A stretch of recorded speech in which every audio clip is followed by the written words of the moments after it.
Because I've been saying you guys are the loudest crowd in esports, and now I need you guys to have my back, okay? I need you to prove me right. So 1, 2, 3, make some noise! It's not bad. It's not bad. Right. It was good. I think we could be even better. So I am gonna borrow some words from my good friend, Mr. 112K. FNCS Pro-Am, are you ready? Are you ready, Zeke? Alright. After that, What's up, Nardelli? Oh my gosh, you already heard this crowd. So the audio is probably. How's my mic sound? Because I did some stuff with noise suppression. We already started to hear both sides of the stadium go crazy. It is going to be an exciting time. What's up, Black Ops? What's up, Lights Out? You got some fans as well. Mic is loud. Always show love to Kelly. We appreciate that. Mic is, yeah, What is okay. at stake here? Let's talk about that prize pool. It's a $500,000 Alright. prize pool, but for first place, $50,000. I did turn theirs, or their, whatever, volume. $500,000 prize pool is a pretty big reason to be here and compete, Vivid. Yeah, I mean, I'm going to be very, very cliche here, and I'm going to say, yeah, you know, the players, the content creators, they're going to be competing for the money. Yeah, that's the prize for them. The prize really is for the Fortnite fam. The enjoyment already that's come out of this event. Obviously, the 6 games we have yet to be entertained by. I think we're the real winners. 100%. But look, it's not just the 500K prize pool. The 50K for first place. But if you don't get that first place, it comes with something special, Zeke. Oh my gosh. So, Amazing and just I do have my predictions, by the way. If you guys want to see them, then I can show you. Not only the trophy, but there will also be medals as well. They're the official silverware partner of the I don't know, like, I obviously didn't really do much with it. I kind of just went off of, like, I kind of just went off of my already knowing of their skill. Yeah, Thomas Light is literally the official warrant holder for But, Silversmiths for His Majesty the King. yeah, I feel like Peter Brown and Ozzy. Like, I hope they win, so that's why I kind of put them in first. Peter Brown and Ozzy, I hope they win, so. Like, I feel like this list isn't bad. Plix and Lacey might be interesting, because I saw Lacey was up very late. You know, they were at a party, that's what I'll say. And Lacey did not act, you know, he might be a little, you know, but I don't know. Put aside Nikov, I don't know really who they are, but they're uncon. But I'll show it again. We've got you covered. Here is a look at all of the duos we'll be seeing. Now let's start to kind of talk about some of these. Cooper and Zimmy, yeah, I have them in second. So this is the drop map, by the way.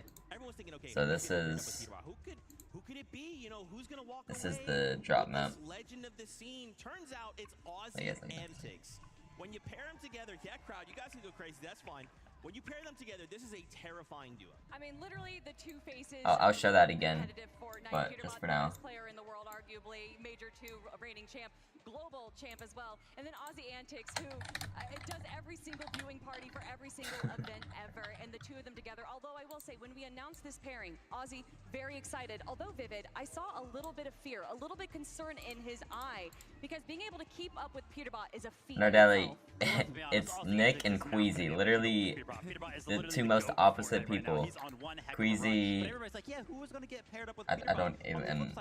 Who was going to get paired up with Ozzy Antics? I actually think this worked out very, very well. For anybody who doesn't know, Peterbot's been like a 40+ month sub to Ozzy on Twitch, right? So like he knows, he's very, very comfortable being around Ozzy. You know, he knows how he works. He knows how dedicated he is to the game. This duo honestly worked out very, very well on both sides of the coin. And I love the way they're playing. We could see a bit of it in the practice games yesterday. Ozzy Antics, he's got double chug jug. He's got medkits. He's got shockwaves, grappler. He's like, all right, Peterbot, like, go frag out. Get as many eliminations as you want. I'll be ready. I've got heals for you. I've got mobility for you. I've got everything you need to get that trophy.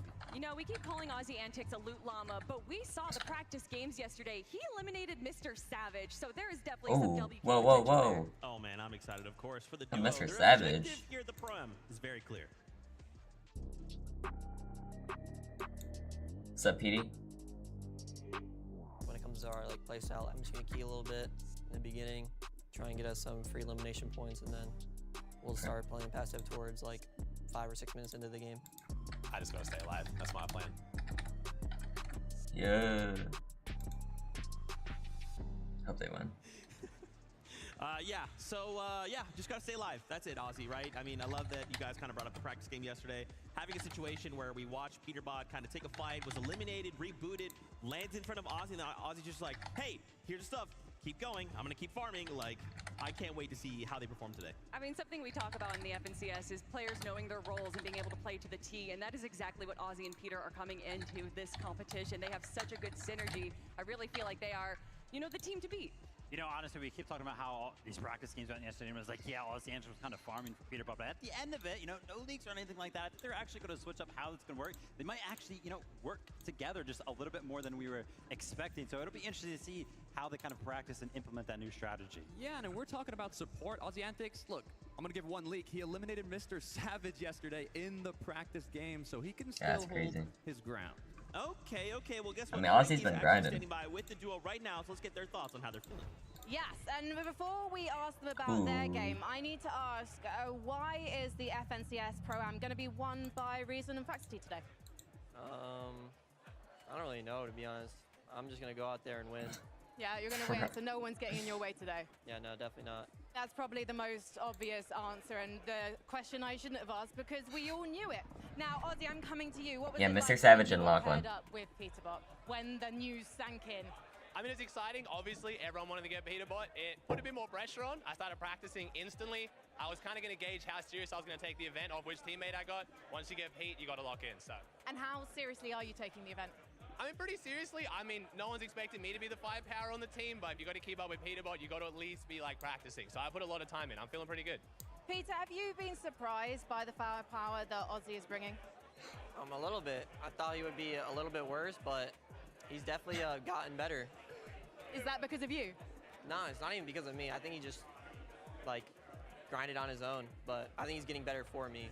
He's definitely been grinding. We're hearing rumors that more people might be heading your way at Slurpee Swamp today. Have you got a message for them? Lachlan. I hope people land on us at Slurpee. You know, it'll be free eliminations for me and Ozzy, so, yeah. Free eliminations. No one wants to give Peterbot free eliminations. To be honest, they probably feel free when people are actually coming at you primed and ready to go. Ozzy, so you've talked about the fact that you're just going to be a bit of a walking llama for Peter today. But after the test games yesterday, where you did get an elimination on Ali A, are you feeling like actually you might be going more for the elims now, more direct? Well, yeah, I don't want to say too much, but I mean, if I go the full llama route, people are going to start looking for me as the llama, so we'll change it up a bit. I was thinking about putting Lachlan and Savage in my top my top 10, but Regs and Nato on him, and then like this whole thing, Peterbot, Ozzy, Courage, Cold, Booga, Typical Gaming, like Raison, Faxity, like there's so many people around them. I just don't think it's gonna work out. I mean, Alia's with Mongrel. They're gonna be a clean sweep for Peterbot. He likes to, crash out on people a bit, so I don't want to mess him up too much. So I'm usually Mr. Positive, but it's a tournament. There's money on the line, you know. We'll see how we go. So I mean, Peterbot can literally just 1v2. He's literally the same Aussie Antics we know and love. Peter, Ozzy, thank you so much for talking to me today. Oh my God, it's Clicks and Lacey. Let's head back to the desk. Thank you so much, Frankie. Yeah, I mean, so we've obviously had a couple days now with everybody here at the tournament. We've had kind of chances to catch up with Ozzy individually, Peterbot individually, and a couple times together, right? And you can definitely tell Ozzy's taking this very that's a really cool like duo, but they're not. You know, it's not gonna work. Everyone's getting eliminated. Peterbot saying that Ozzy is not as bad as he thought he was is the nicest compliment I have ever heard out of Peterbot's mouth. So that right there is a good sign. Obviously one-sided there when it comes down to the communication, right? Ozzy a lot more invested into the questions. And yeah, like Zeke went ahead and said there, just confidence spewing out of Peterbot. Every single time he's on camera, he's just like, yeah, I'm going to win. People are sleeping on Ozzy a little bit, though, no? I mean, when you're put up with Peterbot, it's hard to kind of make that comparison, right? The GOAT of Fortnite competitive, the GOAT of Fortnite viewing parties, but they definitely have what it takes. You said the word GOAT there, and that got me thinking. There is a GOAT we have to highlight, and it's someone who's going to be fighting for the #1 loudest duo on the day. It's Courage JD paired up with Cold. Obviously, if you guys That's a have good been duo. watching since Duo Day, You know, we had Courage on the show. No, He this was is really Reload. excited. Or Deli. This isn't Finally, Reload. they got some time to practice together, and you know, Courage has been taking this extremely seriously. Yeah, initially Cold was being a We're little from cold US, to Courage JD, more but once specifically they did finally East get the Coast. practice in, it definitely looks a lot better. What's up, puppy? Courage JD, you know, we were talking about Aussie Antics putting in the work, putting in the practice. Every time I tune into Yeah, have Twitch, Cold and Courage Courage in, JD like, is 5th? practicing with some kind 6th. of pro. Yeah, and I gotta say, you know, Zeke was mentioning, oh yeah, they're gonna be competing for the loudest duo. I'm pretty sure one half of this duo is gonna be entirely carrying that loudness. I'll let you guys at home kind of decide who that's gonna be right there. But yeah, to bring up Kelly's point right there, the practice that Courage has been bringing to the table. It's not only the time that he's put it in, because obviously It's kind of hard to pick a top 10. Like, I don't know who's gonna win. Jumping into lobbies, jumping into creative. I feel like it's either gonna be Cooper Zemie or Peter and Aussie, honestly. Cooper and Zemie is a really good duo, and they've been grinding a lot. Even though I should be there because I killed Zemie, you know. Great job by Courage to go ahead and jump into the action. Yeah, and also the vibes. I mean, this morning, Courage was, I would say, the first one in the practice lounge. And he came, he had 3 bananas, 2 waters, 3 granola bars, and it was all for Cold. He said, my duo has got to be ready to compete today, so I think they definitely got what it takes. Yeah, I mean, he's a character, right? And of course, him being basically the last one out last night. Say the guy, Like, yeah. I cannot wait to see Courage compete.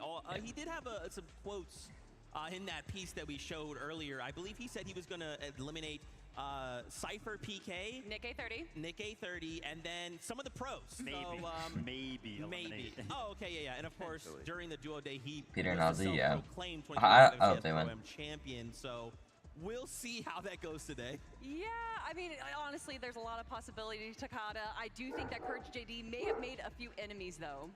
Definitely made quite a few enemies. You can even think, I'm gonna take you back, okay? 2018, the Fortnite Pro-Am. Courage actually got 2nd place. And, you know, Yeah, Cypher was talking about it. I He remember that. competed back in the day. Also, Ali A, who got 5th. And Courage was like, you know what? As long as I place higher than Ali A, I'll be happy with that. That was a long time ago, Tokata. That was a long time ago. But, you know, look, this duo is perfect for each other, right? Like, obviously, the quiet nature of Cole, who's going to be kind of slipping in and out of builds, eliminating players. Like, Courage being that it's loud hard. voice It's to really describe hard people. to do this. I mean, you know, why don't we just hear what they have to say? It's hard to, like, rank, but The best content creator with the Fortnite Pro-Am? I got my player. I know my player. Go ahead. Who is it? Cypher PK.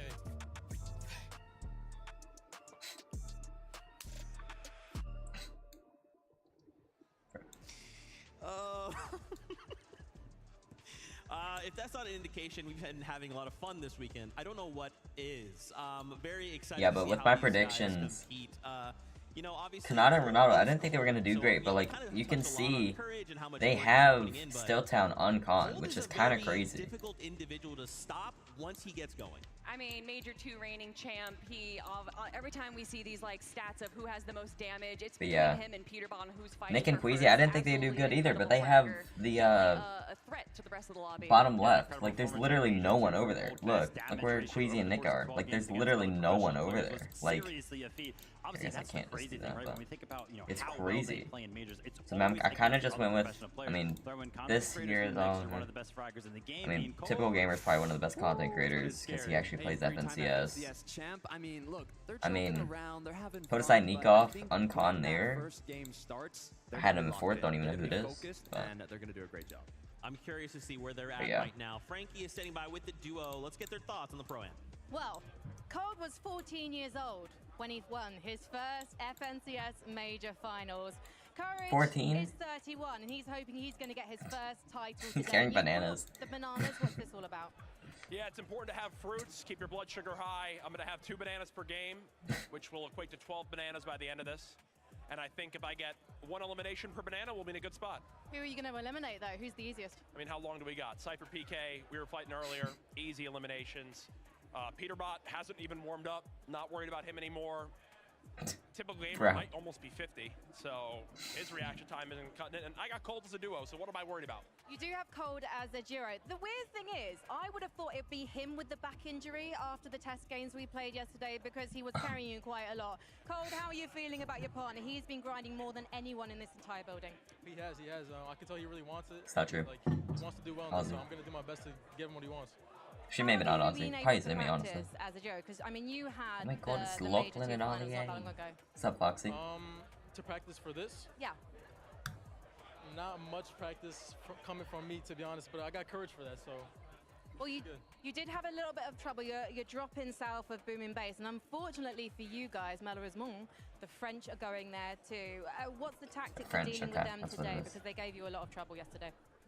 There is going to be no dealing with them. We're just going to let them do their thing. We're going to do our thing, and we'll see how it goes. Another thing, you're going to hide in a bush until the danger's gone. Of course not. This man doesn't hide in no bush. Podesai and Nikov You've put quite a lot of pressure won, on yourself or for this event, because they obviously beat you've been grinding, Clicks and but Lacey in the back at 2v2. the 2018 I saw that Celebrity yesterday. Pro-Am, Or you did lose days ago. to Ninja. He put you in second place. You say you gave it to him, but I'm not so sure. Look, Ninja needed to complete his story arc at the first Pro-Am. I love my boy Tyler, but he had to get that win. This time, though, I'm coming for first place only. And if we win first place, I told Cold I'm giving him all my prize money. So. All the prize money, I mean, 50 grand? It's not pocket change to me, but maybe to this mad. But you could buy an awful lot of bananas with that, Cold. Let's head back to the desk. Bro. Well, That's I crazy. think they broke Zeke. I'm fine. Everything is fine. Everything is great. Always a big fan of Courage JD. Where is this? I know it's in LA. Of course, Like I what- love seeing him paired like up with what Cold. stadium is that? They both seem in very high spirits, which Yeah. I'm excited to see. That means at whatever happens, we're going to be hearing Courage JD on that stage. Oh, 100%. I think that for this duo especially, that they are just here for the vibes. But I think that throughout those vibes, they also just might get a few wins as well. yeah, I mean, the approach to this tournament is just completely different. I love how Cold's answer to, oh, you know, how much brackets have you guys kind of been putting into the tournament? He's like, oh, well, me? Really not much. But that's what I got Courage for, as if, like, Courage is putting in so much practice. Oh, okay, so that it's like taking up how much Cold's supposed to practice. Like, Courage has practiced so much for the both of them. Look, all I know Gallon is no Center. other player is going to have more than 12 bananas. Will that actually help Courage? Which is I don't think so, but hey, you know, it's the spirit that USC. counts. Okay, all right, now So college. the spirit of what I would University like to of see today is Southern someone California. win So it's their first USC's land title. Thomas HD paired up with basketball? Somerset, which is kind of a terrifying duo. And guys, I will go ahead and admit Yeah, something to you now. I think. Pretty sure. When Duo Day happened, obviously we were seeing the duos announced It's used for together, a lot and I of kept, things, you know, it was but going yeah. one by one. I saw It's at, Thomas USC HD and Somerset, and I thought, oh, that's really cool, and I kind of moved on. Then I had to kind of stop myself and take a kind of step back and wait. Well, hold on, Zeke. Did you read that right? Thomas HD and Somerset? Yeah, leading That's a up pretty to good duo. this event, a lot of His people summer's make pretty their good. prediction list, top 3, top 5, and this duo is in pretty much every single person's top 5 list. And there's obvious Not reasons mine. why. I mean, Thomas Yeah. HG is the best player in Fortnite to never win an FNCS title. Well, I don't know how many second places he's won. And then of That course is we have Somerset, crazy winner of with multiple all the awards, Clicks as well as fans. getting 3rd place at the most recent Milk Cup LAN. I mean, they are incredible competitors, and having that competitive mindset He is says definitely best gonna player set to themselves not up win for an success. FNCS. This duo does put us in a little Ooh. bit of a gray area, right? We're supposed to have a professional player on one side, Ooh. content creator on the other side. Obviously, Somerset, great content creator, but she's That's just crazy so invested with in the Fortnite Clicks. competitive. I think I nobody mean, I would don't bat an disagree, eye but to call her a professional player in all regards. Like, you saw 14,000 hours stream, all of that being invested into Fortnite competitive in some way, shape, or form. And not to mention, right, Fortnite is an esport that continuously gets harder, right? Throughout your career, it's just harder to kind of come into it. Everybody's getting better. Somerset is also just getting better, right? Earlier this year, making it into Somerset's pretty good. FNCS East, which was a feat for her. So she's constantly getting better, paired up with Thomas HD. Yeah, Scary man. duo. They're going to be lethal. I mean, not only making What do I it have to East, then? 3rd Like 8 place or in the 9th, Milk I Cup. think? Thomas 9th. HD, on the other hand, 4 times he's placed 2nd place in FNCS Grand Finals. One of those being the Global Championship. I Now, might. we did talk with Thomas, talk with Somerset. Oh, We no, said, Jelly, here's if you the, win today, do you think it's going to count as your Here, first I'll keep that FNCS up. win? I don't know. Thomas Thomas said at no, but HD Somerset, on and the other hand, Somerset. had Should I another put them idea. above a She Rezone said and yes, Fact City? and Yeah, we probably. agree. It still has FNCS before the Pro-Am. So if you win, Thomas, it does count. Why don't we go on over to Frankie, who's standing by. Frankie, ask him if it counts. Oh, Hello, I have got a very terrifying No, duo no, no. next to me. They might look sweet and innocent, but these two are going to have I an switched Thomas absolute HD and party Somerset. So when Thomas we and hit Summer are Fortnite 8th now, later. and Rezone and Fact City Thomas, is 8th. when Or you 9th. first played Reload and this map, you must have been so excited because all of those weapons, have you got your name practically written on them? Yeah, I do. Like, I like using the Mammoth pistol, for example, and the sniper. So, yeah, I like the weapons. It's kind of terrifying watching the two of these guys play. What was your reaction to getting Thomas? Oh, I was astonished. I was very excited. I mean, he's literally the Sniper King in absolutely everything. So to hear that, it was, I knew we would definitely be able to get some, you know, eliminations out of the air for sure. You're known for your disgusting aim with the sniper as well. Tell me, how on earth are you deciding who's doing what in game? Because you've got a very similar, powerful skill set. I think it's pretty apparent that he's very good with the super long range. I'm kind of here to just support. It's weird that they're just like letting other people in for like in front of the interviews. Now you haven't had much of a chance to practice together because you've been separated by the Atlantic Ocean. But from watching you guys perform yesterday in our test games, it feels like there's a very natural chemistry. Is that right? Is it by the way, there were test games. Yeah, I would like say they're mentioning, Vino and Reddish 1-1. Aside from me jumping in front of crash pads, but I'm learning as we go. Nikoff and Kodasai 1-1, and items so far here at the Galen Center in the past couple of days, so don't worry about that one. You're not alone, Somerset. Thomas, tell me about the off-spawn situation. You are dropping south of Steamy Stacks, but there's a lot of very good duos landing either side of you. So what's the idea here? Are you going to stick around and try and get some elims? We might be it was okay, so it was Vino and Reddish 1 game 1, Zemie and Cooper 1 game 2, and Nikoff and Kodasai 1 game 3. Okay. The split we have there, and yeah, we just try to make it to end game. Well, all I know is it's going to be very, very entertaining watching the two of you. Thank you so much for talking to me, and good luck. Let's head back to the desk. Thomas HD said a word there, a phrase, called out a weapon specifically that kind of just got me excited. Mammoth pistol. Mammoth pistol being in reload. You throw one of those in the hands of Thomas HD, he's gonna start hitting headshots. Yeah, Cooper and Zemie. He's definitely gonna start hitting headshots, right? We're talking about the Pro-Am right now. I remember when the Mammoth pistol was in FNCS competitive, right? When we were having one of those majors, then it was like, wait a minute, we're running highlight reels of the game, and they're all of Thomas with a Mammoth pistol. This isn't a Thomas highlight, it's just of the game, and it's just all of Thomas. He is just so good with weapons like that. Look, they're definitely going to do a great job, but some duos are uncontested and some aren't. One of them that is contesting each other at the northwest side of the map is going to be Clix and Lacey against Veno and Reddish. Now, this is going to be an interesting one, Z. Oh my gosh, are you kidding me? Like, on one side, old friends, old duel mates, split up and now having to go head to head. On one side, you've got Reddish, who, again, kind of teetering on that, like, gray area of content creator pro. And then you've got Lacey, who is, like, basically an old-time pro, and he still says he is. Does that count? I don't know, but this is an exciting head-to-head. I feel like a few people would put asterisks onto that FNCS Pro, Clix being one of them. But yeah, Clix and Veno, like you were saying, old teammates, old roommates. They literally played the last FNCS Global Championships together. Obviously, they did split up this year, Veno going back to Europe, but having them go face-to-face, I don't know if there's going to be too much fighting, Vivid. Yeah, I'm happy that you kind of hit home on that, right? I think they're both going to be happy with taking the loot that they get from Steamy Stacks. A pretty big POI for the both of those duos. I want to focus in on Clix and Lacey as a duo. Obviously, in Fortnite competitive, it was very, very important to go ahead and farm your mats up. My only question with this duo, though, are they going to be able to take a break from farming those engagements to go ahead and get a couple of materials, right? Are they going to have too much fun with the event, or are they actually going to try to win? Definitely going to be farming clips. Mats, on the other hand, that's the issue. If we think about how both of these duos play, Clix and Lacey, I was watching some streams. Lacey's like, I'm the IGL. I'm the pro. I'm the IGL. Clix is like, what do you mean? No, I'm the pro. I'm the IGL. Lacey's like, no, no, no. So they're kind of going back and forth, but I do think they will lock in when the time comes. Now, on the other hand, Veno and Reddish, they are locked in. One of the first in the practice room. Veno's going to be IGLing. They definitely have what it takes. I'm excited to hear from this next interview. Frankie's standing by with both duos. Let's go on over. Thank you so much. And this is an interesting LAN reunion because the last time these guys were playing in person, it was at the Global Championships in 2024, and you were playing together. You placed 11th, and now you're broken up. Do you prefer it this way, Veno? I don't miss them. I can't win championships with them. Oh. Excuse me, this man bought you a watch. Bought him a watch, and by the way, he was the reason we didn't win FNCS. I don't know if you've seen when we got 4th place. We were 1st place 9 games in. The last 3 games, he didn't listen to our coach. Did a dead side rotate, wrong rotate, pew pew. We're done. We're literally eliminated. And so you sent him packing back to the UK. Yeah, I sent him back to home. Well, thank you so much. Let's talk about the competition that's going to happen. Bro, because what is Veno, Bucky doing in the background, bro? in Reddish. And she can frag very reliably. We saw you guys performing really well in the practice sessions here yesterday. Reddish, tell me how this teamwork is working.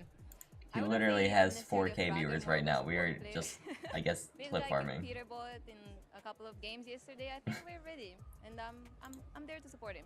We know that you've also won on LAN. There was a LAN at the end of last year in London that you picked up the W4. So have you taught Venno anything? I mean, if there's ever a zero build tournament, he knows to pick me up. That was a zero build cup, so. But you've been practicing those it's builds. a zero build cup. I would have won. And Lacey, have you been practicing those builds? Because no, he hasn't. He hasn't. Jump back into the game. It's like riding a bike, but look at Clicks. He knows he hasn't. It is. It's like riding a bike for me. You know, I was born with the talent. It's not really a skill I learned. I was born with it. But I've been VOD reviewing all last night. I was locked in, looking at the VOD, studying film, making sure that we're ready and strategize for today.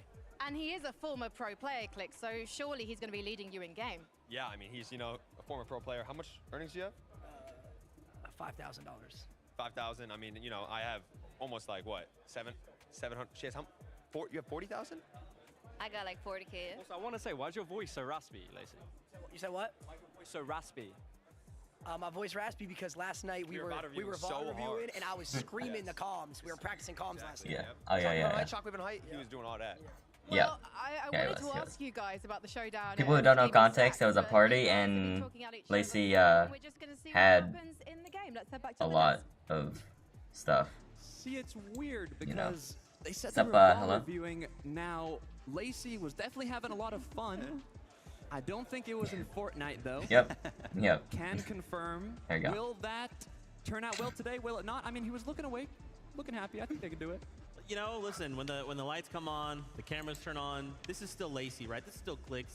This is all for show. This is the character. I have Rezon and Faxity in the top 10. That's kind of crazy. That's my prediction. Anyway, let's move on to the next Ospawn situation. I don't know. I feel like that's... and I actually want to come back to you for this. I feel like that might be a little iffy. Going up against Gone and Flakes. You've been super first game starts in 24 minutes. Kind of give us the rundown of what you're seeing. Yeah, this I don't is know, interesting because when you think of I mean, this Cooper isn't even Zemie, fair. you look at Like a majority Zemie, of Cooper, predictions that have then been like made for the Pro-Am, and Cooper Zemie, their top three are just set at winning the whole event. Yeah. Now, Gone and Flakes, I think, went under the radar a little bit. I killed him. Flakes actually just qualified to the major finals on Brazil. They are the duo representing Brazil here today, and he's put alongside a pro. I mean, I was talking to Gorilon, who's actually here doing a viewing party. I don't know. I have him like fourth. And he was saying this duo is going to play aggressive. They're Uncon and Queasy, Take High, Don't Die.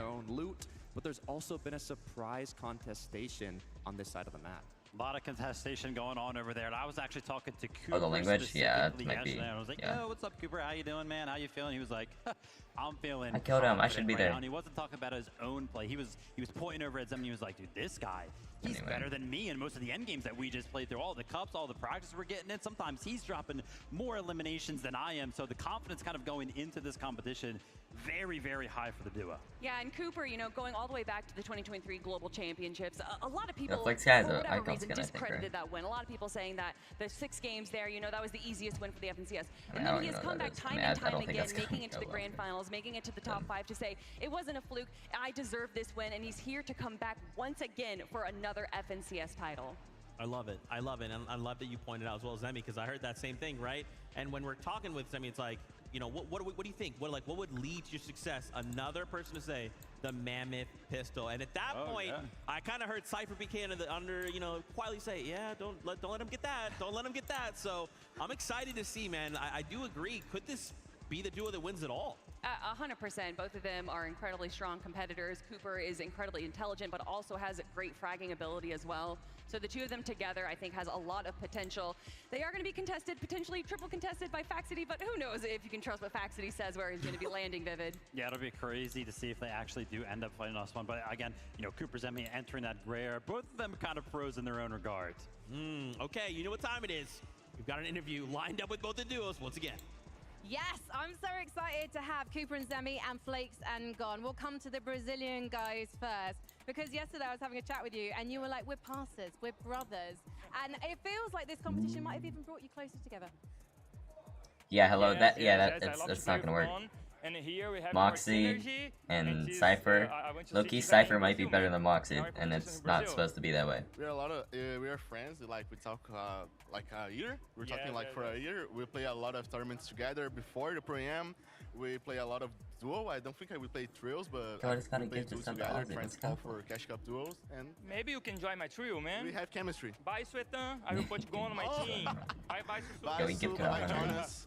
That's Well, what I they said. have been rivals in the recent major finals because you actually made the major finals. But Flex, you've been telling me that you're more of a support player. Yes, I qualified to grand finals in Brazil, but I am like a support player, yes.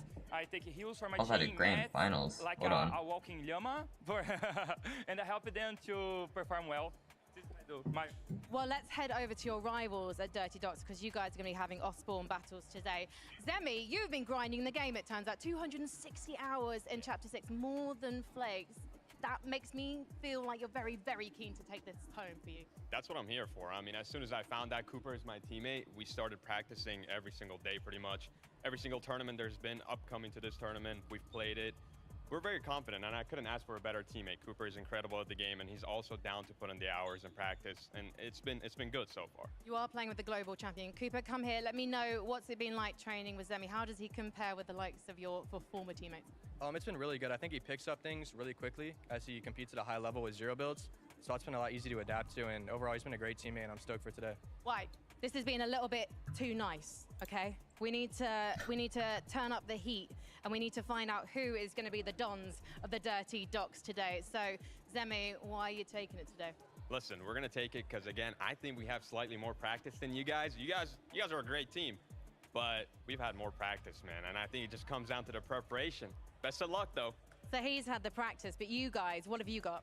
Bro, chemistry, yes, we play out for a lot of time together gone. Oh, we have the Disney Holo. Yes, the Desenrolo from Brazil, the Brazilian Desenrolo. They understand after the tournament. So it's the kings of Desi and Hollow versus the guys who put the work in. Who is going to reign supreme at the Dirty Docs? Maybe the devs can give us an idea. Hello, there is Alie and I love that Frankie's like, all right, guys, Mongralar. fighting words. And Zemi's But like, that's not even. yeah, you know, we're gonna win. Everything's cool, everything's nice. Good luck. We're gonna win though. And it's like, Zemie, give me something, give me more, man. I love Zemie though. Obviously, we are very excited to see both, and not only just these two duos going ahead, but everyone compete. So. Let's do something fun. Let's talk about predictions. Who could walk away winning it all? We've made some. We've put our heads together. We made some predictions, and here is a little look here. Who wants to go ahead and start? Well, first of all, he says we put our heads together. We didn't. We all kept the secrets from each other because we're very competitive Kelly in our own and right. And as you can see, Takada Takada and I, we both have picked the Podesai same and choice. Nikov. The French gentle mates of Nikov and Podesai. You probably can't see because my face cam, but Vivid and Jacob picked Ozzy and Peterbot, and then Frankie picked Look, Zemie I and don't want to Cooper. leak anything too early, but when the Param was Oh wait, announced, wait, them they two. went Wait, I under forgot the about radar a them. little Taco bit. In picked those top Nick 5 and top Queasy. predictions, and then we got here. We were seeing how much practice they Zeke were picked, putting in, Clicks how and well Lacey. Yeah, whatever, both sure. of these players were performing, and I don't everyone's think like, he wait, can win. hold on a second. What's going on here? This duo is looking insane, and I do think that they have what it My takes predictions, to by come the out way. on top today. And you know, we joke about Lacey and Stable Ronaldo being these ex-FNCS pros. I mean, Podesai or Nikov has been playing since the World Cup. He has been a competitor for a long time. And although he may have not been competing for the last few years, understanding what takes priority in a competitive mindset is so valuable. I can't lie, that duo kind of made me bat an eye, but me and my boy Jacob Tune PR assholes. sticking to our NAC roots. We know who dominates over there in the majors. It's going to be Peterbot paired up with Aussie Antics. You want to know something, Takada? This actually surprises me because earlier on you were like, oh my gosh, it's 1 point per elimination, only 10 points for the victory royale. Obviously very, very heavy when it comes down to the elimination-based format, right? Peterbot has had the most eliminations. Only over the 10 past for a win, 5 1 for each FNCSs elimination. on his region, and he has only been beaten actually globally 1 time, and that was by Vico. Constantly gets the most eliminations. We're in an elimination-based format. I've got Peterbot. Now hold on. Here's the problem though, Vivid, because Peterbot is Peterbot, but as we saw in the practice games yesterday, if he goes down, there's a lot of duos close by, like Monger, who says, "Oh, I happen to have a mammoth. Zach? You're still in the air. That's a free point for me." I got something for you, Zeke. It don't matter. It's Pete. Ooh. Hey, That's he it. got me. Ooh. He got me. But my prediction is Clicks and Lacey because it's Clicks and Lacey. They are gonna win. Now, of course, I know what you He has guys the want. You script. guys want to meet some of these players. You want to see these duos in person. So why don't we go ahead and bring out the first 4? Oh, here we go. Let's go, Zach.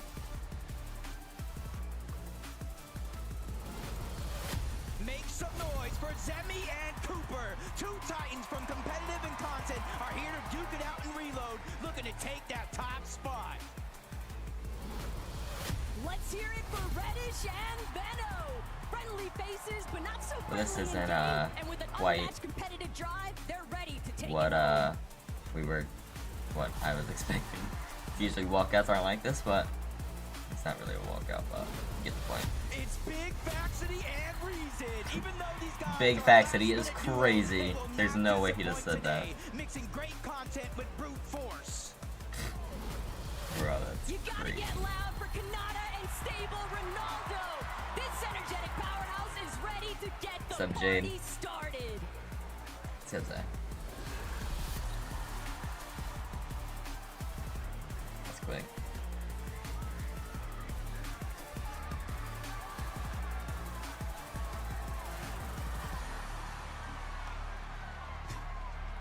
That was just the first four, and we are already going absolutely crazy. I am so excited to see Faxity and Reason play. Faxity being the last-minute sub in there. Just so excited to see him compete on this stage. He's been running around. He's been talking to people, giving insights, you know, trying to learn and grow. Reason's really good. Like he is so focused. Faxity isn't terrible, too. Like Reason? Yeah, no, I mean, Big Faxity, you know, a lot of people look to him as, you know, viewing party, a little bit of content, very close with a lot of the players, but he is also pretty dang good at Fortnite. Yeah, I mean, a lot of his content actually revolves on being involved, being in calls with other pro players, so he's constantly in my top 10, which is crazy, but not to mention also not a lot of doing people all of those zone wars. Shout out to Faxity, right? Such a big career. He's got a lot of momentum going on in the content craze. You saw him throw up the X, rep the set, recently joined X set. Oh yeah, I love supporting my fellow NA West players. You mentioned the zone wars, also very good friends with Reason. The synergy is going to be at an all-time high with this duo. You know, you talk about synergy. I like the word chemistry. Kanada, stable Ronaldo. This is the other duo that's competing for the loudest duo. They're not at competing. The No, they win. They already won. I think through the player lounge we've seen that they have already won that. I mean, honestly, when this duo they was have announced Stilltown tonight, I was very unconned. excited, but also a little scared. Not for the rest of the competition, but for the audience members. It is going to get very loud from this duo. It's been mentioned already that coming back to the game, and we were talking to Lazy, it's just like riding a bike. I think the person who's jumped back on that bike the best has actually been Ronaldo. His mechs look very, very clean. Oh my gosh, look, I'm getting word. I would love to keep talking about these duos, but we got next four to meet. Bring him in. Oh, how loud is Clicks and Lacey gonna be? Or Peterbot and Aussie? It's Cypher and Moxie. The LA takeover has begun, and they're not looking to go home empty-handed. Show us what you got. That's cool. Ladies and gentlemen, it's Mongrel and Ollie. Yeah, they're losing all spawn. Some might say, with tons of experience in the bag, they're ready to put others in the bin. Was that him doing a 360 trick shot from? Oh my god. That was only two. Viva la France, Nikov and Podeside. The gentlemates have entered the stage, and you know that trophy would look oh so good in their office. Let's hear it from Courage, JD, and Cole. Pretty bold to announce yourself as the champion already, but we respect it. Let's see you back up that statement. I mean,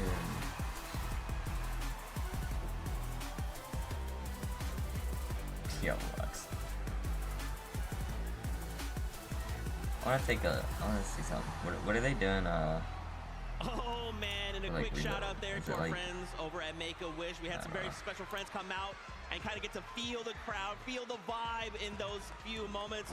We wanted to highlight here Nikov and Podeside. I mean, guys, this is the duo that pretty unanimously everyone seems to believe these are the guys. These are the ones that are going to win it all. I mean, yeah, we already briefly talked about them just a few minutes ago. Absolutely incredible competitors. You know what?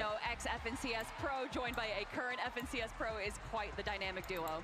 Yeah, I mean, always being involved in the viewing parties, knows what's going on with Fortnite competitive, staying in tune, grinding in the shadows, paired up with Bodasai and Nikov. They're looking scary. We do have the global championships in France later this year, so you know maybe they want to give us a little keeping the Ford curse on Clicks. All right. We also had a chance there. You heard the crowd go Moved crazy. up Podesai and Cypher, Nikov. PK, and Moxie coming together. I mean, I feel like the stadium, they've chosen their winners. Oh, yeah. I mean, landing over an East Slurpee Swamp right there, they have a great position, but also Cypher PK, even though he is a content creator, he is an incredible competitor. Moxie plays and then, controller, of course, by the way. Moxie, winner of the Milk Cup, one of the best they won the female Milk Cup? Fortnite pros Oh. in the world. Yeah, Maybe a should have lot had of him top potential 10. here for this duo. Talked to Cypher, he was like, yeah, I love my duo. We got the same game plan. We're jumping in, feeling confident. I love it. And again, shout out to Make-A-Wish, Luca, Tyler. Thanks for hanging out, but it's time. Let's meet our next 4. How loud is it gonna be for Clicks and Lacey and Aussie? Ooh, that's gonna be something gonna be the loudest. Give it up for Lachlan and Mr. Savage. The boys are That's ready it, to that's hit it, the bro. ground running and combine maximum content with pure skill. It's showtime. How do you lock him? He has a sign for OCE too. That's funny. Everybody say hello to Oh, L. Rex and Nate Hill. They've got LAN events, they've got experience, and they're making for some fierce competition. Nope. No, they don't. Make some noise for Captain Shota and Koyota. Don't know who that all the is. way from Japan. These guys are here to make They're their mark Japan? on the international stage with a big win. Yo, what? Next I didn't think that was a. Oh yeah. Typical gamer, a World Cup title paired up with world-class content. This is the perfect recipe for success. Not bad. And they could win. I don't think they're gonna win, but they're gonna do good. What do I have? Big and Typical Gamer at 9. GG, my fault, OG. I did not know you were absolutely yoked. Oh my gosh. Once again, the crowd have chosen their favorites. It's Typical Gamer, it's Booga. You can hear the crowd is electric right now. Man, what more could we say about these two OGs? How long on is the Fortnite crowd scene? gonna be? Look, I almost got shaken off the stage. When Booga and Typical Gamer walked out, I literally almost fell off with how excited the crowd got. But that's at no surprise. Wearing a when you pair up the Dodgers most jersey, followed W. creator in the Fortnite space alongside the Not a World Dodgers fan, but Cup I could be. Solos winner. It's what to expect. You know, the Reload game mode throws a bunch of old It's Midas. items, old weapons that we've seen in Fortnite competitive. He used to before. look like Midas in And he's Chapter going to 2. be good adapting to any sort of meta, any of those items. It's going to be Booga, the guy with the most experience. And I mean, you look at Typical Typical Gamer, Gamer, he was competing in NA West FNCS, and he was able to make it through the qualifier. He is also in one of those gray areas, like you like to say, Vivid. Okay, what about Shota, Koyota coming in from Japan, man? I mean, listen, they've got the rock, paper, scissors on lock. The question is, who's throwing paper? Look, I'm going to ask you a question, Zeke. I was actually taking a peek in the player lounge. Koyota was 1v1ing Peterbot in creative. Who do you think won? It's gotta be Pete, man. Koyota actually won 5-3 in 1v1s creative against Peterbot. So he's got the mechanical skill on deck. Also has some little surprises that we've seen in terms of game strategies. So I think they have what it takes. That's the thing with Koyota. Every Okay. single time that he shows up to one of these That's international events, whether it be something. globals, whether it be a pro-am, everybody is always quickly reminded he is just so good, especially when it comes to mechanics. I mean, there's a guess reason we they can just call beat him Peterbot. the Asia's Okay. Peterbot, man. He is such a phenomenal player, and like you said, super innovative. I remember back when we had jetpacks in the game, he was With a literally controller player, eliminating love to people see it. in the air. I'd love to see it again. Woo! Let's hope there's jetpacks in reload. Okay. But for now, let's meet our next 4 duos.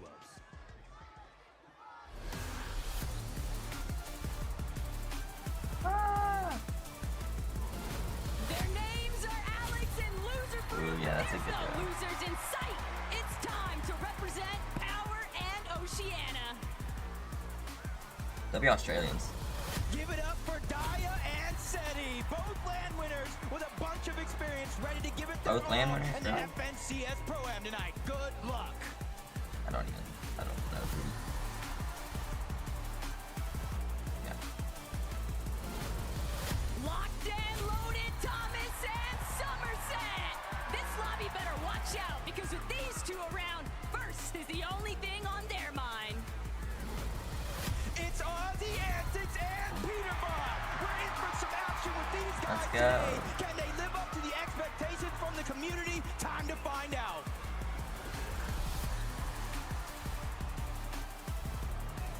Gifting subs to the Fortnite channel. They make enough money. Yeah, Lux. Apparently Aussie's like 6'5". I never knew I'm that. feeling it. This is insane. We still have one more group left to go, but let's talk about Daya and Seti. I mean, Seti's an invitational champion, a legend in the EU scene. You pair him up with Daya, who just recently won the Milk Cup LAN. I mean, you know, Viv, this is looking like a really strong duo. You mentioned it, right? Both of them have that LAN experience, not only LAN experience, LAN winning experience. I mean, I swear this duo should be good on the Daya road. LAN We can with see if they Thomas can actually and fulfill Summer. all of the hype coming into the weekend.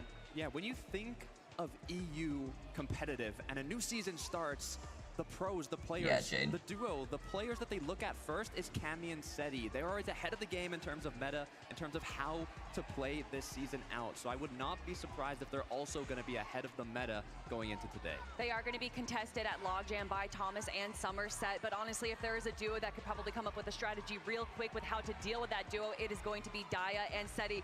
But we got to talk about our OCE players. That's right, Alex. We've got paired up with Loser Fruit. I mean, in the yesterday's practice games, guys, Alex was going crazy. Thankfully, they had Callum come out with them. Man, these guys are looking really, really strong. Yeah, when we were watching the games, there I am seeing a player with like 8 eliminations. Alex I'm is like, like 15, by the way. Going crazy. Oh wait, no, that's Alex. Alex is eliminating everyone.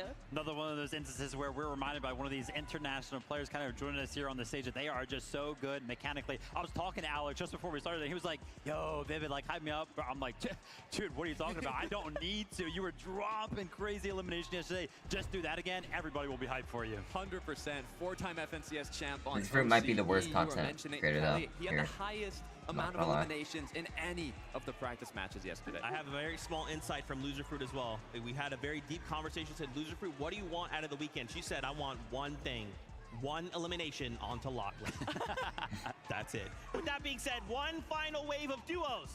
Bring him in. Oh, that means Clicks and Lacey. Oh my god.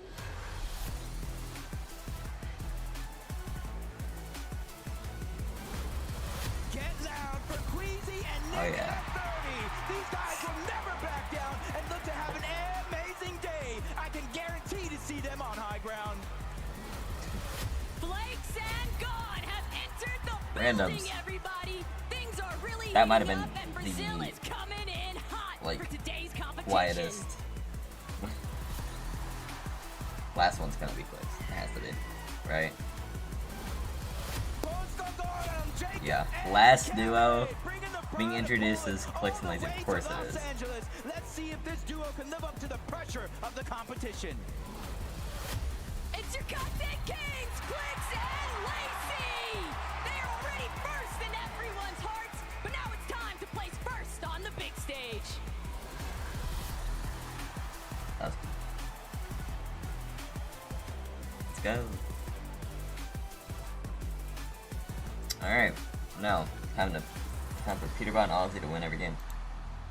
Let's go. The hype is real. The players are now taking the stage, and we are getting ready for our first game. We wanted to talk about here for a moment Cammy and Jacob. So not that long ago, we kind of talked about Seti, right? And I feel like what's happening right now is Seti, typically when you look at this duo, Seti and Cammy, they kind of come into tournaments real quiet, under the radar. And now you're telling me This is the drop map, by the way. we have Seti already doing that. And now on the other end So I of think it's the Slurp best. I mean, I would have to say Peterbot and Ozzy. That's the interesting part, right? They are literally on the complete opposite side of Like the skill-wise, map. though, It's a probably full Cooper and Polish Zimmy. duo, and when we think of strategy, we think of meta. I know they have something hidden up their sleeves. I always see them practicing. They are always locked in. But I think Peter and Ozzy here.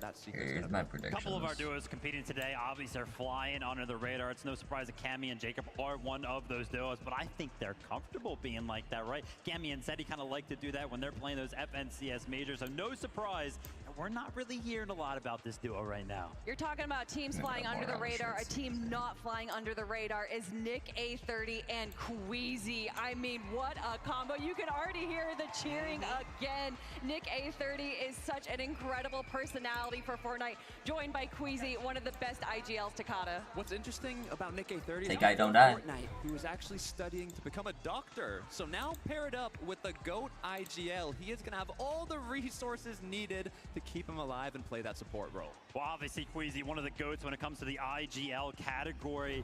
Talking about Fortnite, are they going to be able to pull off the typical surgical procedure that is take height, don't die? I love it. You know, and after yesterday, we had these practice games to look at, and Go to our unfortunately, deli. Nick had a Shake moment it. where he kind of crash padded Queasy back in the storm. So I said, hey, Nick, I kind of walked up and said, hey, Nick, what is the one thing we're not doing tomorrow? He said, you saw the crash pad play, didn't you? You know, and I said, of course I did, Nick. And he's like, hey, look, Zeke, tomorrow that's not happening. Don't worry.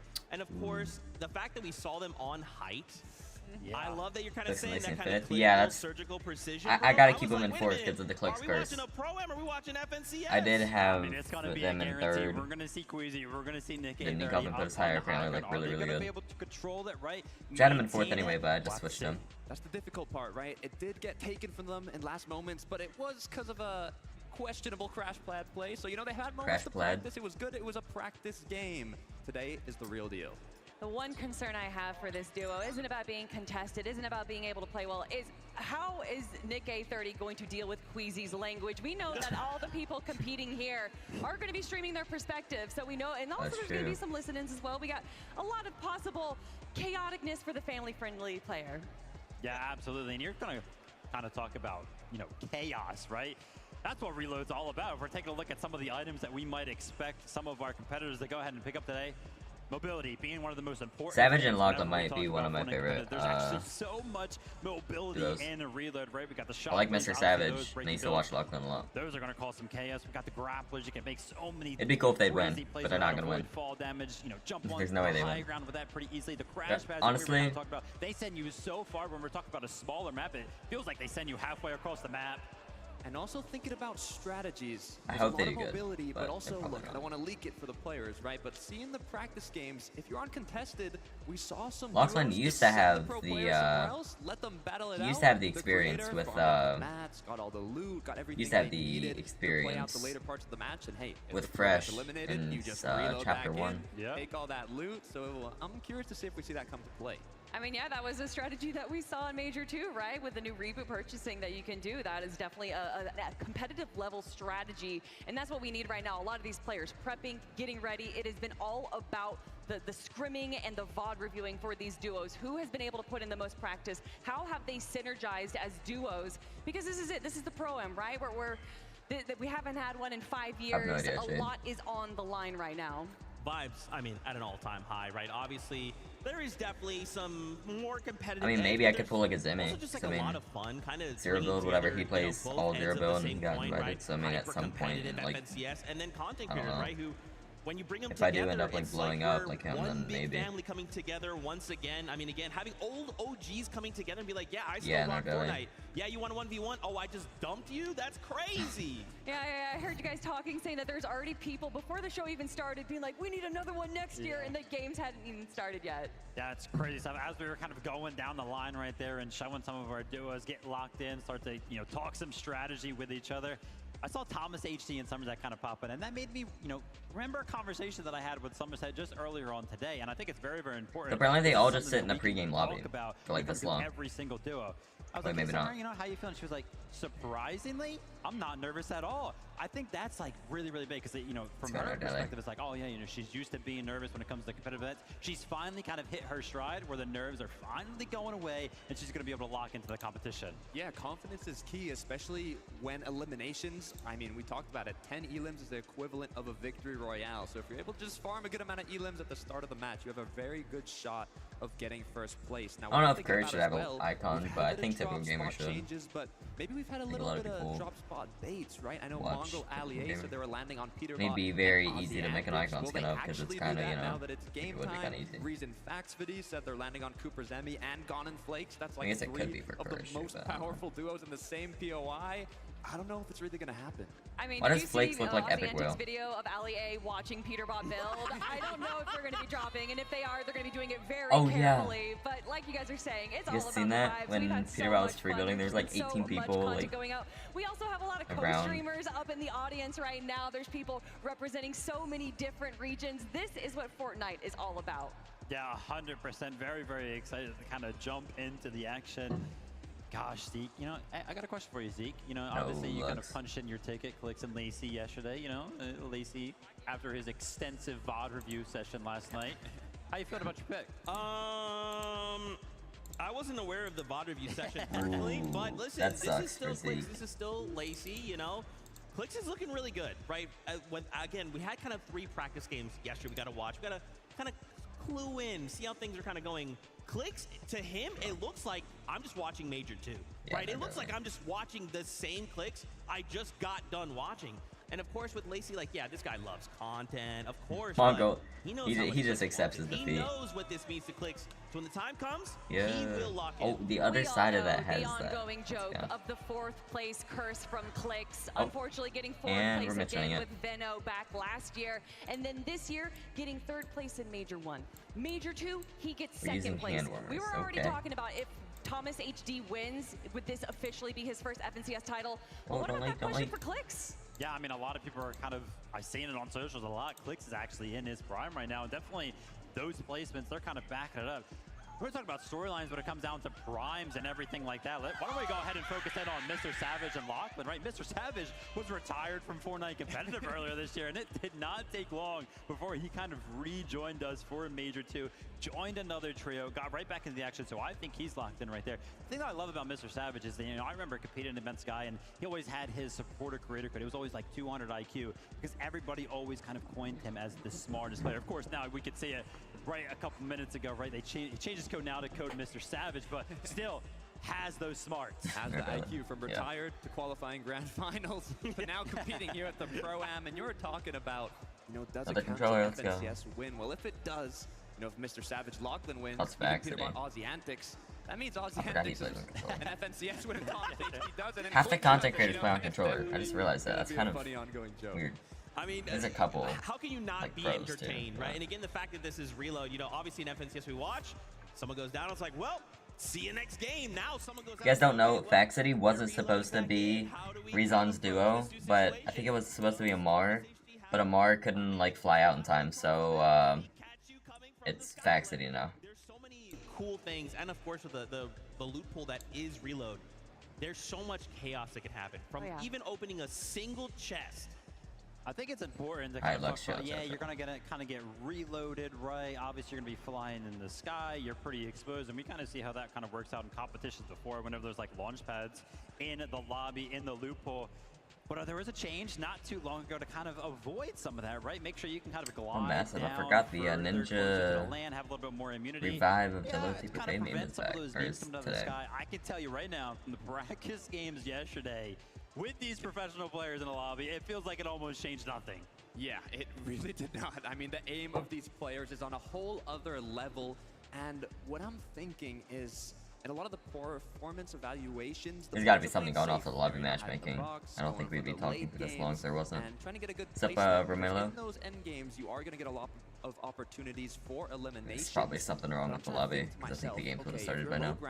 You're going to have a lot of opportunities, players dropping down, running out of mats, a lot of elims. High ground, you're going to have to play aggressive if you want to match that amount of eliminations, and I think worst duo, bro.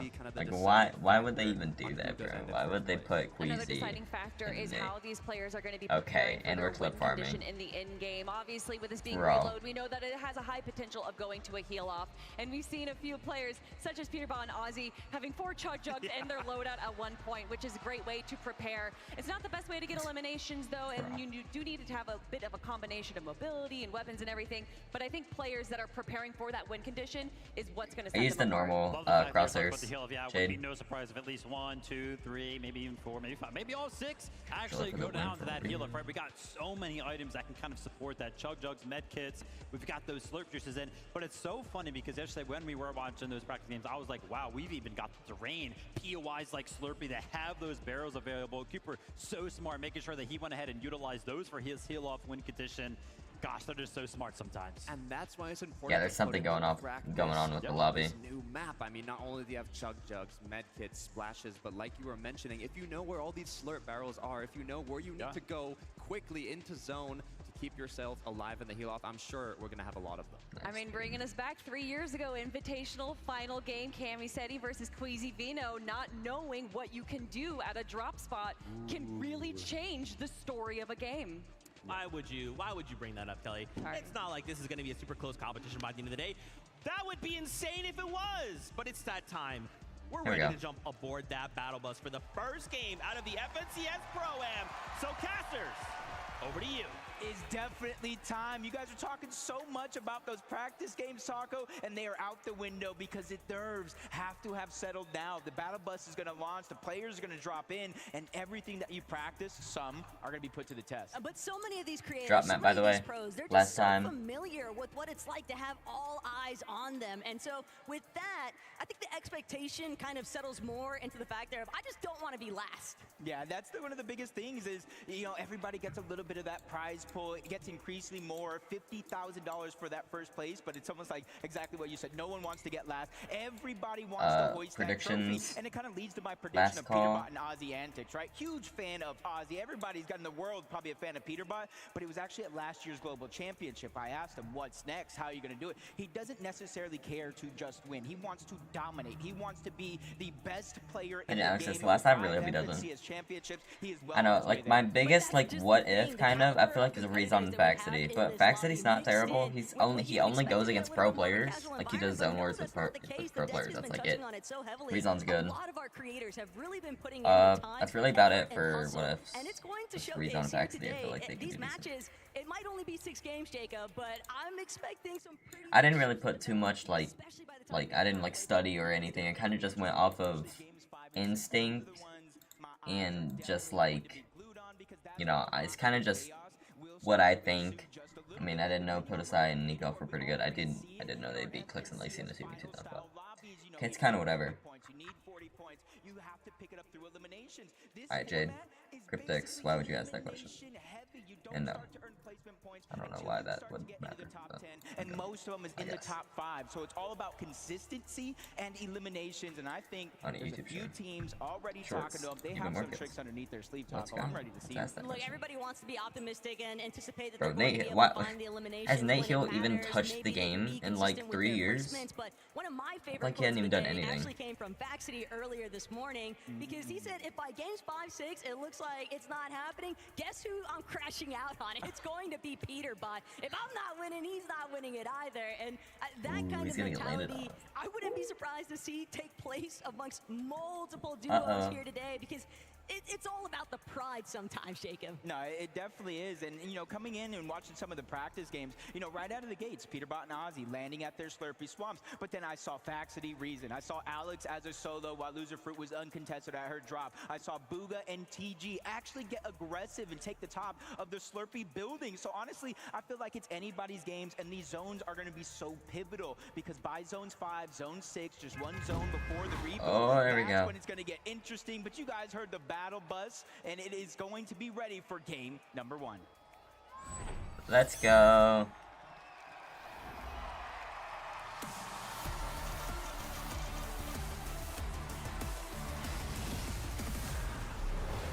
This is what we have all been waiting for. 1 day and 6 matches to determine who our 2025 FNCS Pro-Am champ team is going to be.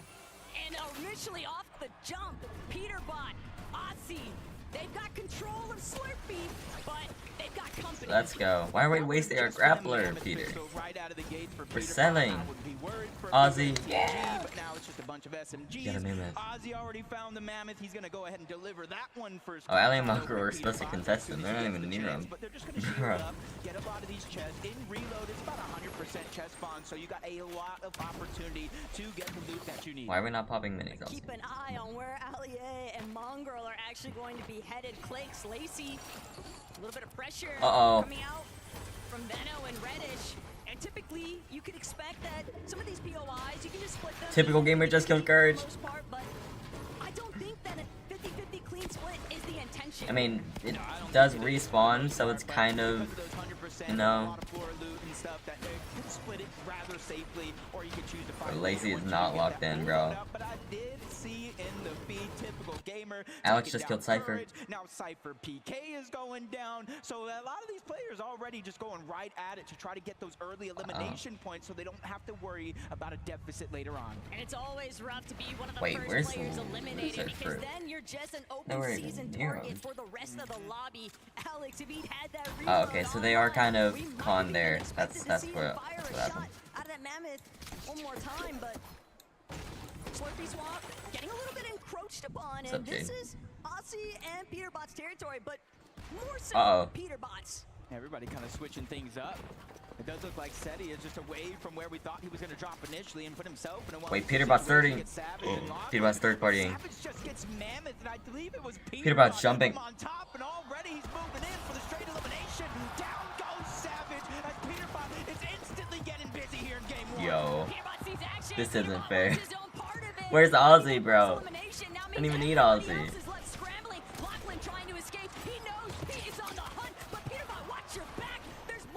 Bro, what is going on? Ozzy, come on, please. Yes, Ozzy killed Seti. 38 players, every single one. He's trying to get at least a single elimination on everybody in the game. Here in Let's go, Ozzy. We're carrying.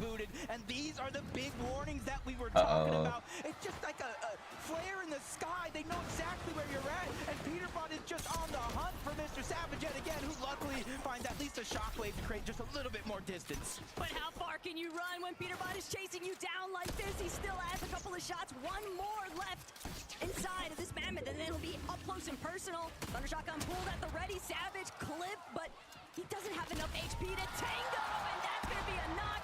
Another. Oh, we're emoting Peter. Come on. Warm up when you've got game 1 to get things done.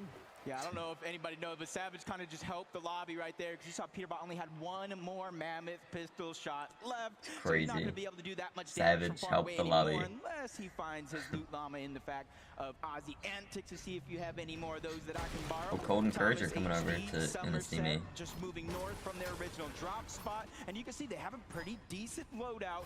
But when we're looking for Thomas HD, no sniper, no mammoth pistol, he doesn't have the Alex firepower takes that we down Nate expect him Hill. to have yet. Typical Gamer takes down Savage. Little bit of Savage is having a rough I'll time. take That that sucks. from Somerset and Thomas. We're But already fighting another Aussie, team. Peterbot, Wait, Peterbot's low. not done. Peter's low. Peter especially, he's just keying everybody. And Mongrel, this is a conversation starter. Okay. Peterbot annoyed even that these two would have the audacity to challenge them at Slurpee Swamp. But Peterbot, Oh my god. Don't die to LEA. Come on. down Pete, actually going to be forced to pull back. Yeah, Ozzy. Get in there. Supportive measure. He knows his responsibility. Oh my god, bro. and he's What? going to make sure that Peterbot Pete is almost safe just and died to sound. LEA. That would have been a clip of the century. It's the little things right there for Ozzy. He Being knocked able him to there, go though, in, bro. sneak in. He edited the backside cover for Peterbot to safely escape. Our first game and is get already the shields and insane. heals that exactly what he needs in a situation like that, because it was definitely a If that's the tough only spot to player- leave for a quick moment.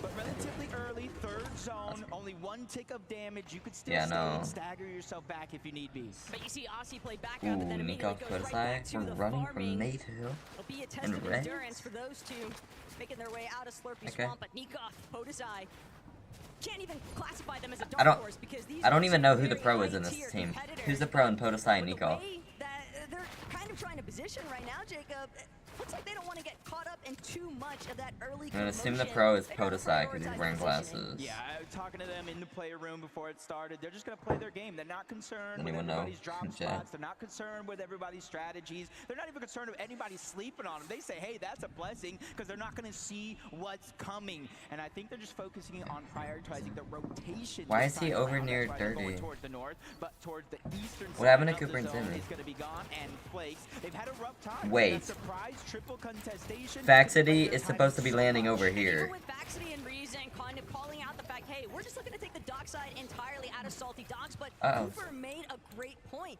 He Salty called Docks? out Did he that just those two call are it that? eventually going to have to rotate in, and guess where they're going to have to go through?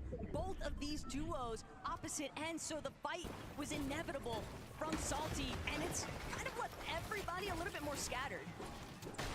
Take a look at this, though. Typical gamer, one of the most viewed Fortnite creators in the world. Blaze. Right now.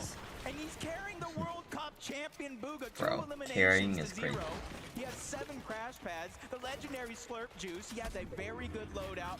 Right now, the only real concern for them is how they're going to make their way in towards zone. They did let 1 or 2 teams already pass them on that rotation. We're and then the making, third like, towards the north. we're yelling for a hit for like 30 though, now. you have to remember, this is someone who's been playing alongside Quinn even out of the West region on NA, and they've been Oh, able to have Zemie some Cooper pretty on strong height over there. performances. Ooh. He's definitely a strong competitor.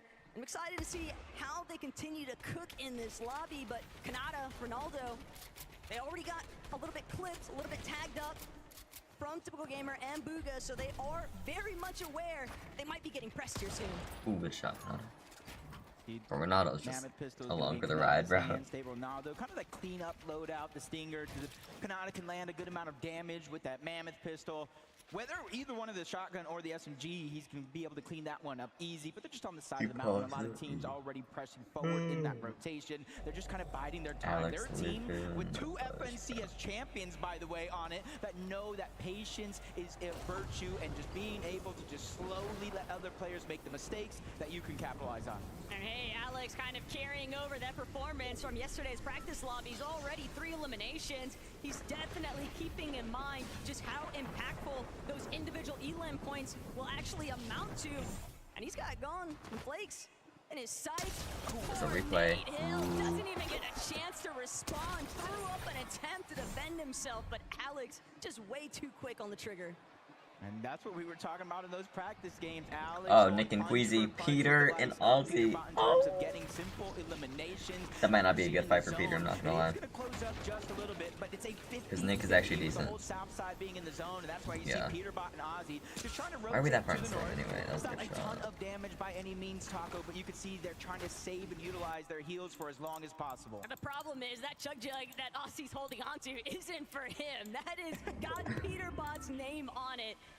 And the longer that Aussie can hold on to that without having to actually use it on himself, probably the better off they're going to feel with these rotates. And the direction that they're headed, though... I don't need that much wood, I need brick more than anything. Listen in on what they're saying. Not they can maybe camp the vending. Yeah, if you want to, I'm down. Oh yeah. The north, steamy stacks, but there's about 6 teams on this side of the map. They find themselves in the zone, though. That's a luxury they know they can count on for now. So everyone has to stream their own. That is crazy, bro. Like, look at that.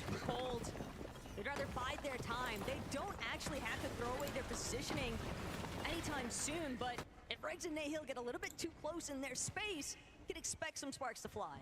Yeah, and I feel like it's this point of the game, the nerves start to just get a little bit more up there because those reboots are about to turn off in Zone 7. So most of the teams have already rotated. You can see it in the minimap in close proximity of one another. So even though if you go down here now to the 6 zone, you will reboot, but where are you going to go? Where are you going to find the loot? So that's why you're seeing a lot of these teams taking it just a little bit more serious than some of the games that we saw yesterday. Plus, you got to keep in mind, Cooper, Zemie, they were grinding all morning. They've got to be feeling very warmed up, doing nonstop 2v2s up against Kanata and stable Ronaldo. The way that they just shockwave towards that center zone, they're bound to get caught up in a little bit of action. But Reddish, Veno, first off, they want to be the ones intervening. Gone and Flakes, they've got an exchange up against Kanata. They took out Ronaldo, but Reddish and Veno, they don't want to let up any pressure. They're just going to continuously spray into where that action's taking place. I just feel so bad for Ronaldo right now. I don't even know where he's going to end up landing, but if he can find his way back to Kanata, that will be good. And they are kind of deep in the back of the yeah, that's not going to go good for Ronaldo. Wait, he actually got back. I don't even know how he just done it, but he did it. I don't know how he just done it. Bro, what? How did bro just like land? Let's go kill PG. Oh yeah, that's how he died. Wow.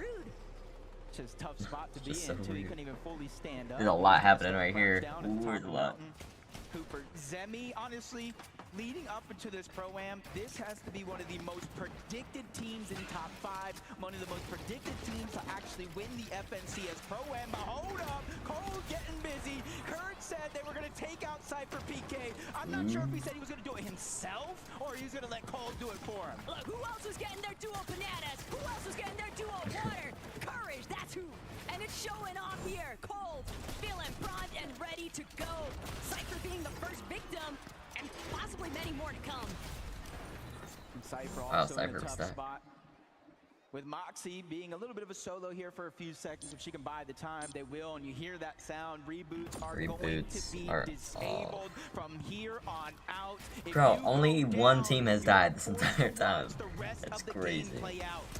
Ooh, nice shot. Every player for themselves, and absolutely nobody is safe. Shockwave or crash pad, that's a replay. Direction you want to head, but you've got bro, to keep there's your literally only one team that is as Veno so nicely who was it, I wonder?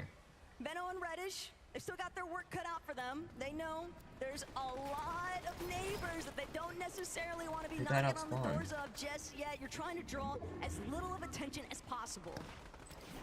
Ooh, Ollie, yeah, I did see him kind of get targeted by a few players, drop to a low HP. And they got the finish. Well, there goes Ollie. Points go to Booga. Blue goes to Peterbot. Oh yeah, look at Ozzy and Peter. Oh, Ozzy. Oh, this isn't fair. Wait, Ozzy's the best. Oh, Queasy.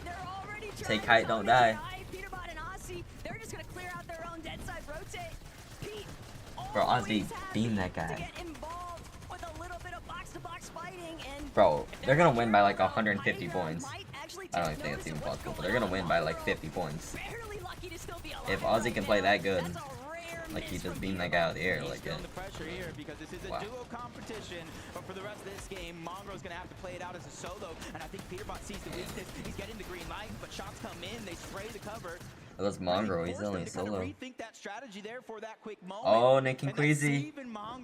Take height, don't die. You know him, you love him. It's Queasy, it's Nick S30, and hopefully this time around they can hold. Why did I get kicked out of the full screen? Hello? Pulling over this hillside has just completely set Queasy and Nick in an optimal position, but you always have to be careful because high ground can be challenged at any given moment, and Queasy is fully aware that factory. He's already caught a glimpse of Shota and Koyota on that secondary height, but teams are on the move. They're trying to control that front side low, and Podesai, Nikov, waiting for the perfect moment to strike. Yeah, he has to let that legendary slurp juice get his HP and shield back up. Nick and Queasy, will definitely do him in, but now the crash pad's going out. They're just simply trying to make their way to the front side of the gun. Clicks and Lacey, same thing as Cold finds himself with another elimination. That's one each for Courage. A lot of the content creators are dying. One banana means one elimination, and he kept that promise right here. Oh, that potassium helping counteract those back cramps. Courage, he's coming alive. Somebody throw out the time machine for this man. But yo, this is unfair, bro. Nick and Queasy are just chilling on height. Wait, Thomas died. Nick just killed Courage. Ozzy just killed Courage.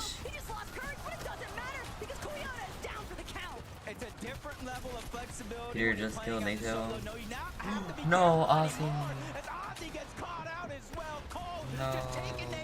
Checking him off that list one at a time, but there's no siphon. He needs the HP, and he found Peterbot's Chug Jug. That's all that Cole needed. He just wanted all of the material, all of the opportunities that Ozzy was able to provide off that body loop. But Nick, Queasy, they're still intact. They're still fully in control of this high ground. Clicks and Lacey might be hoping to try and counteract this, but from the secondary high position, they still got to deal with these teams on low. Queasy and Nick, they're not letting up either. Alex doing what he can to fend for himself on the backside. Ooh, that shockwave probably was. Frontside low. They're waiting. They're hoping that somebody is going to run into one of their Baxter just killed Regs. Let's go. Team still alive. Placement points have not touched this lobby just yo, what? There's no placement yet? Oh, this is cooked.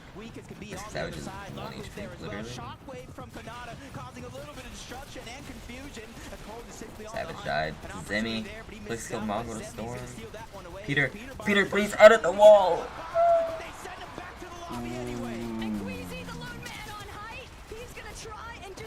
Bro, Peterbot messed up the edit like 8 times. How did Nick die? Nick died. Clake's creating so much space. Lazy, all that bot reviewing from last night, buddy. It's kicking in now. Queasy gonna be dropped down into the heart of the action, and now Clake's and Lacy are actually in a really good spot. He finds his former teammate Veno, the 6 out of 12, as he lands another shot, but he gets shockwave out of zone, quickly uses his, finds his way back, 0 builds left, but on the high ground, it's an EU competition. Oh, that's not Podesai and Nikov on the high ground now. 4 eliminations, they're in control. And they absolutely blocked off Queasy's attempt to actually catapult himself back up the high ground. Oh, Zimmy's in. Kill him, Lacey. Lacey died.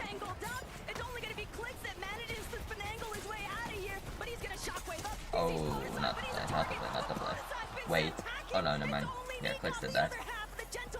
keep this one alive. There's one duo left in this game, and it's Cooper and Zemie. Of course it is. Solos as Queasy's trying to go for the heal off. The Chug Jug backside of the zone. He barely gets it off in time, but Cooper and Zemie, they have the Chug Cannon, infinite heal. Everyone died so quickly. Queasy drops down from above, but it's only a short stint. He doesn't want to go ahead and stay there for too long. As Nikov goes down, 2v1 situation. If anybody can do it, it has to be Queasy. But Queasy's just outnumbered. Cooper and Zemie are gonna strike first. Victory Royale. I killed him. The moment they want to keep that momentum building. They won the last game of the practice games yesterday. They held on to that momentum. They held on to that confidence, and they fired off here in game 1. Let's go and see how they're feeling with Frankie. All right, guys. Congratulations. Gain and Center, give it up for your Victory Royale winners. Cooper, you knew that he had it in him. He's been practicing for this moment, but did you think straight out the gate you'd be picking up the first Victory Royale? 100%. I mean, we're going to win this whole thing. I'm with the best teammate here. I'm feeling super confident. IGLing feels good. I'm feeling great.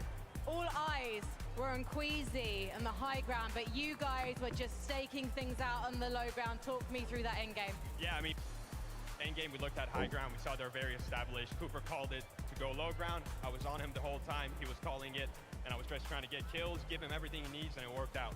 It really did work out. Do you think you need to change things up now to keep people guessing in the lobby? No, I mean, we might change things. We might not. I don't know, but all I know is we're gonna win more. Well, all eyes are gonna be on you. Cooper, after game 1, we've got the eye test now. Who do you think is the biggest competition here? I mean, I don't got any competition here, honestly. I think we're miles ahead of everyone. We just stay consistent, stay confident. No one's beating me. All right then, guys. Please give it up one more time. Cooper and Zemie! What a way to kick things off here in Los Angeles. We'll be right back after this break.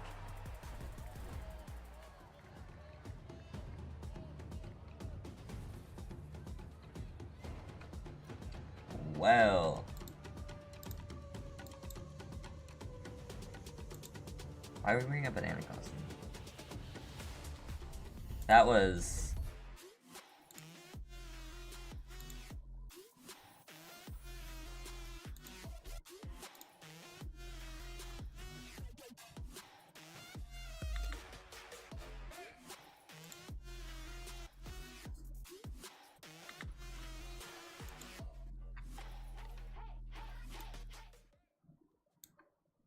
the leaderboard. You kind of can't really tell too much. Who's at the bottom? Ooh, Moxie and Cypher. Jacob Cammy. Hi, I'm checking in. Oh my gosh. How is my, how am I... Thank you. Oh, let me have a 2-minute ad. Oh, no. Anyway. Skinny Pop, popular for a reason. After 40, our skin needs more Look than at just the, a basic moisturizer. Revitalift Triple Power with 3 key anti-aging ingredients visibly reduces wrinkles, firms, and brightens skin. That's okay. a hard-working moisturizer. So, Revitalift Triple Power by L'Oreal Paris. what is that? Nico? They're in second. May I take your order? Queasy and Nick in third. Make it a combo. Sculpt with liner, shine with Dang, gloss. Ozzy and Peter in seventh. That might be the lowest we've ever seen. Peter. That's not terrible though. 6 kills, no placement. His placement's weird, but... Birthday party. Birthday princess party. Birthday princessasaurus party. Get everything for every party. So yeah, first place, Cooper, Zemie, obviously. Combed through every last piece of evidence. Bro, Peter got the same amount of kills as Zemie. Possible connection. Well, Peter and Ozzy, but... Cooper and Zemie win the first game.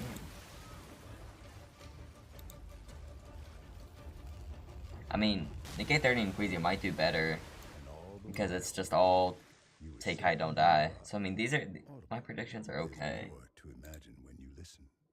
Wait, Clicks and Laser are actually in. They're actually in fourth. Okay, can we not?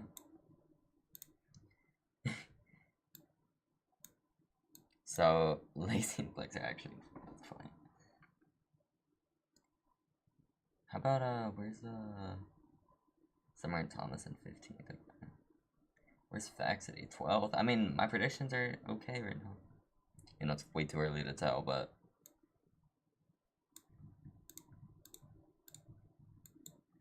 Still, not terrible.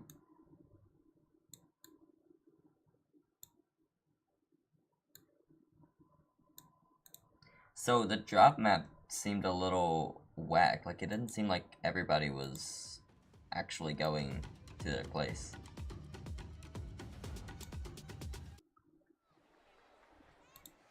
Welcome back, everyone, to the 2025 FNCS Pro-Am. Oh my gosh. Game number 1 was crazy. So many developments all happening in that single chaotic moment of a game. And at the end of it all, Cooper and Zemie come out as Game 1 winners? Yeah, I mean, again, that wasn't too much of a surprise, right? Everyone had Cooper and Zemie winning the whole thing, and it looks like Cooper and Zemie are feeling the same way as well. Going on the low ground aggression definitely is working out for this duo right here. But what I love from it is Cooper. This Major 2 that we just had was one of the first times that he really tried IGLing. And honestly, he's done such a good job with it, and I love to see him bring that into this competition as well. I mean, Cooper was telling us, he said, let's drop low ground. That's what he was telling Zemie. Zemi's like, should we go for high? Should we contest it? No, they wanted to play by the books, go low ground, get those extra eliminations, and it ended up at a 2v1. Quick cleanup, got the dub. I love, too, that, you know, obviously Zemie is saying, like, hey, it's all Coop, and I'm listening to him, but we just watched Zemie go crazy, right?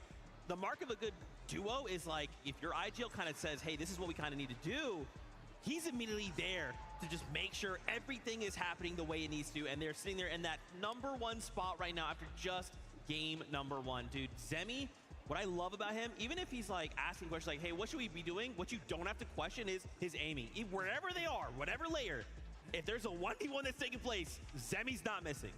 Whew, man, that is a way to start a competition, Takada. And honestly, I think a lot of eyes are going to be on this duo. I don't know necessarily if Peterbot and Aussie Antics are necessarily happy with the performance that we saw right there. Currently sitting in 7th place.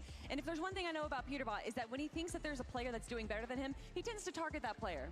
Oh yeah, and you could see from the early game onto Mr. Savage how focused he was on getting that elimination. But also shout out Aussie Antics. The amount of eliminations he was picking up, he was looking like one of the pros himself. Yeah, look at this, the same amount of eliminations as Peterbot. I don't think anyone expected that, but with the amount of practice that Aussie has been putting in, and you can even hear it from Peterbot, the fact that he complimented Aussie Antics just shows how much effort he's been putting into this competition. Absolutely. Of course, I want to highlight here as well Nikov and Podesai. Guys, for a moment, I thought, wait a minute, they're going up. The Gentlemates are on height. This is it. And it looked really, really good. Obviously, Clicks played spoiler to that. We'll get to that in a second. But to see them on that high ground, especially in those late moments of the zone, guys, this feels like an FNCS. Now, really quickly, we have a listen in here with Peterbot, so let's take a look. Kept thinking, like... Alright, remember land under. Yep. Yeah, we won a game on land. You're the first OC player to win a land game. Let's go, bro. I'm talking about winning the whole thing as well, man. Yep. Now we're winning the whole thing. What? Got him. Nice. Good job, steady. We're steady. Bro. Yo, got a pro on the board, baby. 30, 13 white, 60 white, 80 white. Dead, dead, dead. Nice, Nice. bro. Let's go, baby. I blanked her. Dude, 2-2, man. Come on. Kill checked by me. Come on, man. You got to be at least triple my kills. I love that. Something we actually, when we had a chance to talk with Ozzy, one thing he said was like, hey, listen, so on land, OC has not gotten a Victory Royale or a win. So we said, wait a minute, hold on. So you're saying if you got a Victory Royale and won, I mean, OCE is on the map then. That's right. Lachlan walked out with that piece of paper. That would be crazy. Yeah, that would be pretty crazy, especially with it being Aussie Antics, because we do have a few OC pros here as well. So to have it be the content creator, the face of content creation for Fortnite, that'd be pretty special. But if we're talking about special, we got to talk about Cold and Courage JD. Look, Jacob mentioned it. Courage said, every banana I'm going to eat, I'm going to turn that into an elimination. And he was not wrong. You can see the shots he's hitting here. You can see the practice that he's put in. There was a funny note. He's played more tournaments in the last week than he had from 2020 to now. And that work is really paying off. This game, though, was all about Cold. His solo clutch that we saw exactly right here, where he was staying in the back of zone, kind of staying on this like low to kind of second low ground, which is allowing him to grab all these eliminations from all the players that are focusing forward, going for those elims themselves. Honestly, Cold is punishing the rest of the lobby for playing well, and that is what separates these first tier and second tier players, is being able to kind of understand where you're at a deficit and then use that to your advantage. I'm loving it. I'm loving it. All they got to do now is maintain that consistency. Good amount of eliminations, get yourself to the late game, and just keep on going. I want to keep on going to more games. Let's jump back on that battle bus for game number 2. Match 1 has already delivered, and from what we're witnessing this far, Jacob, all of these players are so ready to kind of stamp their own place inside that leaderboard. Yeah, with how wild game 1 was so far, I can only expect it to kind of double, triple in games 4 and 5 at the end of the day. Need Peter and Ozzy to win. Teams alive before placement points went in, but let's get into game number 2 because we want action. Why would they do the placement like that? Like, there's gonna be like no points for the winner. Like, I don't know. I don't know why they did the placement like that. Look, any game 1 jitters that might have existed, it's gotta go. Why are the llamas in the water? Everybody just needs I mean, to absolutely lock in, because hello? it doesn't matter if you're a pro, it doesn't matter if you're a creator. Everybody So I guess they can just somehow, I mean, I guess it is technically Fortnite, so they can just get the slurp map every game, which I mean, I guess makes sense. Sometimes you just gotta start to take a little bit more control over your own destiny, whether that's getting eliminations, pushing up for more positioning, because we saw it. Zone 5, that's when a lot of the teams started position. Wait, I just realized, why are we going... Ozzy finds himself down. They probably spotted him out, but why are we going dirty? As a solo, Peterbot thought he was going to be safe to get rebooted if he went down, but Ozzy going down changes things up completely, because guess where he just got rebooted? Cooper, Zemie, Flakes, they're all looking up at the sky. Ozzy doing everything he can to try and duck it out, but he's gonna get knocked one more time. Why are we landing dirty? Why are we selling Peter? No. Alex and Oh, Alex let it go. They recognize, hey, if there's gonna be somebody getting eliminated this early on, we want to make sure that we could possibly get involved, and everyone's starting to creep up now into this dirty docks area. Savage died. Even had Baxity and Reason going on over there as Seti and Daya with 2 eliminations. 19 teams left in Savage the game, and Lachlan already which means they sent one of them packing early here for game number 2, and that's got to start to boost the confidence Jade, right there for Seti and playing Daya, second because game. now they got position on one of the high hills here on the map, and they can kind of just play it by ear. Bro. Aussie is so used to watching the pros be victims, but now he's on the receiving end. Aussie is just cannot touch the ground. Everybody just aiming up, trying to prevent him from getting any sense of survivability. And Peterbot, he's gonna completely scatter. over there. He's trying to make as much space as possible. Oh, he just got jumped off spawn. Oh, that's try and be a contender here in lobby 2. I kind of know what this feels like right now. Getting put in the blender, you're getting put into a smoothie right now. But they figured it out. Peterbot was able to create enough distance so when Ozzy got rebooted yet again, they're more closer towards Slurpee Swamp. But you got to remember, it was Boogan, typical gamer, that got those early eliminations onto Ozzy, and they already moved into that POI. Ooh, Alex getting mixed up here with Nate Hill, but Nate Hill, that's going to be a fast elimination. Regs now just looking to pull back. Bro, loser fruit isn't even near the fight, bro. Oh. Defense is the best offense at times, and this is the pro, Lufu. We need help. Not trying to let up the pressure anytime soon. With Nate dropping back into the lobby. He's not careful. He could get eliminated one more time. Alex nearly picking off Nate on the landing, and he'll get the job done, finish what he started. And Nate just gonna have to sit and hope that Regs is gonna be able to play a little bit more defense for him so he can actually touch down. Man, these were the fears. These were the fears. Talking to Alex, even Kanata, that you can't split and play that way because it's like a beacon. You're like a flare in the ocean. They know exactly where you're respawning at, and now Alex has found the actual player keeping the whole thing alive with all the loot, which is Regs, getting pressured in by Loser Flute on one side, Alex playing box to box on the other. The top was already taken, and now he's moving in to try to clean up this elimination onto Regs. Nice. He does so with ease. The numbers game is just too much. But with how close we are to Boobin Base, that Bro, Alex is farming, bro. attention of the Gentlemates, Nikov and Podicide. They're starting to kind of poke We're their heads all on the way over. over there now. I've got a good idea that Peter. maybe there's a survivor trying to scramble into their area.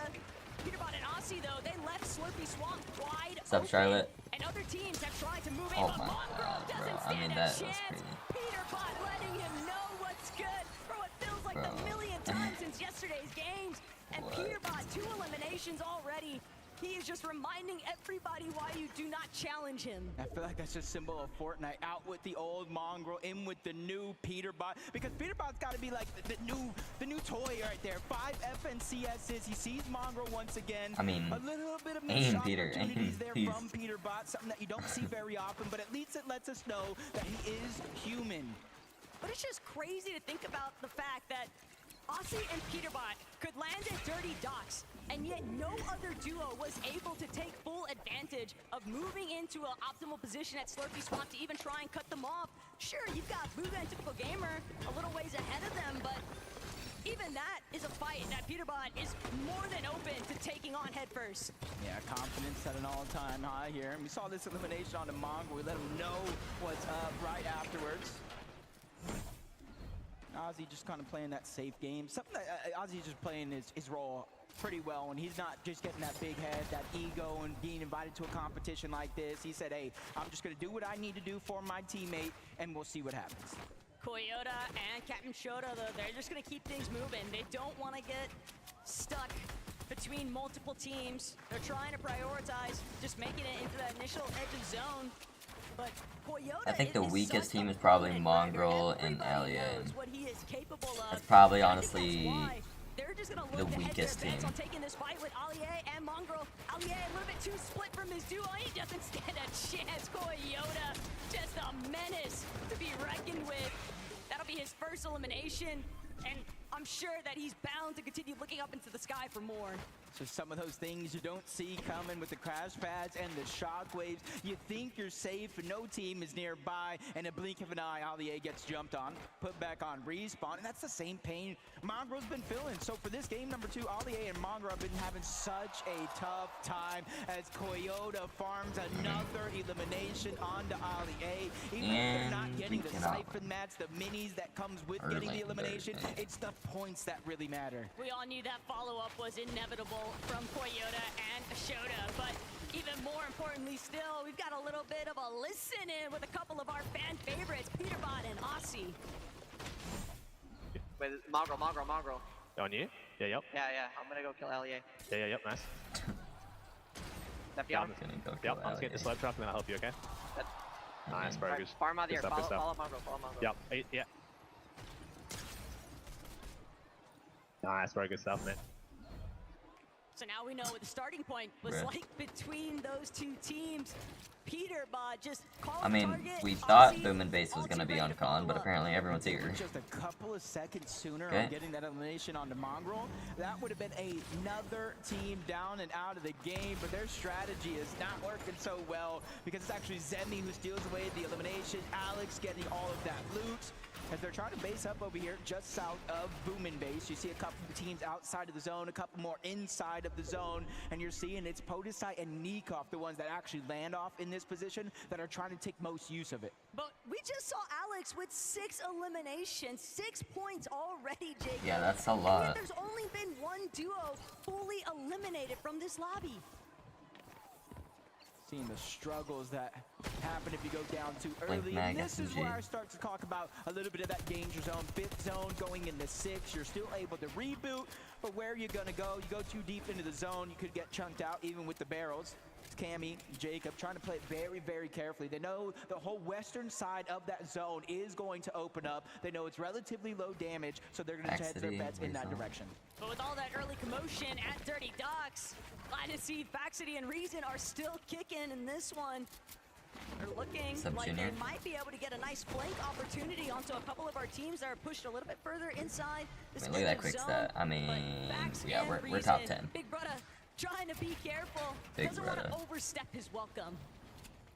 You know, when Faxity got in last second, I might have been one of the happiest people being able to watch him play, being able to check out his streams. He is so entertaining, and he's good. He's good. He just needs to get more reps in a competition. You know, you saw that stat. He's placed top 10 in at least 10 of them. He just hasn't been able to pull off that big win. But hey, if he's able to pull off a win here at the FNCS Pro-Am, that's the only one that matters. His only option is to pull off a victory. The first team to be out was Lachlan and Mr. Savage. One for the broadcast today, at least one for the fans back home, and he's got to get at least one for Amar. I mean, show the man some love.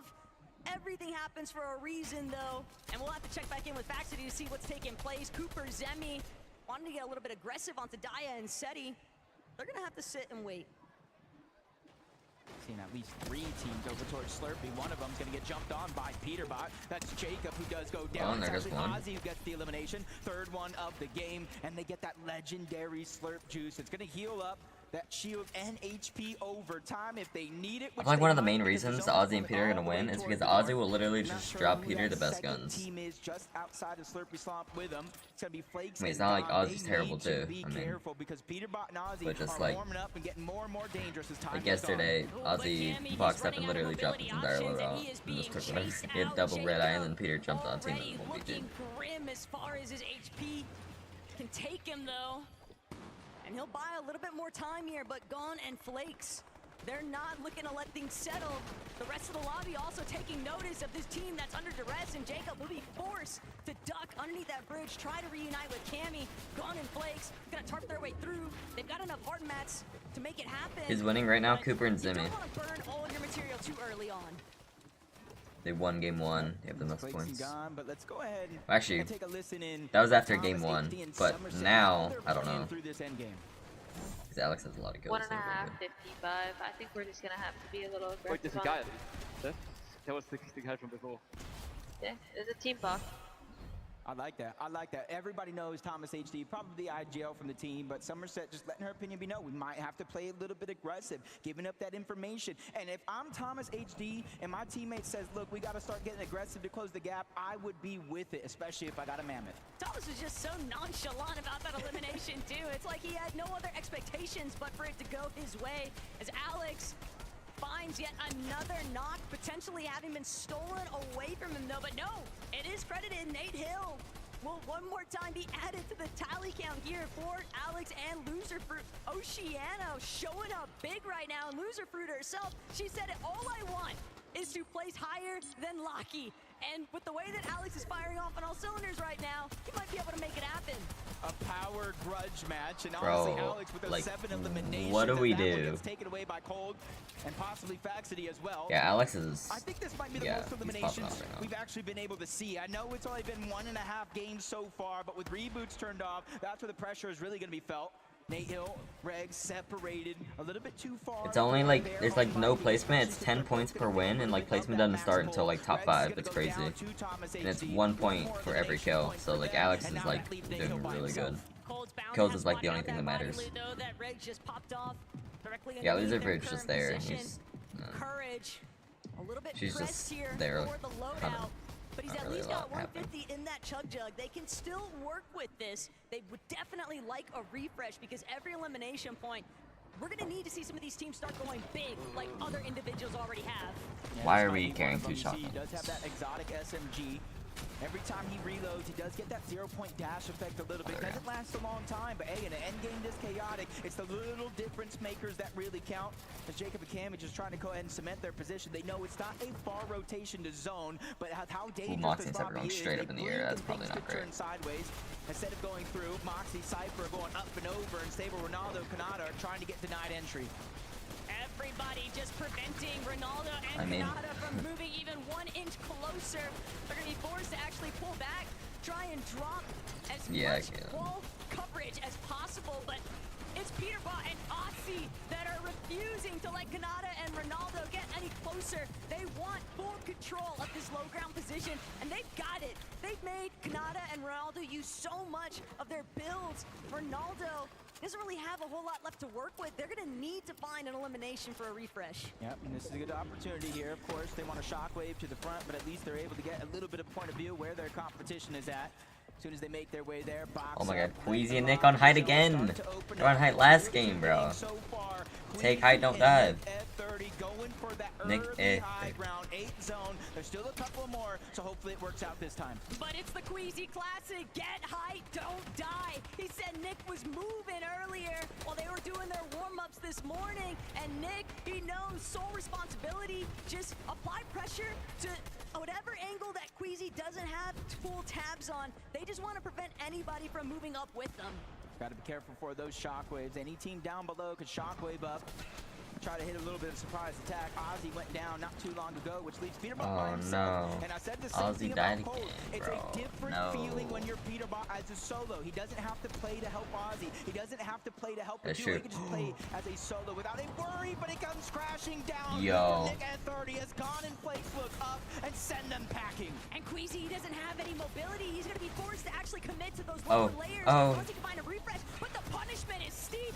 Peterbot catches Flake completely off guard. Gone now going to be forced to work as a solo from this current zone, and Gone, he's got the high ground. He's trying to stop Thomas in his tracks, but Gone, how much longer can you realistically buy time with this loadout? Peterbot behind him does have that shockwave. He can make his presence known in the blink of an eye, so Gone has to be careful. A lot of our solos just trying to look bigger than they actually are. Clicks is even going for the high ground. Peterbot finds his way in. The legendary slurp juice that he got from Ozzy paying off big. Anybody else, you wouldn't even bat an eye, but for Peterbot, he's used to It's like working, a and this kind of operation, the solo scenario, is what he can actually pop off in best. But Lacey, Clicks, they're a duo compadre unit. They don't have to worry about anybody else Alex because and they're Storm. taking advantage, just spraying all these teams to the low ground. They have the chug jug, they have the slurp down below. Peterbot is trying to hold on to his position, spraying to the backside of the zone. That's Faxity that's feeling a little bit of pressure as they get shockwave up and off. Clicks, Lacey do not have high ground anymore. In fact, they're going to get sneak off for it. First down going to be cleaned up. Clicks is firing on all cylinders. And Clicks better because that shockwave sent Lacey in the Oh. wrong direction, but it doesn't matter. Clicks, he finds Alex. Well, there goes That's a Alex. huge shutdown to Loser Fruit's team. And Lacey died too, With so now Clicks it's losing Clicks Lacey, solo. He looks like he's got things fully under control in the high ground. He has to be careful though. He has no real way down in terms of safety. No shockwaves, no crash pads, but he's making sure nobody can look up, so it will not be a worry, especially with the zone floating on over to the side of that mountain. Another solo is going to be Peterbot, and he's running out of his chug jug, and he's running out fast. That zone was looking awfully devious, but the way that it's Oh, pulling that's back such a over lucky this zone pull for elevation, Click, because it's it literally actually it pulled gonna that be a it huge pulled benefit back to to his Clicks. build. He's got Wow, these that's crazy. pre-existing builds. All he W. has to do is keep the pressure at an all-time high. Peterbot might be forced I mean, I to guess drop that has here to at happen though, because it moment, can't pull the but water. Who's he going So. to drop into? Could it be Cooper? Could it be Kanata? No, instead, layer transition back towards that secondary height. I mean, sent the to the low abyss ground of is that just shockwave, and Daya, she'll meet her end though. Now every single person left alive in this game is a solo in this competition, and Seti's just trying to work his way through. I mean, All he Clicks has is the just bare minimum, wins. the There's no siphon way. net. But if you look up, no, that's not an Peter died. angel. That's Clicks, and he has more legendary slurp I mean, juices that Clicks. he knows what Yo, to do with. This is a two. Clicks game. Yeah, Clicks wins. There's no chance. There's no chance that he doesn't win. He doesn't have any heals this time though, and Seti don't know if he's in the same kind of position, but look at Bro, there's Clicks, literally an no chance that absolute Clicks menace in loses the this. high ground, This just guy is causing carrying so 18 much slurp mayhem juices. for the two down below. What'd you Seti miss? finds Kanata. Now it's all up to Clicks. Clicks trying to make sure Clicks does have low he doesn't get builds. chopped out. Seti, he's got a way to make his He's going way off. forward. He got high ground late game. Oh my god, I thought he just had fall damage. He still has a couple of slurp juices remaining. He's gonna look for Seti. He wants the finishing shot. He doesn't need the heal up, but he might just look to play it safe Bro, anyway. if Clicks loses this, then I don't know. There's no way he can lose this though. Oh yeah, GG's. Wait. Yes. Bro, lost. They said they were all night, and it doesn't matter what anybody else might make of it because they came prepared here today. The performance is peaking, Jacob. A victory royale in game 2, and Frankie, even more to say. If there's anything Won we first learned game, from Cooper and that last Zemie. game, it's that America's sweetheart never plays it safe. Clicks, the two of you take the high ground. Lacey goes down. What's your reaction? I might have shockwave Lacey into zone, and I knew that would have been a big sell, but it doesn't matter because I won it, so it's all good. Is that why he sent you into the zone? Because he wanted to do it as a solo, Lacey? He sent me into the zone, but I trusted him the whole way. I never had a doubt he was winning that. And while he is winning it, are you talking to him or are you like, I've got to stay silent, let him do his thing? I was just giving him simple comms, mats, refreshes, pop his slurp before he goes down to fights, and letting him play. And you are loving those shockwaves because we saw that Seti got shockwaved into the zone in those final moments. In a way, it kind of won you the game. Is this your favorite item right now in Reload? Honestly, my favorite item is a spaz. They need to bring the spaz back. Well, I know that a lot of people from Epic Games are watching, so they might take on your suggestion. but how satisfying was that solo moment? How did you keep track of everything from the high ground? Honestly, I just kept on building up and up where shockwaves can't get to that height limit, so you basically have no threat. You just keep on playing your game and spraying. Now, there's an interesting situation that happened at the start of that game, which was that Peterbot and Aussie Antics, they dropped on our leaders from the first game, Cooper and Zemie. Are you worried they're going to be coming your way? The thing is, me and Peter got a good alliance going on, so honestly, keep on dropping on Cooper and Zemie.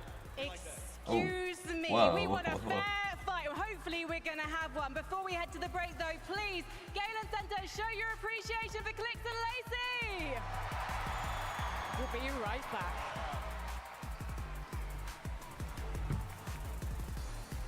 Bro, Alex kind of popped off, I'm not gonna lie. That was a good game. Where are the bananas?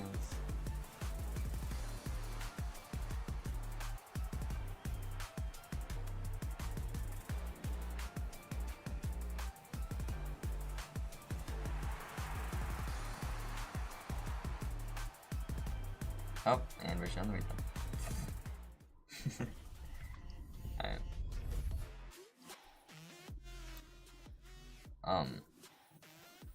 I'll be right back, chat. Oi.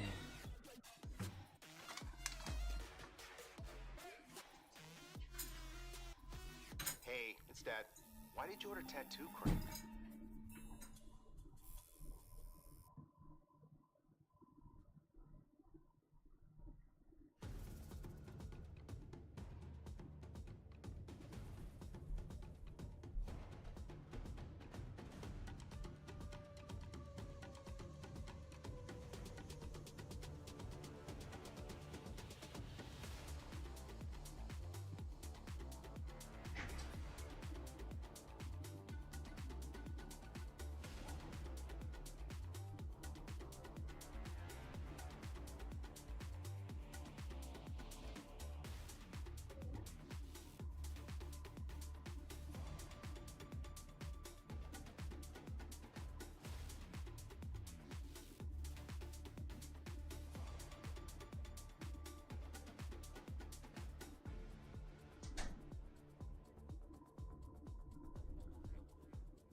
Fortnite fam, I must be dreaming.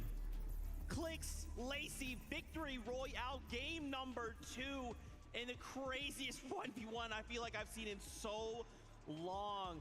Clicks holding height for so much of that end game, and then utilizing those shockwaves to just disrupt SETI, just saying, hey, I know you think you know what up, down, left, right is. Well, this shockwave is about to send shockwaves through your mind. How did he have so many, right? Throwback to when Frankie was talking to them, he's like, Yeah, Clicks might have shockwaved me into Storm, right? How do you have enough to go ahead and do that to your teammate, launch yourself up like 7 times? As you can see, Clicks is very, very comfortable in this meta. This is why I was talking about the fact that a lot of the reload items, they're callbacks to previous competitions way back years ago. Clicks has been a player that's been playing for a very long time, instantly comfortable with all of the items that are going to be in this competition, which is why, of course, he was like, listen, those purple pumps, please bring them back. Yeah, Clicks really set our expectations quite high for the rest of the competition.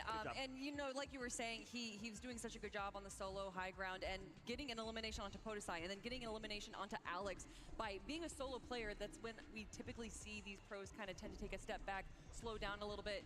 But Clicks was the exact opposite. He just kind of put his foot on the gas pedal there and just kept going. And obviously, it came down to him and Seti in the final 1v1 Vivid. And it got kind of close. Yeah, it did get kind of close. Seti is like, please stop throwing shockwaves at me. He's like, how do you have so many, right? Like I was mentioning, Clicks just kept going up and up and up. Not to mention, Clicks, when he dropped all the way I don't down know if to they've shown low the range, leaderboard yet, but I'll lost the high pull it ground. up. He had no mats. He had nothing to work with. Alright, so yeah, Clicks, Lacey, and first. For him to go ahead and help him clutch that game up. I love to see it. I also love to see Lacey running around the arena right now, getting everyone really hyped up. That's what you want to see. If you do go down, and if even your own teammate goes down, you got to keep your mental straight. I mean, when we saw that moment, we saw Clicks get up, get excited. Yeah. We have that listen in. Let's hear from what this game happened and how it all went down. Come on, looking, come on, looking, come on, looking. I'm spinning you mats, and I'm gonna go down on walls, okay? I'm connecting. Wait, I'm shocking you, sorry. Don't no, shock me, bro. I know, I said I'm shockwaving. You're good. 100. Dead. I'm going on height again, I'm going on height. 200! Kill 3 on height! I don't make it, I don't make it. 4 shocks. 5 shocks. I have 3 mats.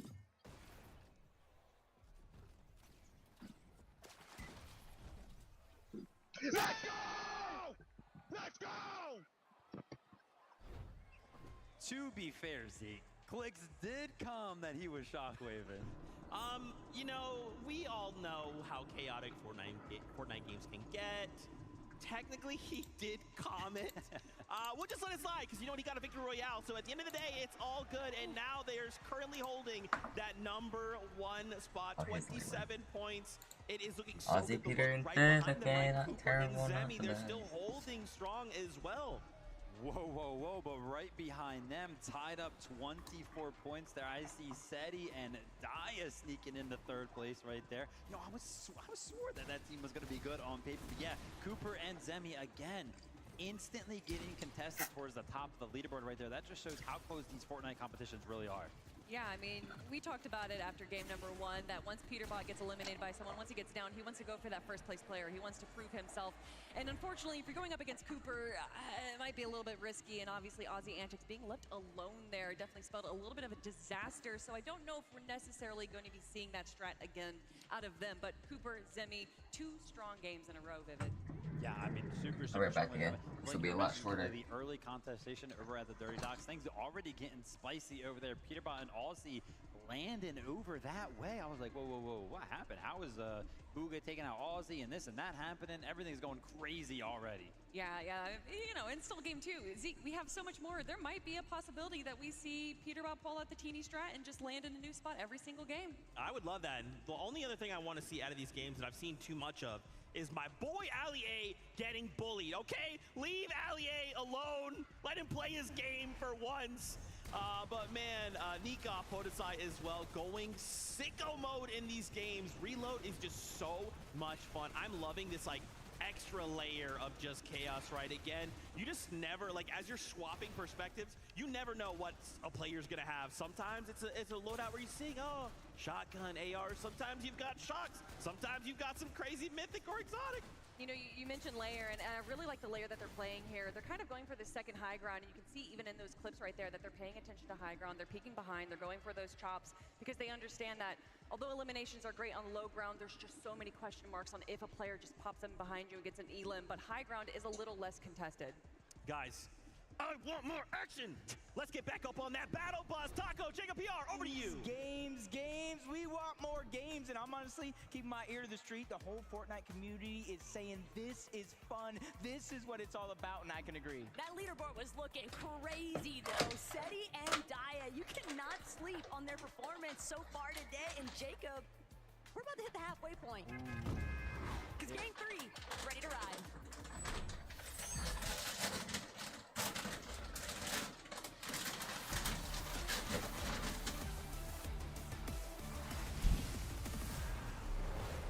This is it, like you're saying, the halfway point, and you saw that leaderboard. And it's not necessarily going the way that... Oh, great. Yo, Nick and Quizzy get 2 llamas? I just saw that. That's crazy. Bro, my controller just... Maybe you could close the gap in the last half of the day, but who knows? One thing's for sure, though, Faxity and Reason playing that third-party contest at Dirty Dogs has made it Where's Peter landing?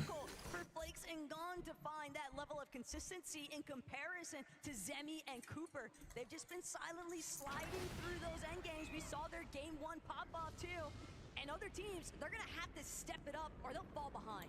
Yeah, it's I really, got really food chat. here because this is a good like pacing game, seeing where you're at versus the rest of the pack. It's almost like testing your strategy. Is it working? But then it was just keeping his eyes peeled. Sees Lacey land a little short. There goes half of the HP.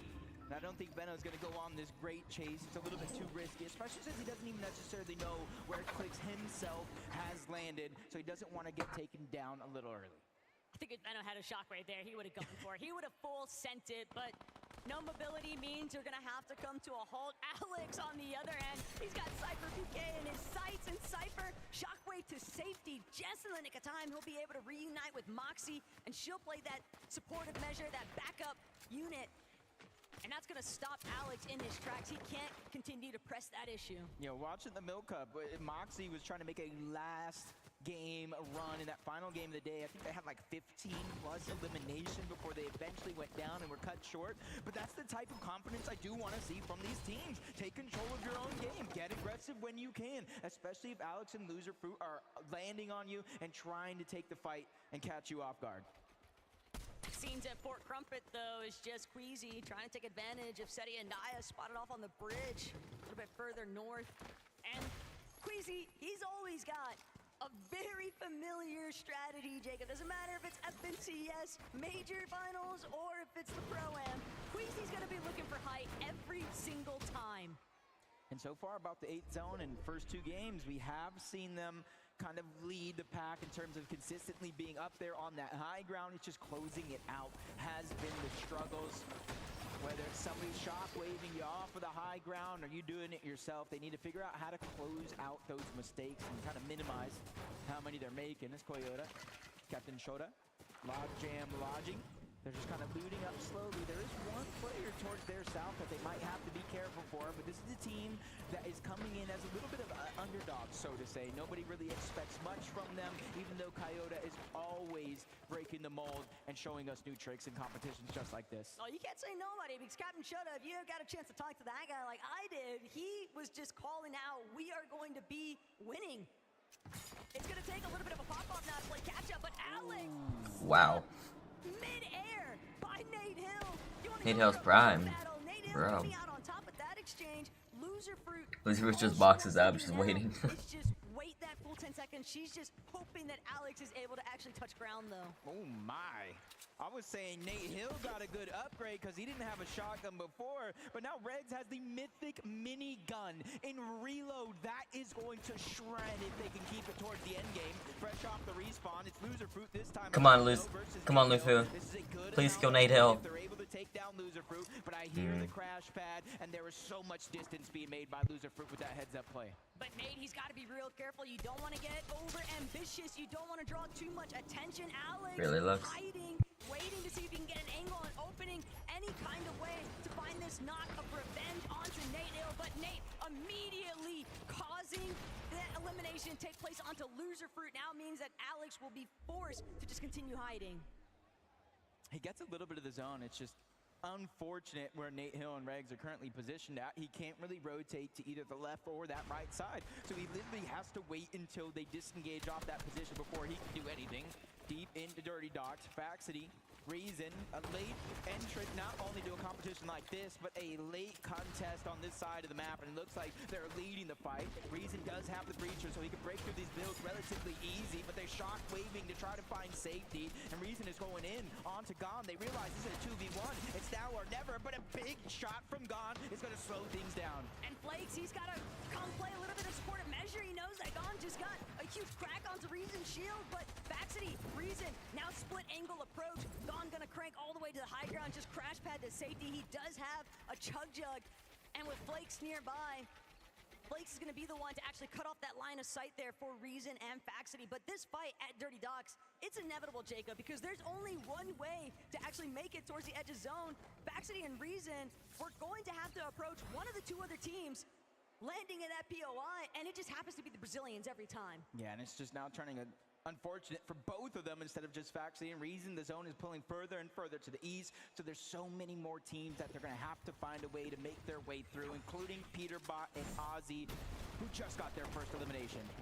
And onto Booga nonetheless. Peterbot just so dastardly. The moment that he sees anybody, he's so down to just key them immediately. That's brimming with confidence. I think first place was about 27 points. That was Clicks and Lacey. Second place only 3 points away. 3 eliminations separating as of now.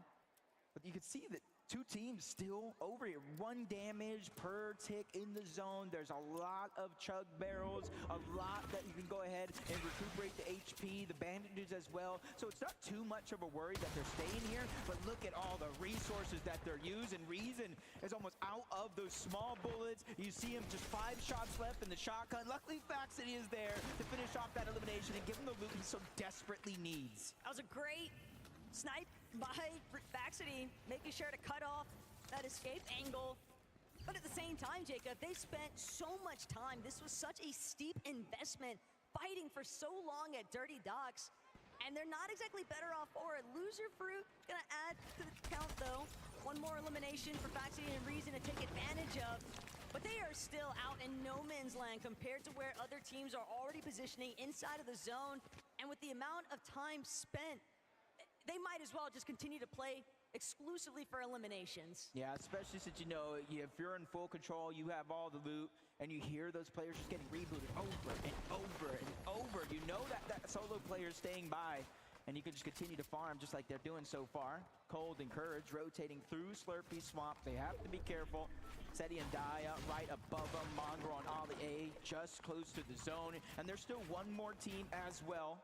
All of them have a little bit of priority over them on this rotation for now. A lot of bodies, though, at Slurpy Swamp, and we all know Peterbot does not like anybody in his territory. Might only be a matter of time before he looks to start clearing out some of those teams and playing a little bit more aggressive, but peeking back in with our Game 2 winners, Lacey and Clicks. If they can continue to replicate the level of success they found in the last lobby, Jacob, they might start to run away with this one. They have that calm, cool, collected demeanor. They have the chemistry, best friends, some would say, as Ozzy's on the other side, putting pressure down from above. Peterbot's to have a crash land. He's trying to make his way up with that shockwave. Meanwhile, that full duo that they were going up against quickly made their way on out. You said it yourself, Taco. Slurpy Swamp that belongs to Bro, look at that stat. 1,881 shotgun damage, which is more than twice as much as everyone, except for Alex. To pack a punch in his loadout. It's not just the Thunder Shotgun and the Mammoth. He's making sure that he has the SMG as well. That way he can just end a fight in the blink of an eye. But with the way that Peterbot and Aussie essentially just reclaimed Slurpy Swamp, they forced every single one of those other teams that were trying to take advantage of some of the heals surrounding Slurpy completely away. He's not allowing anybody else to utilize those resources. It's only Peterbot and Aussies to take advantage of. Ronaldo, Kanata, they're one of those teams, a little bit stuck on the outskirts of Slurpy, but they got a decent little loot pile next to them. I'm eating, Jade. I knew this was the only team with 2 FNCS championships, but with a Chapter 2 Season 1 win, Ronaldo is the only creator with an FNCS champion. Hey, that's got to give a little bit of confidence for someone like Ronaldo. I know we were kind of watching him practice in the rooms. His mechanics are there. It's just kind of like the outside factors that change when Fortnite and the meta changes. But Ron doesn't even need the championship title. Ron would have that confidence regardless of the circumstances surrounding his competitive history. Allie, though, Zeke was asking for it. Guys, please stop bullying him. And it seems like it's worked out so far. But Mongrel, Allie, they might be running smack dab into Cammy soon. Gotta keep an open eye out. Flix has lost Lacey, though, and we are rapidly approaching that no more reboots territory. This is best case scenario, though, with Lacey going down, because you got a max pull to the south, which means a lot of those teams are already going to start their rotations on over. Just need to figure out how you're going to get the loot. And if Flakes and Gon are going to push up on you, but no, it's actually Clix the one looking to get aggressive. If he can win this 2v1 fight, that's the loot that they need. And there's a big shot on the Gon. He goes back to back. Flakes is feeling the pain as well. Clix is not slowing down as he does get the knock. Gon is gone. He is out of here. And now that is Lacey's loot. And Clix, he's still looking to chase him out. He wants to get this duo fully eliminated. Flakes barely managing to survive. He's trying to run every which direction. One more shockwave to create some space. Lacey with the tag from overhead. They're crash padding in. They've got Flakes on the run, but he's gonna sit and hide inside of the bush. They don't have any idea where he's actually scurried off to, and they'll be forced to just head right back to the zone. Flakes did his job. He gave Gon a chance to get rebooted back up, and with him staying alive, there's going to be a second chance as well. But I wish them all the luck in the world, because look how stacked that side of the zone is when the reboots finally turn on. Luckily, there's barrels. There is Slurpy Swamp, so there is going to be some chances. But you got to give credit, all the credit in the world to Clix. Not only making that opportunity possible, getting Lacey back in the game, but getting him loot. Isn't that the creator's job? But it's just not enough loot, and Clix, he's gonna pay the ultimate price.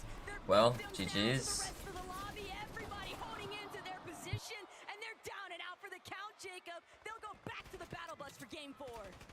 That is just 8 placements too short to get any placement points. At least he was able to get some eliminations to keep the points flowing. As Faxi and Reason just getting targeted. Luckily for them, as of now, they're on the front side of the zone. So eventually teams seems like there's gonna be a new #1 after this game. Just how long can they keep a hold of this pressure? And it seems like things have settled for them.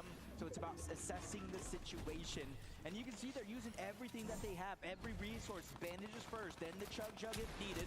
And this is how Gon is just getting put in the ringer right now. Another elimination, and it's after 7th zone. He's not coming back this time. And Gon and Flakes just caught in the crossfire for way too long. First it was Faxity and Reason, but Benno, Reddish, they're looking to keep the ball rolling here.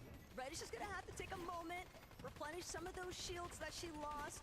But with 6 splashes, a couple of big pots, it's gonna be no issue whatsoever. They're definitely looking nice and healthy, but the high ground is what might be up for grabs soon. Yeah, right now we see Queasy and Nick at 30 on one side, but on the other, Ali, A, and Mongrel are actually making an attempt for it. Might be a little bit too soon though. 7th zone may wait just a little bit longer, especially with one team getting focused, but they do have it, and they have it secured for now. You see them firing off into the distance. That's Queasy and Nick. They're seeing where the zone pulls, and Mongrel and Ollie A, they get the zone pull. They get high ground priority. But the for now is the key word here, because the moment that Allier tries to get a peek overhead, Queasy just immediately pushing him back. They're still looking to play for that height takeover. And Queasy's intentions, this could be an all-out brawl for the high ground in a matter of seconds here. But the whole lobby is on the move, Jacob. They're all trying to control that front side. Even Alex using the crash pad that wasn't even his. Mongrel, he's been in this situation before, being able to hold on to that high ground. Allier is doing his job right. Anybody that flies past, he's trying to put down pressure, trying to land some damage, make it easier and easier for the lobby to thin out. But Reddish has just got taken down, leaving Benno by himself. And you can see he only has 3 minis, so he's going to need an elimination if this goes to a kill-off. He does have a lot of builds to work with. Not like completely done, but Ronaldo directly beneath where he's boxed up. Mongrel still trying to control height, but Queasy, Nick A30. Mongrel by his own. He can't keep tabs of everyone around him, so Queasy gonna force him to drop. That was Take out, don't die. IQ play. You had Nick at 30, pushing up, being the actual aggressor. Queasy in the distance, landing the damage. Ollie A is now down. Mongrel's by himself. 90 on the chug. Let's go, Mongrel's primed. He's trying to keep his position in the front side of the zone to attack. Where's Peter and Ozzy? Did they die? There's no way, right? You feel and hear the shots firing onto his builds. Oh no, never mind. Oh. Where's Ozzy's dead? Because Ozzy always dies in game. But Peter is alive. Oh, not for long. Dead Storm. No. Come on. Come on. Peter, please. Kill Mongrel. Yes! That's Siphon. Oh my god. Nice, we're good. Just chill there, Peter. Chill. Oh my god. Why are we still king? Yes, box there and then take your chug, bro.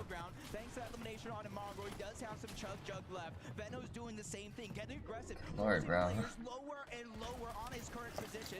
Queasy and Nick, third time could be the charm. We've seen him on high ground. Let's see him close it out. But Kanata, Ronaldo, they just been skirting by. Peterbot with a fourth elimination now onto Nate Hill.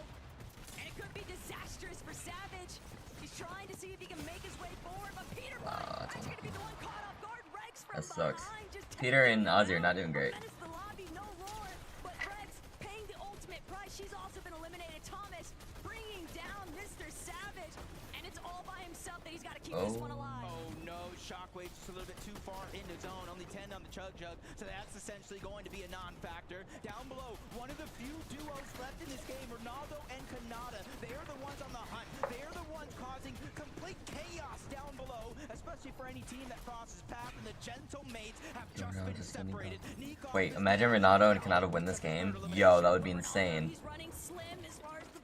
Thomas just died. He might have to drop Seti, might have to get involved, getting a couple attacks.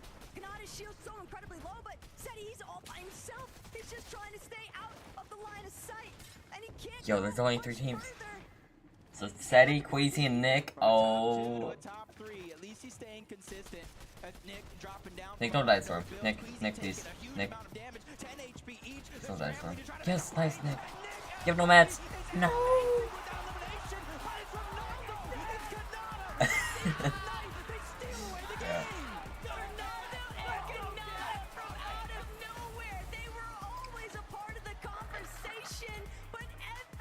Just took their eyes off for long enough that Ron could close this one out. That is what we expect of a former FNCS champion. Oh.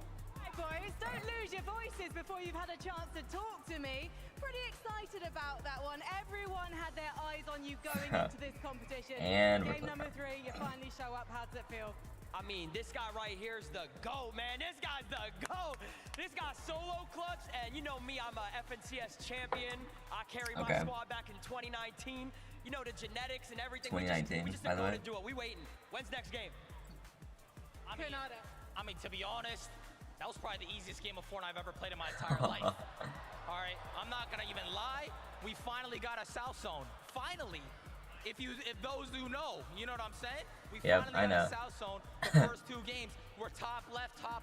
We're running the whole map, landing bottom right. We finally get a zone, and I said we're gonna win it. And what happened? We won that game. I feel like I'm hearing some excuses though. Are you saying you're gonna win this if you get last FNCS. Watch, if we get a zone, last FNCS, every zone was top right, and they landed the bottom left. It was so unlucky. We did top 5, top 3, and now we won easy. All right. Well, let's see if you can make it easy, as you were saying, Ron. It's not over yet, though. We still got 3 more. So, hey. There you go. Let's not get ahead of yourselves. Galen Center, please show some appreciation. It's Ron and Kanata. Let's head back to Zeke.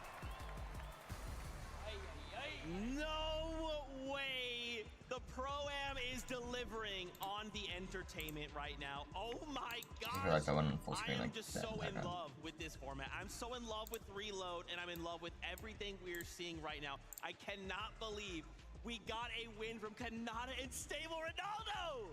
Yeah, I wasn't expecting that. That was crazy. Win that right, the solo clutch, Kanata as well. Listen, I got you with the callback right there to Major 2. If you know, you know. South Zone pulls in their favor, though. They do win the game. Gosh, Kanata's just so good. Honestly, I mean, you know, we make jokes all the time about win zones, pull this way, that way. When Kanata pulls his own, he usually does very, very well. We like to talk about players that kind of fly under the radar, and for whatever reason, Kanata, we just keep forgetting that he is one of the best I guess a players big in break. Fortnite. He is the only We're halfway player in through. the world Halftime show. all 26 FNCS Grand Finals, and to see him be here on the FNCS Pro-Am to prove himself on the caliber that we expect him Bro, to. Ronaldo's That's like what I love to see. But honestly, stable good. Ronaldo Where'd I is pick really Kanata and surprising me. We talked about a I lot picked of these Kanata and Ronaldo in 7th. That's not terrible, but they're probably gonna finish higher because they gotta win. is pulling all the weight as well. Look at that. 3 eliminations each. It was Ronaldo to get the final shot as well. It was equal right there at the end. I mean, 4 eliminations apiece. It'll be interesting to kind of see after the tournament ends how many times the quote-unquote content creator was able to match the eliminations of the professional player. Kanata's in first. Seti and Diana. Right there, Kanata and Stable Ronaldo first place. Peter and Ozzy in 7th again. No. Wow. We are halfway through this competition, and once again, those standings get flipped on their head. Now, we are at the halfway point, which means we're going to give the players some time here. They're going to go ahead and head back with 3 more games to go. They got to start talking strategy, what they're going to do in that second half of the competition. I want to also highlight here, man, Queasy, Nick A30. Oh, my gosh. I don't know. Like, Queasy is a legend already. We all know that. But the fact that consistently we are getting these height endgame situations out of Queasy and Nick A30, by the way. Because sometimes, you know, just one of the duos, think about that last game, game 2, clicks left as a solo. Nick A30 is right there with Queasy. Yeah, I mean, they're doing such a good job. I'm not going to lie, I was a little bit worried after games 1 and 2 because it looked like nobody was really going up for high ground. So I was like, well, if anybody starts to like shoot up, pressure them, tries to take it before them, like what's going to happen then? Game 3, Mongrel and Allier were actually up there on the high ground. And that lasted for about a minute because Queasy just knows how to take the high ground as well. Got to give a big shout out to Nick, though, because it's not easy to kind of follow up on those takes. No, I love that you talk about Mongrel taking high ground, though, because if you looked on the other side of zone, around zone 8 there, that was when Nick A30 and Queasy were essentially egoing. Typically, when one player starts to establish high ground, they kind of hold it until someone either chops them or tries to steal it away from them. But to ego a player and to just build your own high ground on the other side is a different sense in itself. But Queasy, Nick A30 doing a great job. Nick A30 getting an elimination onto Seti, one of our invitational winners, is definitely going to be in his highlight reel. Beautiful shot right there from Nick. Dude, and I love to you kind of bring up Seti. I love that we've also kind of been seeing Seti. He's kind of like lurking, right? He keeps making these end games. In game number 2, we saw him kind of paired up with Daya as well. They're on the low ground. I mean, Seti is like, he smells blood in the water, right? Like, he's that shark lurking in the depths, waiting to strike. And the problem is, we kind of keep letting him make to end games. Yeah, I mean, I'm going to pat myself on the back a little bit here, right? We were talking about the duos, having a little bit of a conversation. I was like, I swear, Seti and Daya, they're like good on paper. Everybody's like, what are you talking about? I'm like, I swear they should be good. They're like, nah. Shout out to KXR, though, because I saw KXR put some respect on Seti and Daya's name as a duo in this competition. So far, though, I think they're proving everybody wrong. I mean, you called it out, honestly, that we have a lot of FNCS competitors here, a lot of people that make it to the grand finals, but this is a team that has won multiple lands to both of their names between the Milk Cup, between the Placing clicks are still in 4th. Oh, bro. Winners right here, and that's why we are currently seeing them in their 2nd place spot. But for me, I'm looking at eliminations, and I have to look to Ozzy and Peterbot. 16 eliminations, the most in the lobby, but of course, they need to get placement. Like, they need to get a win. They get a win, they low-key probably win. That they do have the I mean, it's also kind of crazy looking at that leaderboard, how close, like top 7's very, very close. I think it was up to like 3rd place. I mean, there's only a 6-point difference right now. So Peter just needs like a good game. If they can actually make it in game, like together, because the Ozzy keeps dying in game. If Peter can actually make it in game, then like that's pretty good. Like they should do good if like Ozzy doesn't die. I love that reaction. The variety of talent, really, from every single duo. You know, it doesn't matter who we tune into. There's excitement. There's plays being made. Like, man, Reload is just so much fun. Yeah, it really, really is. And shout out to Alex, right? Because Alex kind of putting on an early game clinic right now. Definitely going for those aggressive pushes. That game, though, definitely got a little bit of a pushback. Nate Hill was moving a little bit. Nate Hill was doing good that game. That's crazy. And was able to pick up a couple more eliminations kind of following up on that.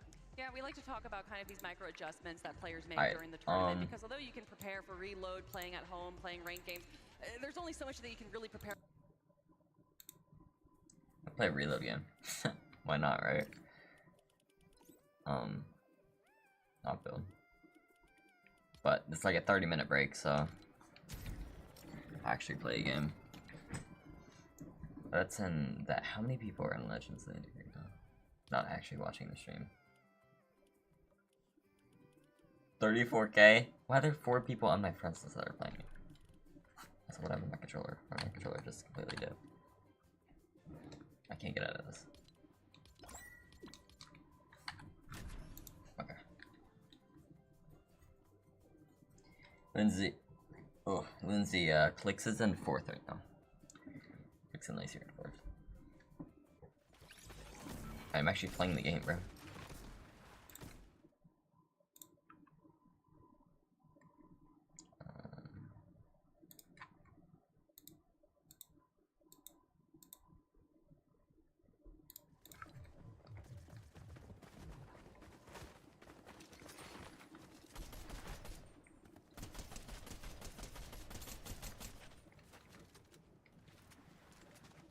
This isn't the right man.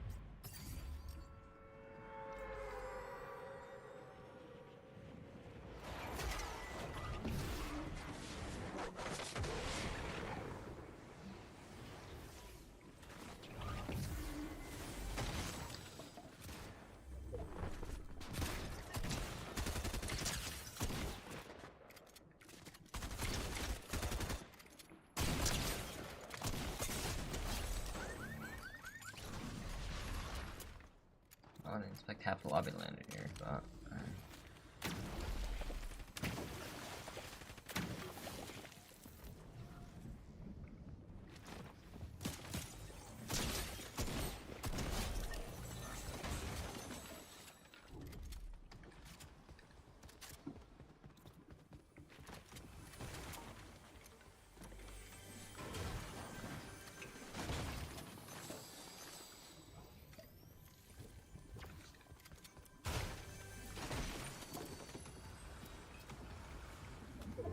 After this game, we'll go back to the broadcast, but it's like a 25-minute wait till the next game, so.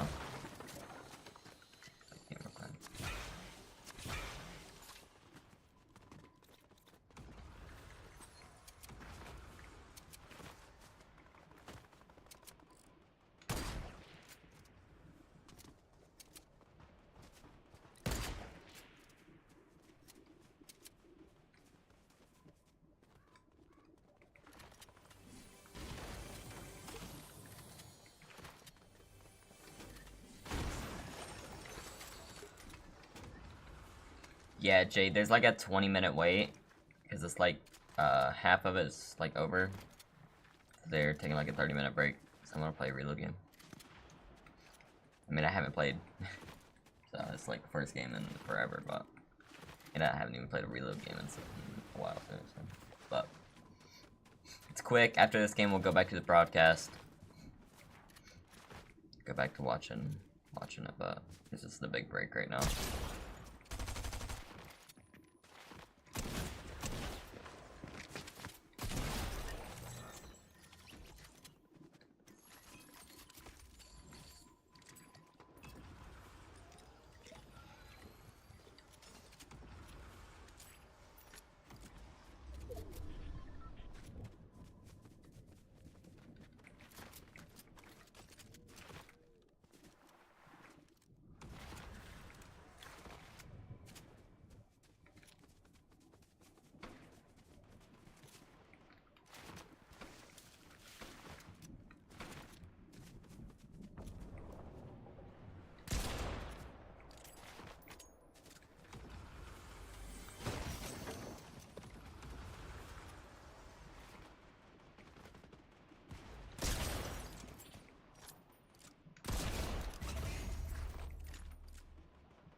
Grass suck.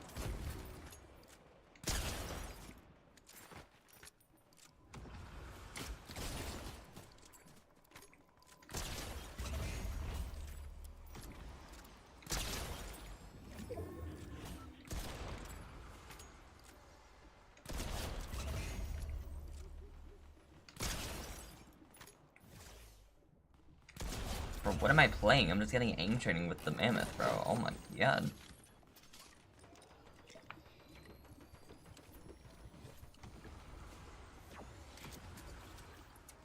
I need to go back in the stream and clip that because I don't have the backtrack stuff on.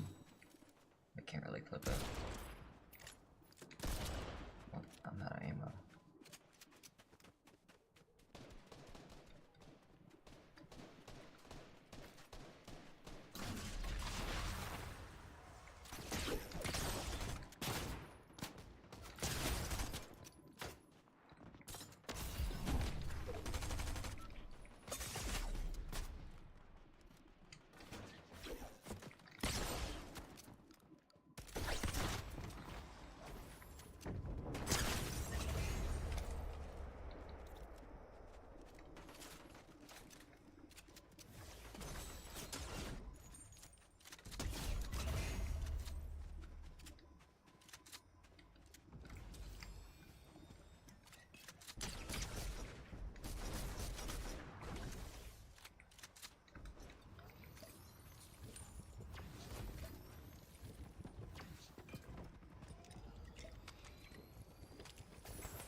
How does no one have heavy ammo?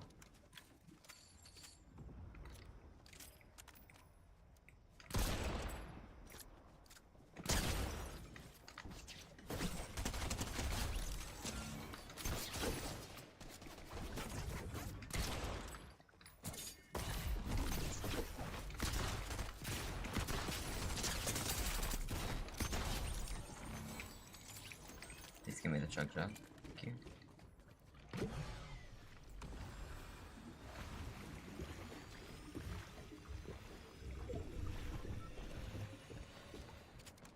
This is like more stacked than a rank game. What am I playing?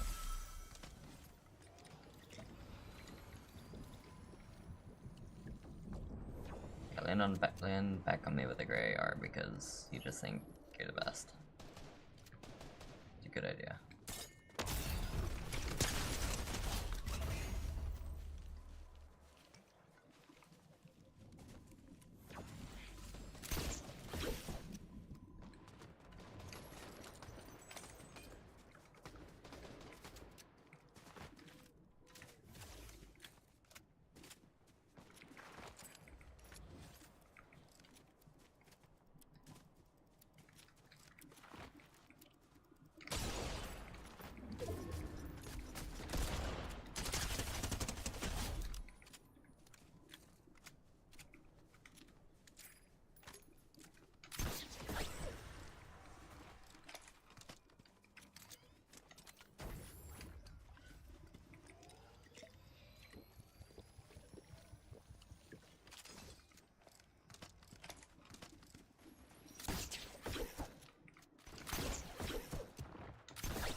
grappler.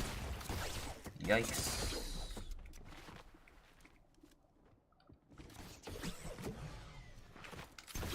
Doesn't matter.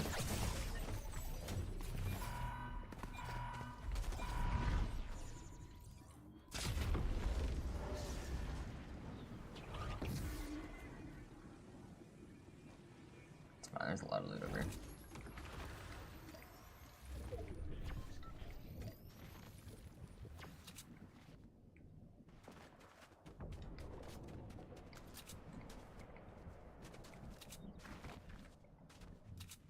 Bruh.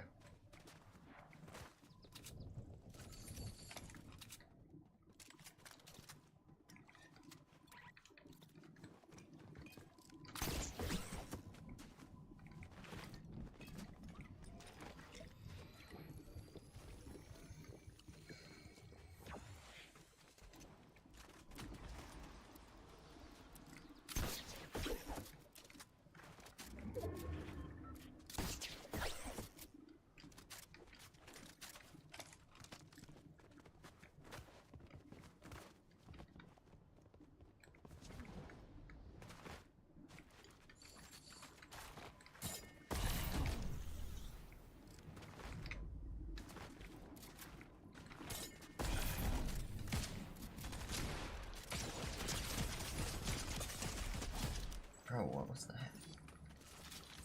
How are you waiting for so much damage?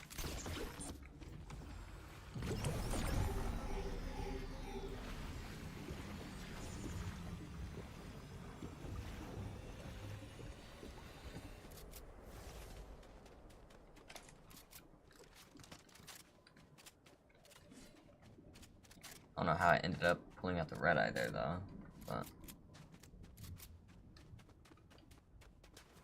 it's fine.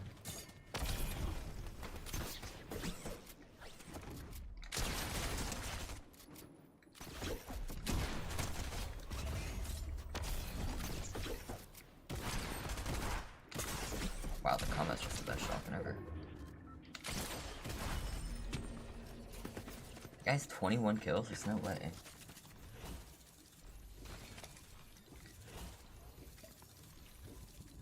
I had more kills than me. That guy was not very good. Okay. He's probably playing on console though, because the combat hit me for like 100 from like 40 meters away. That was crazy.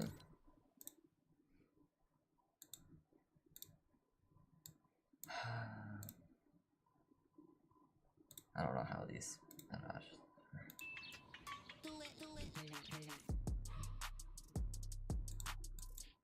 For that one. But yeah, I mean, it's no surprise here, honestly. Like, I think everybody kind of coming into the competition, you've got an FNCS winner paired up with an FNCS winner. I mean, come on, what's going to happen? Yeah, I mean, you know, a lot of people say that if you look at Fortnite from 5-6 years ago, it is a vastly different game, especially the competitive side of things. But still, being able to have that competitive mindset, understand what your priorities need to be, and also be able to synergize and communicate with your IGL is very important. I think that's what Stable Ronaldo brings, where maybe a few other content creators fall a little short, is that he understands what it means to be a duo, what it means to be in a team and work together. I love it. We've done something special. We've got some stats from the first 3 games. Let's take a look and kind of see, are there any front runners leading any of these stats? There's a name. You know, it's crazy, Viv. Why don't you just call out that name that seems to be eating up quite a bit of these stats? So His profile's private. Like, ooh, Alex and Peterbot kind of tied up, and then my eyes went further down the list, and I was like, oh, Peterbot. Most damage done, best damage ratio, most builds, most eliminations. Peterbot, yeah, this is why he was finding himself toward the top of predictions. He's also going down around 8th, 7th place, and a lot of those eliminations are kind of earned towards the end game. So for the fact that he has the most damage, the most builds, and the most eliminations, while still not placing that very high, just shows how much of a powerhouse he is. As somebody who pretty much gets to watch Peterbot on a daily, and I love doing so, I'm kind of afraid to say we still haven't seen that Peterbot-esque performance, right? I'm talking about one of those end games where 7 eliminations, you blink, and all of a sudden he gets them. Well, I mean, Peterbot, you know, a completely incredible player in the standard Battle Royale mode that we're used to, and he has just perfected that. He's played everything with it, and I'm wondering, actually, if with it being reload mode, that it's not necessarily facilitating the kind of end game that Peterbot is used to. I feel like he should be pretty comfortable. I mean, we're kind of getting to the end game pretty consistently, right? Every single time we kind of tune into him, he's picking up those refreshes. He's got a grapple gun to work with. It looks like he should be comfortable. Something that we always say, though, about Peterbot is how he conditions the rest of the lobby. Yeah. And I think that this lobby is unconditionable because they are just so chaotic, and they kind of just don't care. To quote David, I don't care is what they're saying to Peterbot. I like that, but I think there's a point to that, right? Because obviously the fact we have all of these different things, there's so much chaos, shocks, and people kind of landing back down. You're like, I just eliminated you. Wait, stop, don't come back, don't come back. Like, there's so many different things, and I think there is, because I agree. Normally with Peterbot, we're used to seeing like, oh no, there's 20 duos left alive, it's Peterbot, and then suddenly like, wait, Peterbot won and picked up like 11 eliminations? What just happened? Now, what about creators, right? Who has shown up as the best creator on the day? Well, it's actually Zemie, who is looking the strongest right now. Imagine that. I don't think any of us are really surprised to hear and or say that. I mean, just look at some of these stats. Zemie, he's got ice in I the killed veins. him. Yeah, I mean, no surprise right there. We were kind of talking Zemie. For anybody who Yeah, doesn't there's know probably anything not. about Yeah, Zemie, there's pretty not much really taking surprise. over the zero build scene. He's considered one of the best players in that game mode. Coming over to the program, obviously, yeah, you got to build a little bit, but the aim should be there. He knows how to kind of use all of these weapons. Yeah, I mean, that's And I not was really actually surprised, talking to though. Zemie, right? Cooper was kind of gassing him up. He was like, dude, his aim is just like so good. And I was like, well, yeah, because in zero build, you're used to people kind of like shockwaving around, all of the movement that kind of gets added to zero build. Sometimes you just got to hit those shots of players flying through the sky. He's used to that. Reload, a lot of people flying through the next one? sky. He's literally doing those aim trainer maps that we see, but it's just in zero build. But again, you know, he understands competition. He's entered competitions himself, and then joined by Cooper, who's an incredible IGL. But looking at the numbers, What? Nate Hill, if we're going to talk about Nate the Dark Hill? Horse, Nate Hill is definitely one of them with 1,500 damage. What? Yeah, a lot of that's actually got to be from last game, right? We saw him. I kind of talked about it a little bit, gave him a little bit of a shout out for pushing back. Ozzy Alex. still And has some good if we're just damage, looking but he at it keeps on paper, dying it's like, late whoa, game. like Nate Hill should not be able to push back Alex. I mean, Alex has been playing the game. He's an FNCS champion. Nate Hill, yeah, he's still kind of playing Fortnite, but he hasn't really considered himself or, you know, jumped into the competitions in a very long time. But to kind of see him do something like that and the show on the damage zone leaderboard, really, really cool to see. I even saw Somerset up there, right? Like, whoa, what's going on, man? We're putting up some damage numbers here. It is so absolutely amazing. Now, we actually have an interview lined up. Let's check in with Clicks and Lacey. We have to check in with Clicks and Lacey because they're 4th place on the leaderboard at the moment, but there's only 11 points separating them from Ron and Canada at the top. Clicks, what happened in that last game? You know, there's a bush in front of us, and unfortunately they had a mammoth pistol and hit a headshot on Lacey, so he got hit 170. Not a good look. It was hard, but you really can't come back when zone's that far, you know? Yeah, and I mean, Thomas and Somerset, they're going to do that to you once they get the mammoth in their hands. Lacey, what's the strategy going forward? I'm landing on Somerset. She out the air the entire game. Well, maybe Somerset's listening to this and she's going to be ready for you. It's a W key situation, though, isn't it, Clicks? It's anyone's game. All you need is one good game and you can dominate the top again. Yeah, I mean, these next 3 games are going to be really aggressive, so it's about just staying on par with the aggressiveness and trying to get many kills as possible. And what's it like knowing that the crowd is on your side? They're always on our side. You just gotta love the crowd. You love the Clicksers, you know? Yeah, I mean, you got used to them being on your side, but you never take it for granted, right? Never take it for granted. Super grateful for them. And what's it like for you, Lacey? Obviously, the former pro player, now in front of the crowd again. Are you loving what you're hearing? Yeah, you know, as a former professional player. He's got like $5,000 to his name. That's a former professional player. Current professional player. You know, it's fun. It's my first LAN. The adrenaline up there on the stage, it's a lot of fun hearing the crowd and seeing Bucky, here we go everybody cheering us again. on. So maybe Major 3, Clicks might make some changes to his very successful trio and bring you in? I don't know. I might have to drop Iamzo. Need a new fragger? He would literally physically wait on our team. Like, it's not worth it. That's such a shame. But you know what? Yep. We got a game. We got to go. Let's call this a last chance to head back to the desk. I need to sort this situation out. Bro. Oh, God. Wow. That is crazy. There's the engagement form we were looking for. There it is. There it is. Obviously, you know that they're excited. Obviously, that's again, that's a character. That's them being characters. That's them being characters. What did you say?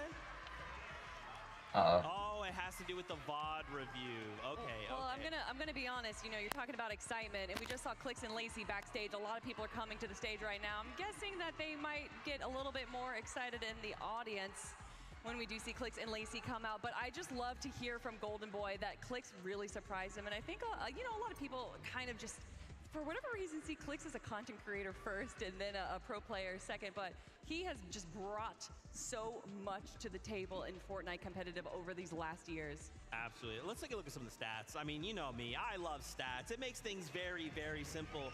Peterbot leading the charge right now. 2.8 damage ratio, almost 5K damage done. Look at the eliminations and, of course, the current place. But again, Kelly, you kind of called out. Yeah, they're kind of hitting these good stats, but that placement isn't there. Yeah, and I think a lot of that, again, goes down to their game style is going for these like early game aggressions and then translating that into this end game. And I just think that typically we kind of can see them go for low ground aggression and then go for the high ground right when the moment's right, but they haven't been able to find that right moment. Peterbot, obviously with Aussie Antics, just seems to be struggling a little bit in that end game there, Vivid, but I think that there is definitely a possibility in these last 3 games for them to recover. Yeah, I mean, no surprise that we see Peterbot kind of at the top of, you know, being that quote-unquote best player right there. He just always is so good. It's pretty much like that sole reason why he was finding himself sort of top of some of these prediction leaderboards. Yeah. Hey, Loserfruit, what are you doing? Did you want to come over? Did you want to come over and say something? Did you want to... Yeah, I know. Yeah, you want to hear? Why don't you throw this headset on? Uh-oh. I'm now casting the event. Okay. We welcome you. Thank you, Loserfruit, for joining us. We're doing good. He's doing so well. Yeah, he's doing good, right? Popping off with the... I think he has the most limbs alongside Peterbot. Yeah, he does. Yeah, Ty. Hey, Yeah. all right, let's go. So what did you guys talk about during the little bit of a break there?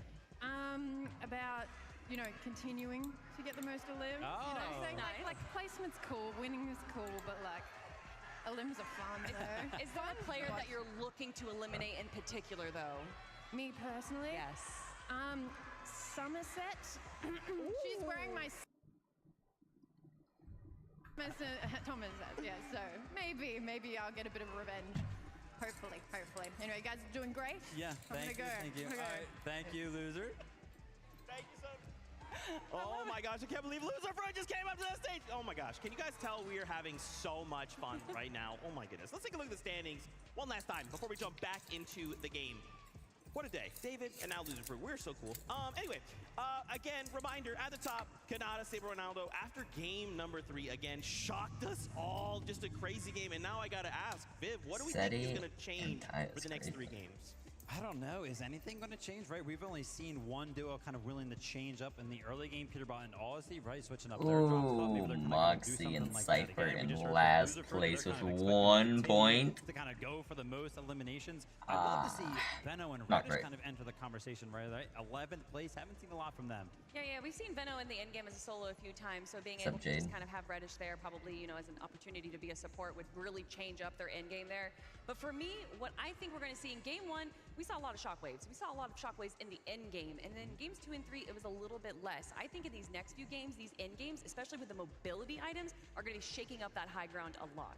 I'm curious, will Loserfruit get the elimination onto Lachlan? The single desire she seeks. The single elimination, will we make that happen? Speaking of course, of other conversations, could we see Thomas HD and Somerset get a victory royale? I mean, Loserfruit's talking her up. I mean, will we? I think we definitely can. I think Thomas HD and Somerset, we saw Somerset on the leaderboard there for creators when it comes to damage on, so they're obviously playing pretty well. I would be curious to kind of see the leaderboard for damage on amongst the pros, because I would be not surprised if Thomas HD kind of found himself there. So, I mean, they're doing good in that department. They just got to kind of find themselves to the end game. I guess they're all using the same. Yeah, definitely going for that kind of early game aggression stat instead. But you know, Zeke, I just want some more Fortnite. Because that's their mic too. too. I think that's what everyone else is here for as well. I think you guys want more games of Fortnite, right? Are you guys ready? Casters, take us in a game.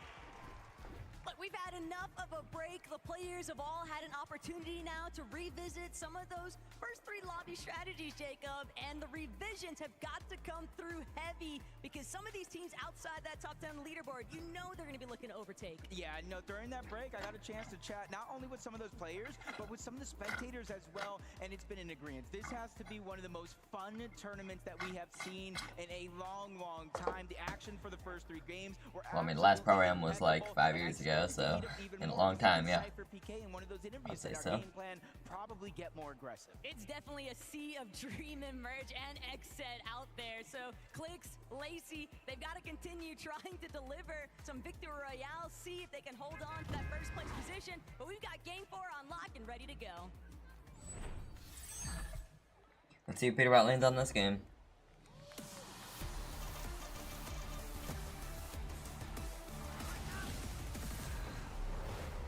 This is it, the true halfway point of the 2025 FNCS Pro-Am competition, and where you're at on the leaderboard, I feel like dictates how you get to play. In the top 5, business as usual. Anywhere down below, if you're looking for that #1 spot and to be able to hoist that trophy, you might Vaxity and Rezon have been going here.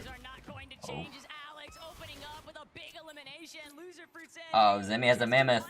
He missed against me. He's gonna hit someone. Delivering right now, but Vaxity, he's going to find the most shield currently at Dirty Docks. Zemie kind of hesitating for a moment. Didn't want to take that mammoth pistol shot. Didn't feel like he was going to be able to actually close that gap. Cooper might actually be looking to take the charge though onto Pax. Just kind of taking their time, feeling things out. They don't want to go ahead and make any decisions that they're going to regret later on. You've got to imagine you take that shot, you annoy them, something you do to Peter Bot, and then he kind of hunts you down the rest of that game. Is Alex able to get that first elimination and kind of... So I guess Peter Bot landed Slurpee because they're not showing it. Out of the map, the dust has settled just a little bit until somebody makes a mistake. Ron and Flakes just seem like they can't catch a break, though. If it's not Vaxity and Reason, if it's not Zemie and Cooper, now they got to worry about Oshi with Alex and Loser Fruit. And another But Lacey just does not look locked out hey, right now. like to see them I think Lacey's probably really, really tired, honestly. Oh. Peter just died to Typical Gamer. Impersonal. They're tired of waiting for the action to come to them. Oh, okay. That is a big loss. Not just the point that they give on over, but the Chug Jug and the legendary Slurp going on over to Typical Gamer. And it's Typical Gamer himself. Boxed up Peter Bot. Okay. Typical Gamer just... You know Pete's not going to let that slide. Booga, okay. Typical Gamer, you better watch your backs, because if Pete gets onto the... Oh man, Mr. Savage and Lachlan had such a bad time. Oh, that sucks.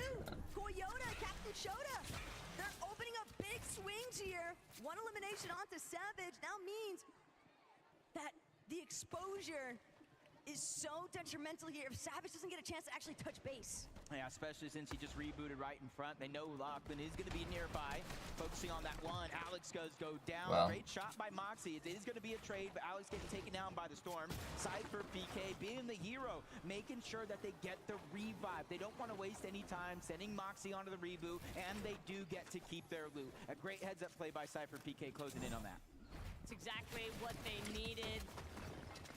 Alex, on the other hand, probably wishing that this exchange wouldn't have been so even. Good backup, though, from Cypher. At the same time, Captain Shota, Toyota, they found Savage yet again, and they want more, but Savage and Lachlan, they're on the run. It's Lacey. Actually, no, cancel that. Locky. I'm so sorry. No, don't worry. You know that story about Lacey and Lachlan in the code. That's not the first person to make a little bit of a hiccup there, but they just know Savage and Lachlan have been running around. They're just on the hunt constantly. But now Savage is moving in towards Steamy Stats, and he's hoping with more and more teams over on this north side of the map that this could be a chance for them to get back That's a replay bug and a half. I know that he's a solo and is immediately going on the hunt. Waiting for that perfect moment. Savage knows he can't glide up. That would leave him open to getting taken down, but Veno's gonna go ahead and seal that deal anyway. It's just so unfair. Savage has no shield.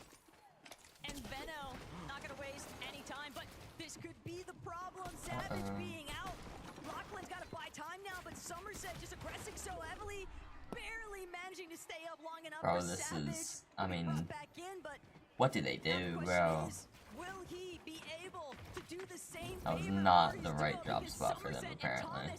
And Mr. Savage is dead. And this is just disastrous. Coyote, Captain Shota is there as well. They were the ones that originally taken down Savage and Lachlan as a part of their game plan. Thomas and Somerset just taking advantage, but first place right now, taking down Ali A, Kanata and Stable Ronaldo.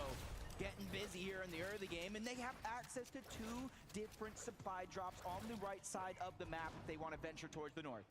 Kanata and Ronaldo seem like they're really starting to find their Yeah, they are like doing. They're actually doing really good. to come to a bit of a stoppage. I mean, I knew they had Uncon Stilltown, so I put them decently high on my predictions, but they're doing really good. I didn't think Ronaldo was that good, but I guess he's been playing a lot recently. Oh, Peter Bot's on him. Uh-oh.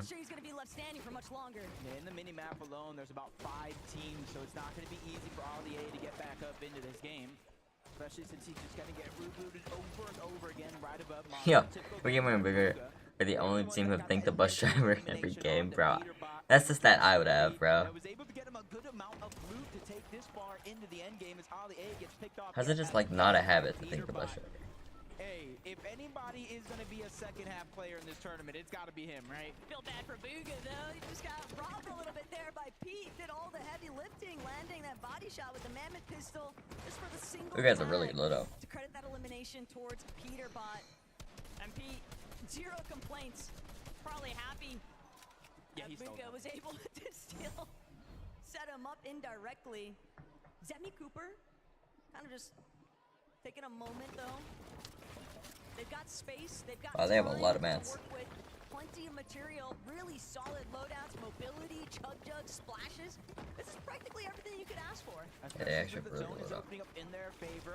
Bro, we need Pete and Ozzy to win a game. They know it's in zone, and they know the chances of teams being back there is relatively low. Not necessarily impossible as Peterbot. No, this is not the same replay we've seen. This is just Peterbot bullying Ali A. He said, you know what, Zeke? I don't care what you have to say. Oh my god. Bro, it just we're just farming kills with. Bro. This guy, it just gets nothing except a constant replay cycle, Jacob. The lobby is only allowing him to exist to farm elim points off of. It's like poking the bear. You poke Peterbot one too many times and land near his drop spot. Look at everybody shooting at Peterbot again. Oh my god. He has 5 eliminations. Bro, what is this? Just farming Ali A out of the sky.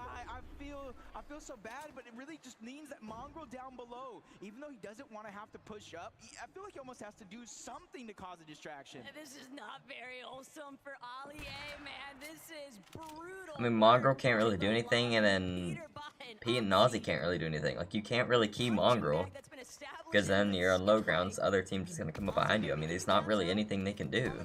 Like, there's nothing Mongrel and Ozzy can do. Like, there's, I don't know. Oh, and Peter. Pete did that. No, you go somewhere else, the other side of the map, please.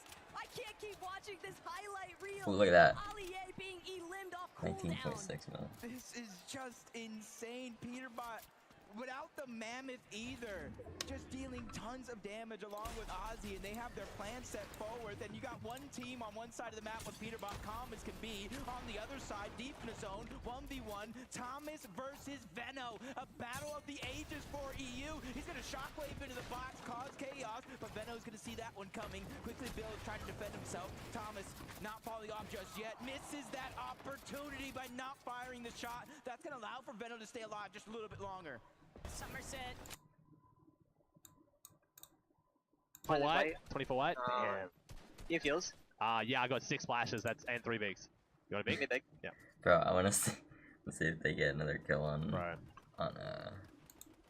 Do people literally breaking the trees around them for better sightlines? People rotating it late. Yeah. There, He's back, Valley. he's back, yeah. I'm not gonna have an angle unless I stand up, though. I don't want to get beat here. Oh, he landed. Speeding someone else. Alex, Actually, go ahead. nope, never mind. He On didn't. us? Yeah, yeah. What do you want to do?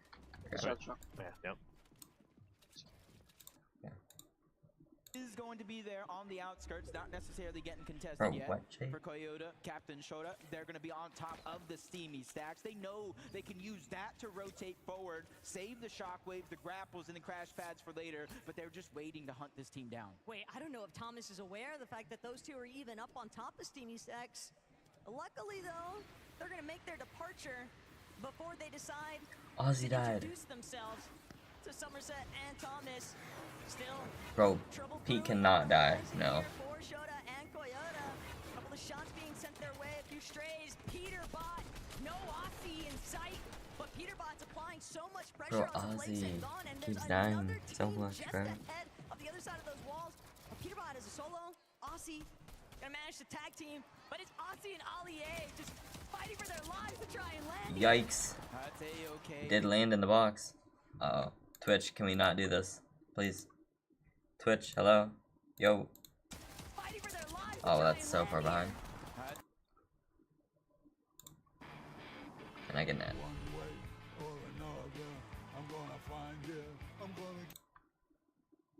Hit mute, not pause.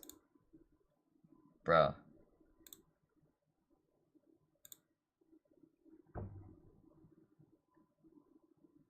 Come on.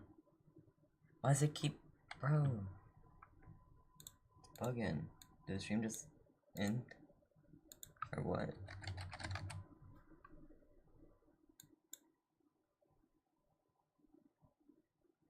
Wait, I think the stream actually did end.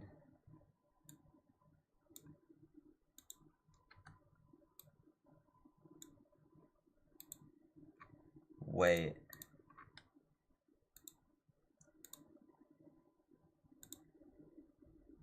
What am I doing? What's Twitch and Fortnite doing is a better question. I think their stream like literally just ended.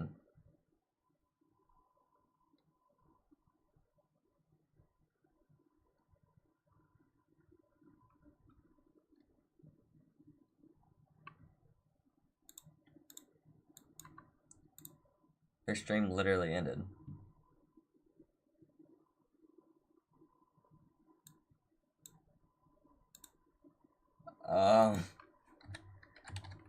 Guys, streamed 1 minute ago.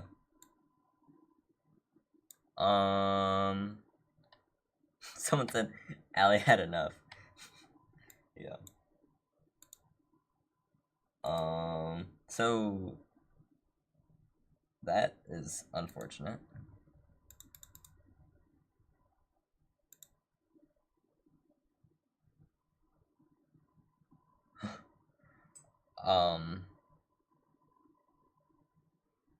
Refresh, it's back. Don't think it's back.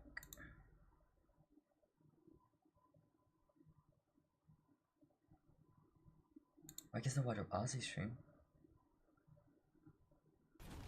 Okay. Gone. I'm in Yeah, the spot. I'm literally on you. I'm literally. This works. Wait. I think all of Twitch might not be working. What's going on? Gone. I'm in Yeah, front of I'm literally on you. I'm literally. Everyone's stream crashed. So literally the entire thing lost.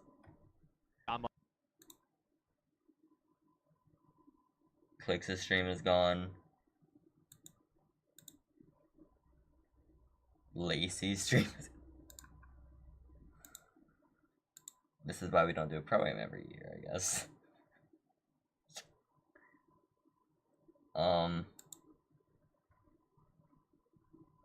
5. So Ron just committed Grand Theft Auto and kidnapped a 5-year-old girl? Yep. What happened? No, like all of the streams, like their internet like went out or something there. I don't know what happened, but something happened. What happened to Ronaldo? Why is that playing? Bro. That is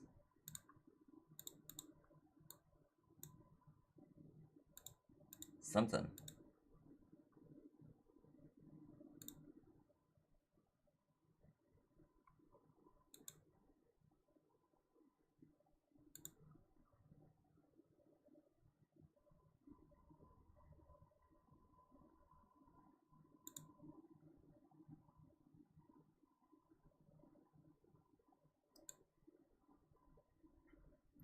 Yeah, all of the things just ended.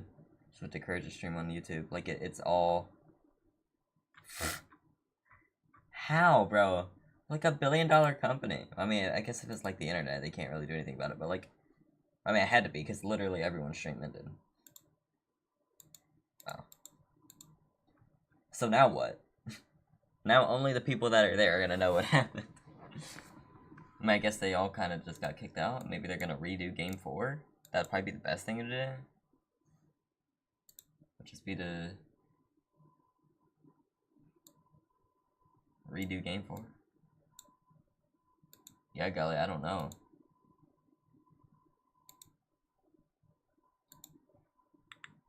Everything just got cooked. Wow. It's not every Twitch stream because Ship stream is working just fine.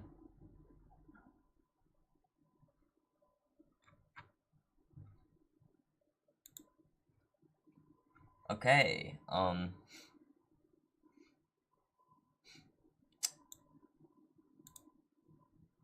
so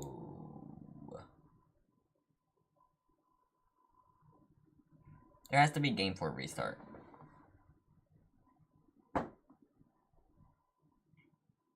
Like they have to just redo Game 4, which sucked for Peter because they were just farming kills.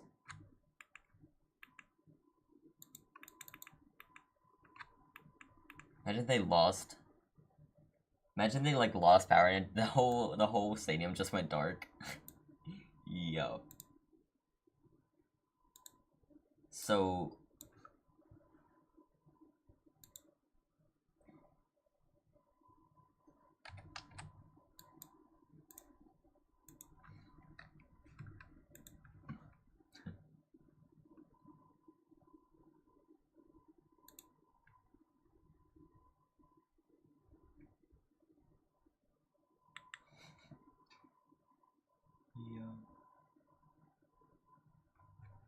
that is crazy. I haven't even posted anything too. Maybe like Fortnite sad in this.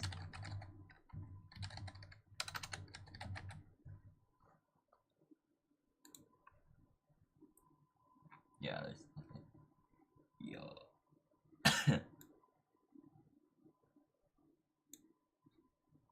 So now what?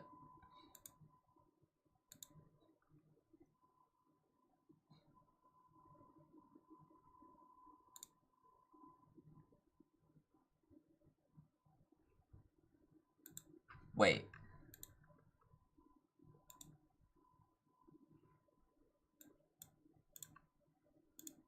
Bucky is here. Of course I get that. So, Bucky is in person, which we saw earlier on the broadcast because he's in the background. So Bucky's literally like the only person that's live right now, apparently. Oh my god, bro. These ads going.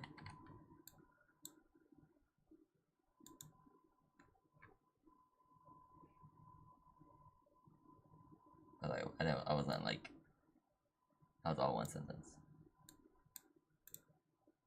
I'm just happy to be part of that, honestly. And it's so cool. There's a great rocking the OG skin. I mean, you got your skin back in 2020.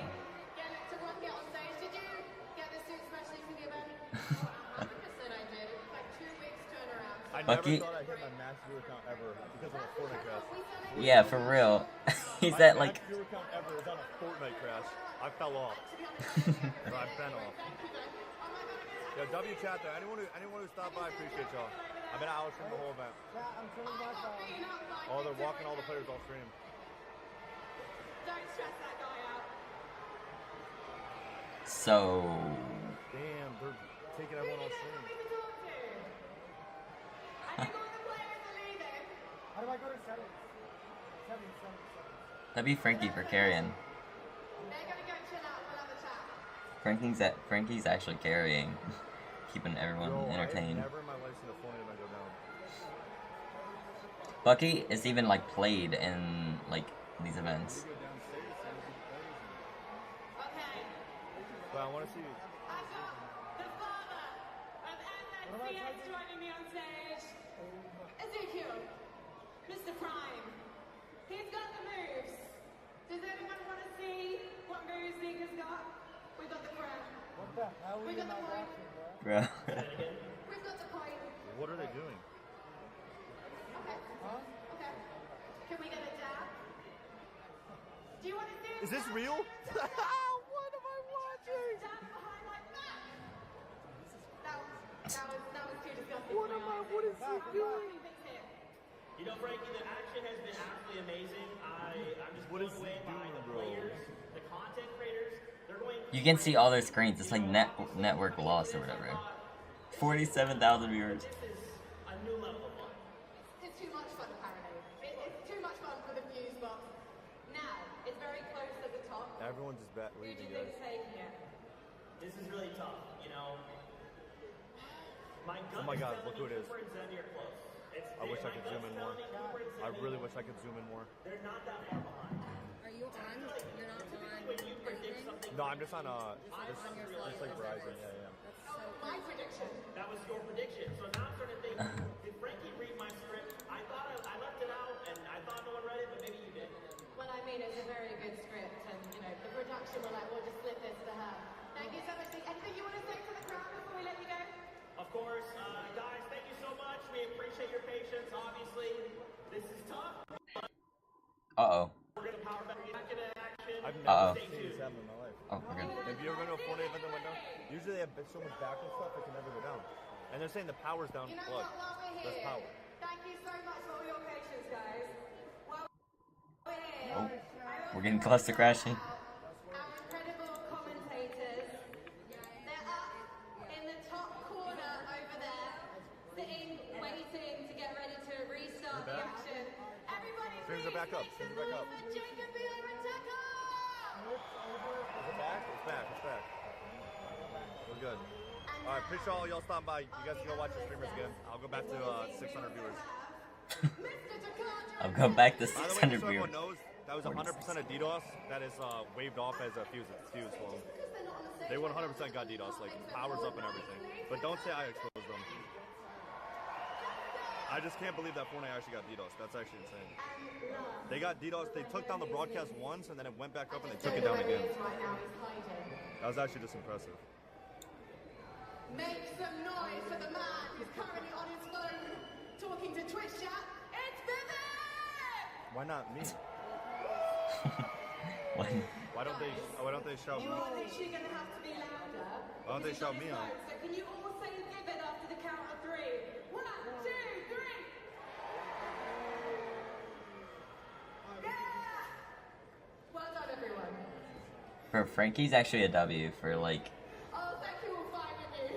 not just leaving. Thank you, Atlas. Okay. While I've still got you, you're doing amazing, all of you. How many of you, for who, I'm going to start that again. How many of you calling this Ozzy just went live again. esports event before this? Anyone been to Fort Worth? Oh.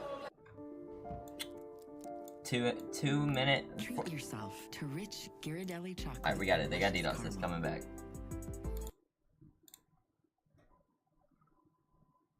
Bro. He's running ads so he can make so much money, bro. This guy. Oh. Bro, I bet he was trying to, like, that whole time to run ads so he can make so much money. Because he has, it's like 50K. He just runs, like, the most amount of ads, like, yo. This is insane. How did, like, that's crazy.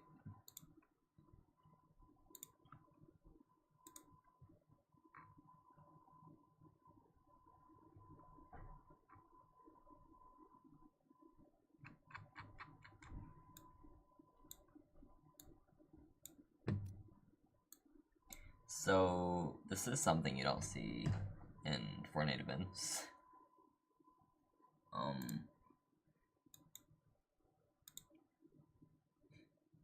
Okay, everyone's stream is, like, back up now, like, Nick 830 and, like, all their streams. Savage, Ozzy, Zemie.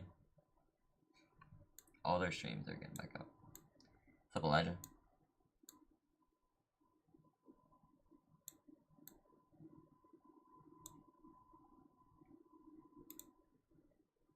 Waiting for recording to go live again. Just 6 minutes.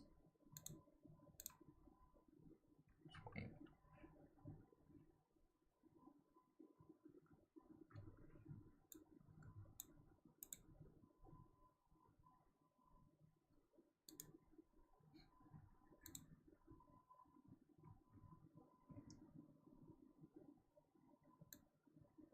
Bro, this is crazy.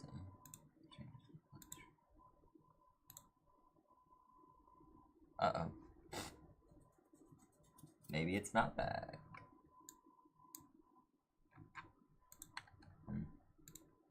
Is it stream?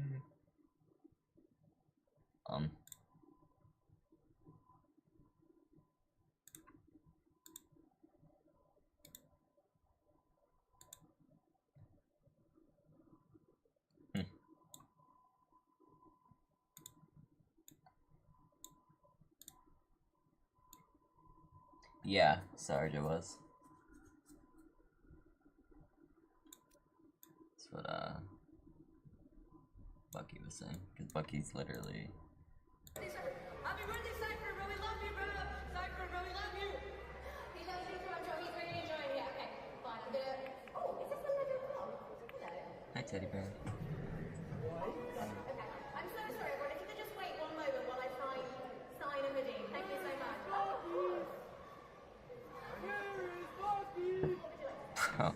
Zemie and Cooper. They're starting a Bucky chant to get me on the stream. They're starting a Bucky chant. Yeah.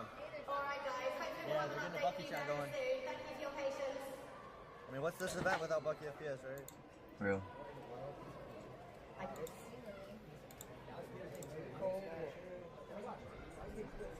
That, yeah, P had 7 kills, and they're rerunning it. Given permission to keep talking to all of you, so I'm going to come over here and show the crowd a little bit of love. How are we doing over here? Oh my goodness. That is crazy, Sim. Dude, thank God for iRoll Toolkit and like my setup, bro. Wow. Shout out to Bloomy, by the way, for like hooking me up with everything, bro. He helped me out with all the iRoll streaming and shit, bro. Shit's been clutch, bro. Like, you guys don't understand how much shit there was behind like getting this iRoll stream set up for me and Pilot. There was a lot behind it, bro. Like setting up all the ingest and everything. It was very, very difficult. So shout out Bloomy for helping out. Kids, be really careful. I don't want you to fall down. Well done, typical gamer. Typical gamer. I Oh. love that. Okay, I'm going to get 2 more predictions. Shout out to Pilot too for the fucking crew. 100%. Peter Bot. Where is she? Yo, of course we're betting that, Are we bro. gonna say Bucky FPS? Come on. Kids, I want you all to sit down because I'm a little bit worried. I don't want you guys to have This Samsung is insane. I'm in like 4K quality, bro. Look at this. Look how far down she is, bro. Surging forward, so to speak, to use a Fortnite term inaccurately. I think we're going to do You can see what's on their desk, bro. because there's only so much our voices and our hands can do. When we've got feet as well, we can make even more noise, right? So we're going to practice, we're going to get our feet warmed up now for when our players come back on stage. Because when they return to this stage, I want them to give them the loudest welcome they've had so far, okay? So we're going to stop with our feet. What Just happened? our feet now, I want to see what noise that makes, okay? On the count of 3, stop your feet. 1, 2, 3! Yeah, Lux. Nope. Sounds like there's a storm coming. Okay, now we're going to add just your hands, your feet, your hands, no voices, okay? 1, 2, 3. This is like when Ninja did the floss. I feel like that just Cricket. Real. Okay, now we're going to It's like when Ninja did the we're vlog. really going to see if we can raise the roof of this place. Okay, 1, 2, 3, make some noise!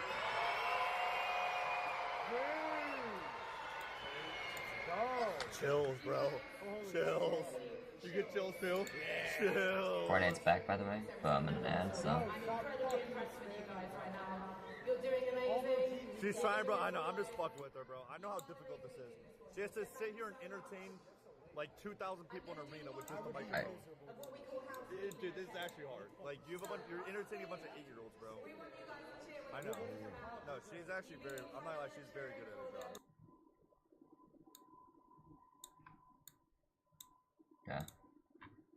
Yeah. And we're back. Oh, that wasn't the right button for whoever's doing that. There's no volume though. I have not quite added that yet.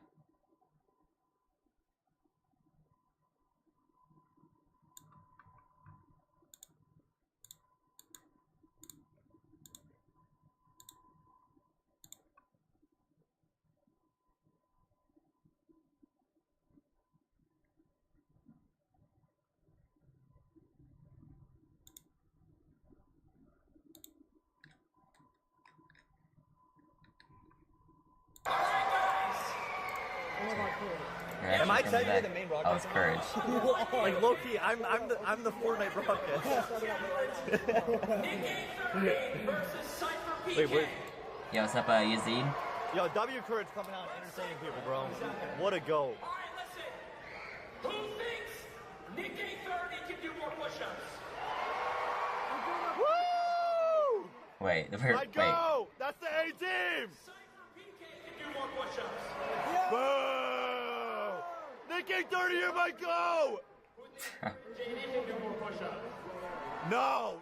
Absolutely not! Fatty! You can't do one! Who do you think will win? You think you can beat Nick? Nick's kind of tough, bro. Nick's kind of tough. You think Kurt's gonna beat me up for that later? Never back down, I'm never gonna give up. Never back down, never what? Hit it. Never give up. Low key, Nick's gonna win. Oh my god. Yo, why don't they put me out there for a push-up competition? Bro, Bucky, you could probably do like 5. Hi. I'm checking. No! Oh my gosh. Oh, I'm we're a kidding. Huge fan. Oh, thank you. I love Skinny Pop. Anyway, what's your name? Jennifer. The only good part about this whole thing. Anderson. Come on. Skinny Pop, popular for a reason. Want a sleek that stays up to 5 washes? Bro, I wanted to see that. Bro. Well, at least we could figure out who wins.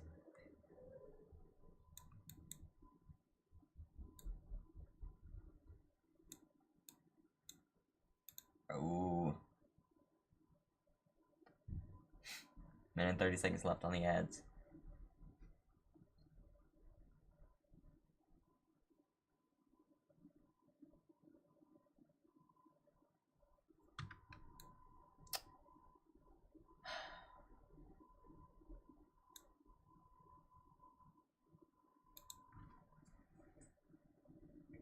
Okay, well, they're done now. I can see that off of the ad.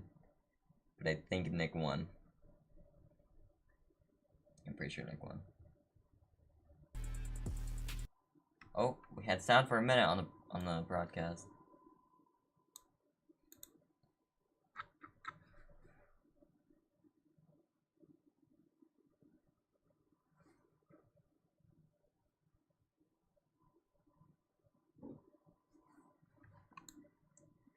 Oh man.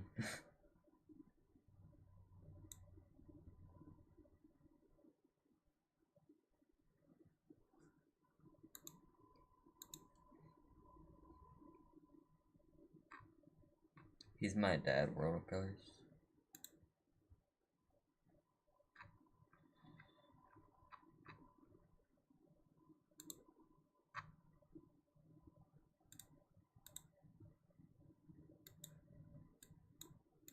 We're about to be back.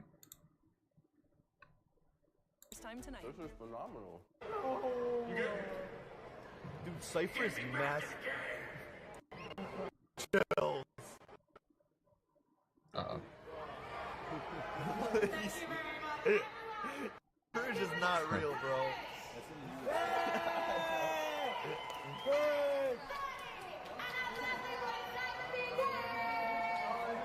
I'm going to it, but my arm hurts. As you can see, our players are returning to their seats. Oh, they're in game. They're in game. So it's looking good. Just like you guys. It's looking gorgeous. So, I know. do you remember earlier? He keeps flirting when we with got me. that speed engage, we got those hands clapping, and we got those voices shouting. Let's practice that again.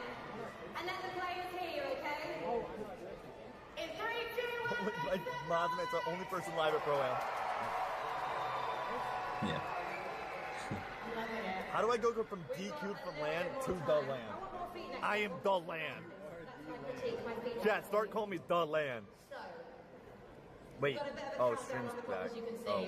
Oh. Now players are Stream's getting into I was the LAN. Kind of want to ask Dakota to do some push-ups now, but I know he's got an important job to do. Dude, if they had me go out there and do push-ups for this arena would shut down. It'd be an aura farm. It'd be an aura overload. It'd be radiating. Would you guys like to hear from Mr. Savage? Woo! Paw champ! All right, Mr. Savage, our unretired pro from Europe. How are you finding it here in America? I mean, it's amazing. The support is crazy. All the fans is crazy. Aura. All the people watching is crazy. We're about to start game 4. Aura overload. We are going to get back into game 4. Paw champ! I assume Nick did, Jade.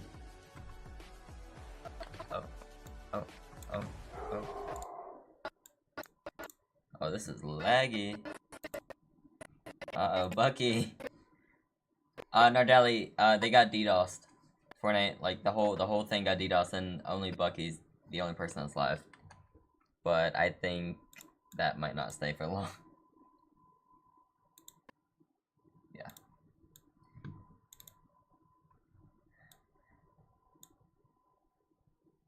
I don't really know. It's just like all of the internet in that building, like, shut off. It's basically kind of. That's kind of what happened. Or like DDoS or something. I don't know. But like they got like kicked off of like internet, so they had to like completely. I don't know. It was basically the whole arena shut down. So. And now Bucky's stream crashed and he had like 50K.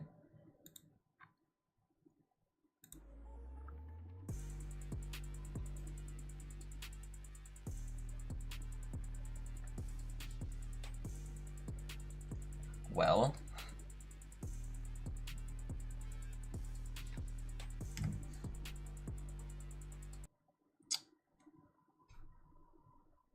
So I guess we're just gonna wait for another 10 minutes. Who's winning? Fortnite, like the entire stadium that they're in just got DDoS, so like their internet just shut off. I don't even know who's winning right now, because they were in game 4. They're like middle, a little bit towards the end of game 4. Peterbot was popping off, and they're just gonna have to restart game 4 because everything shut off, basically.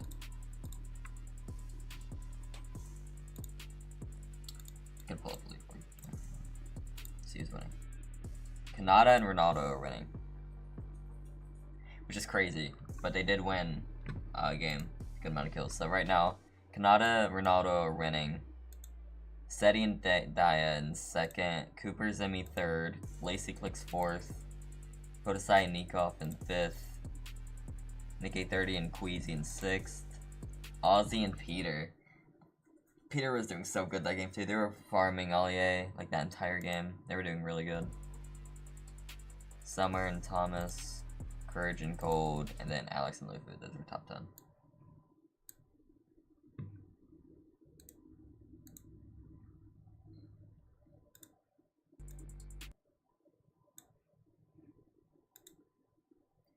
Broadcast still a little laggy. Actually, no, it's not, because the clock's up now. It's just the music is.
I guess you have to wait here for like 10 minutes, even though they're like basically ready to go, but for some reason we're waiting here for ever again.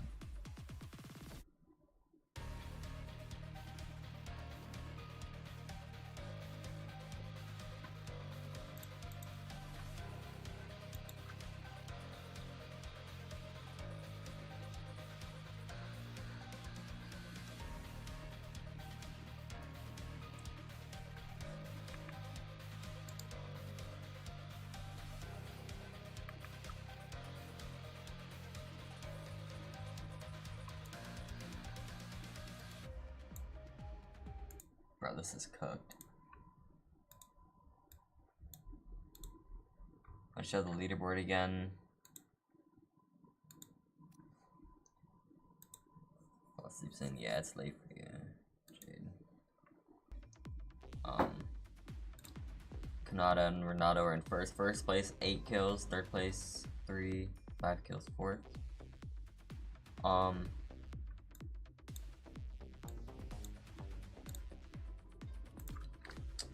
Let's see if actually it shows in Fortnite too. That works. Yeah, the scoring system. If you get 10th, you only get 1 placement point. So there's like hardly any placement.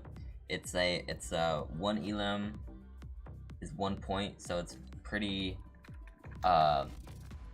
kill based. It's a kill based tournament. The average elims, who has the highest average elims? Well, I guess that kind of makes sense. It's Peter and Ozzy, but they're not doing very good for placement. 10th, 4th, 12th. They need to get a good end game. If they were to win a game, it's only 10 points. How many kills? It'd probably be like maybe 6 to 8 kills. Well, no, if they win a game, because they got a 4th place 6 kills, it'd probably be about like 7 to 9 kills, I feel like, is probably what they would do if they win. So it'd be plus 10, it'd be plus 19 points at most, which would be, what, 20 plus 24 is 44, so it'd be 43, they'd be 43 points. So they honestly probably wouldn't even be first, because there'd be other teams that finish like second, stuff like that, so they wouldn't even be first if they had like a 9 kill win. They need to lock in, they need to have good games, but Renato and Kanata kind of in a decent lead. 6 points, just a tie. They're doing pretty good.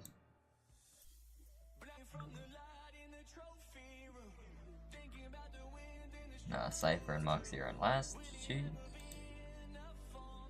Average placement is actually like mattering a lot because it's 3. And that's who's winning. So.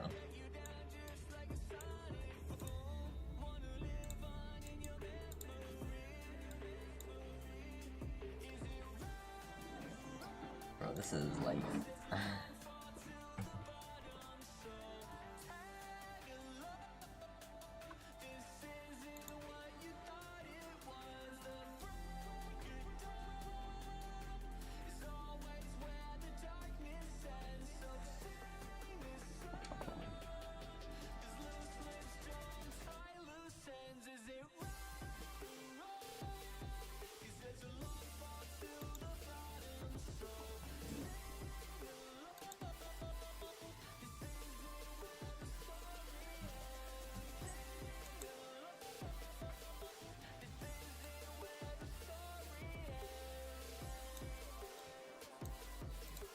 well, it's not really too much to do.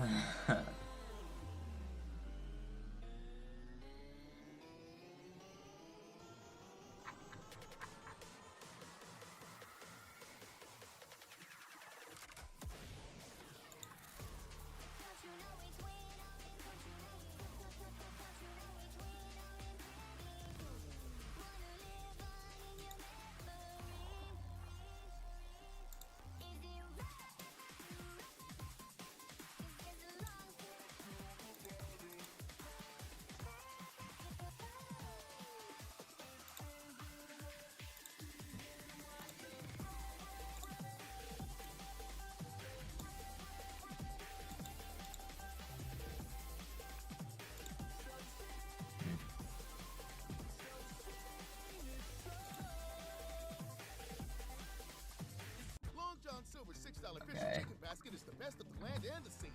crispy, tender chicken meets perfectly golden fish in one tasty basket. It's a...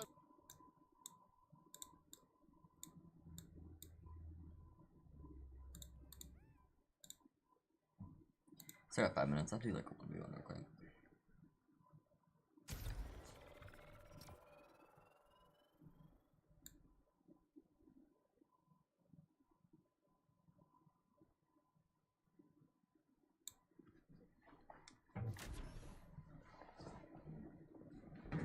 Bro, this event has been like an hour and a half longer than it should have been.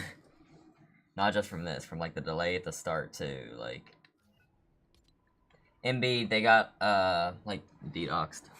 So like literally everything like shut down, so it's kind of just shambles. And it's been like delayed for a long time. So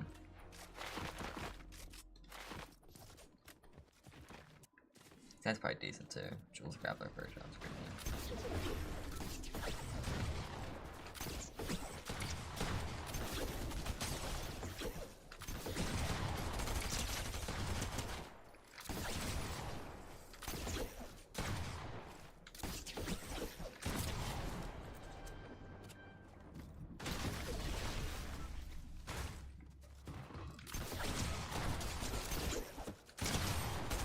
Yeah, every stream crashed. Like, everyone that was playing in it stream crashed. The main broadcast crashed. Like, literally everything crashed. Except Bucky. Bucky was the only person that was live, and he had like 50k viewers. He was like the only person live.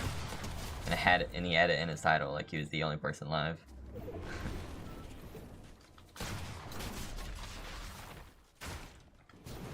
I like how visuals don't work sometimes in the this map. It's like they never work for me. This guy's gonna get 200 pumped by the fish.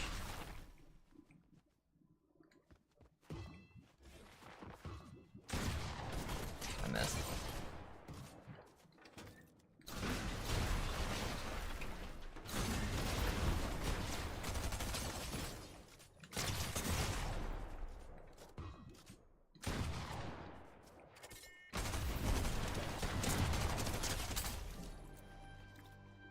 Terrible right now.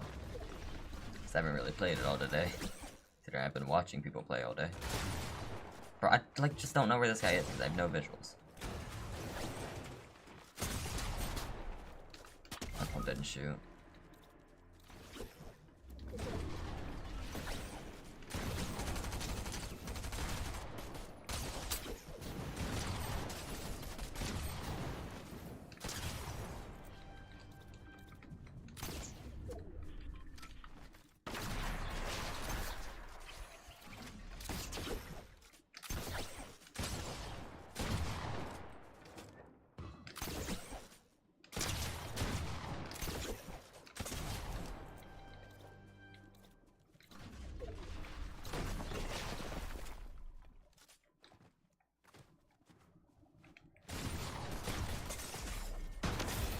Bro,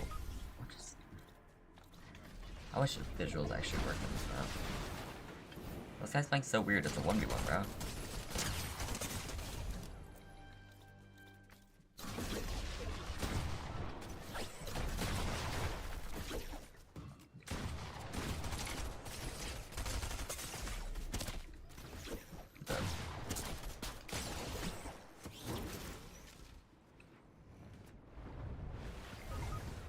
I had a storm, bro. Got stuck in the storm there.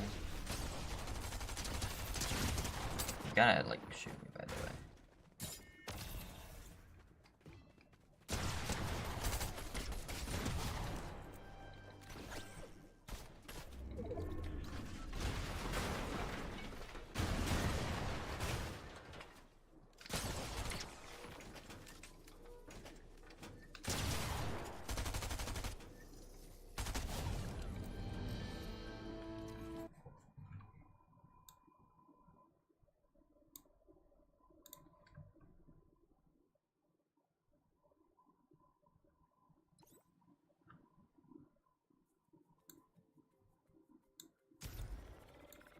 Good night, Jade.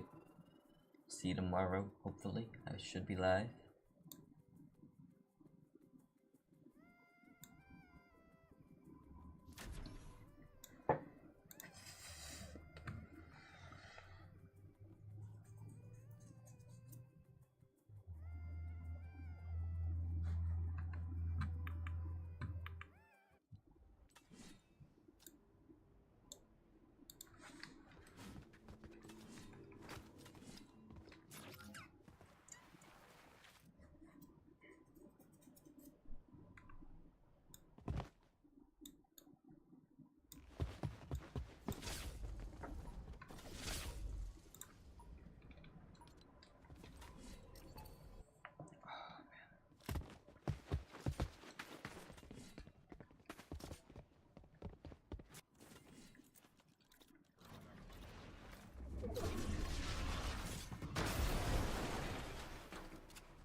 look at the amount of eliminations Okay. that they were able to hold, being only just one elimination short of Aussie Antics and Peterbot.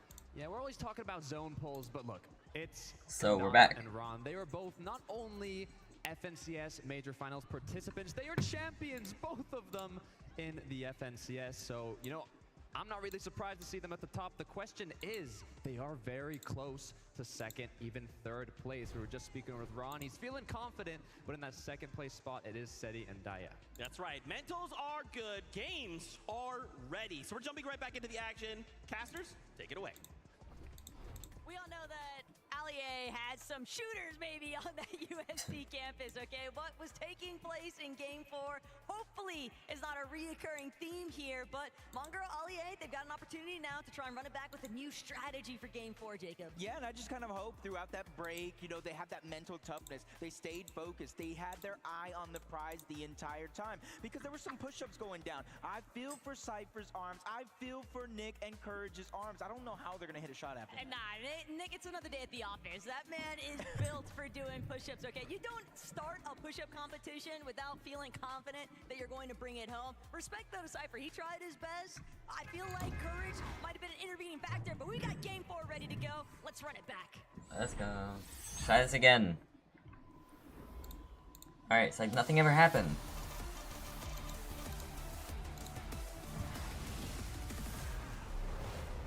And we are back for game number 4, the second half of the day. And honestly, from what we've seen before everything happened, we saw a little bit more confidence going down around the entirety of the lobby. Obviously, kind of helping those players that are a little bit more down on the leaderboard that Alright, try again. kind of guess. Steamy stack, so Vano, Reddish, they're gonna be the first ones to touch ground, and Vano immediately trying to pan to a separate direction, trying to see if there's anybody that he can look to take out. Reddish, slightly different mentality, wants to just prioritize that loop path. I just saw it in the feed too. It looks like Booga's getting his hands dirty this time, taking down Peterbot early. Mongrel getting taken down by Booga killed Nico. Peterbot. And you're just seeing a lot of these contested fights. Bro, we gotta lock in. Relatively early in some Peterbot and Aussie have to lock in, bro. Like, they are not. teams that have the most practice I don't as know. an entire duo. They know how they want to play. They know how they want to approach the situation. So no matter what happens in and around their drop, I don't think they're gonna get too antsy too soon. Going in Flakes. They've been having to deal with the brunt of the focus, though, at Dirty Docks. We kind of expected that there'd be a lot of motion happening once we saw Vaxity and Reason decide to last-minute contest on the day. But even with the heads up from last night, even with Reason announcing it to everyone, we are going to that Dirty Dock strip. It still made things so difficult for Gun and Flakes today because everyone has just taken notice of that action. Ronaldo and Everybody just kind of feeling each other out the first couple of games and kind of realizing any strategies that kind of pointed out. Notice we've seen a lot of players solo dropping, letting their teammates keep them alive. It's about a 12-second respawn. You lose time on that respawn for knocks, eliminations, and full squad wipes. And hopefully they're able to kind of utilize it as Peterbot looking for a little bit of revenge, but it is going to be on Mongrel at the outside of the zone. Nice attempt by Mongrel trying to land the shot, even almost getting... Why are we so far away? But he's just too quick and a little bit too fast that Mongrel's just going to have to slowly but surely try to back down and reassess the situation. Pretty much all of FP's control, though, belongs to Peterbot, and he just continues applying pressure steadily to Mongrel. Mongrel, though, a little bit of a bite back here. Big crack into Peterbot's shield, and Allier, he might actually have his revenge. Peterbot in a little bit of a pickle here, but Mongrel, he can't close in just fast enough. Allier really saying enough is enough, and now we got Ozzy versus Allier. Almost full piece coming out from Ozzy. He is feeling the confidence. He probably heard the calm from Peter saying, bro, you have to get this guy off me. And now he's dancing, doing a little two-step on one side. Ozzy getting aggressive, and that's the thing. They are down further on the leaderboard than anyone would have expected. They need aggression. They need eliminations. And now that Peterbot won his, he said, yo, look, Pete. oh, we're gonna do the same thing but with Mongrel. Aussie pulling back.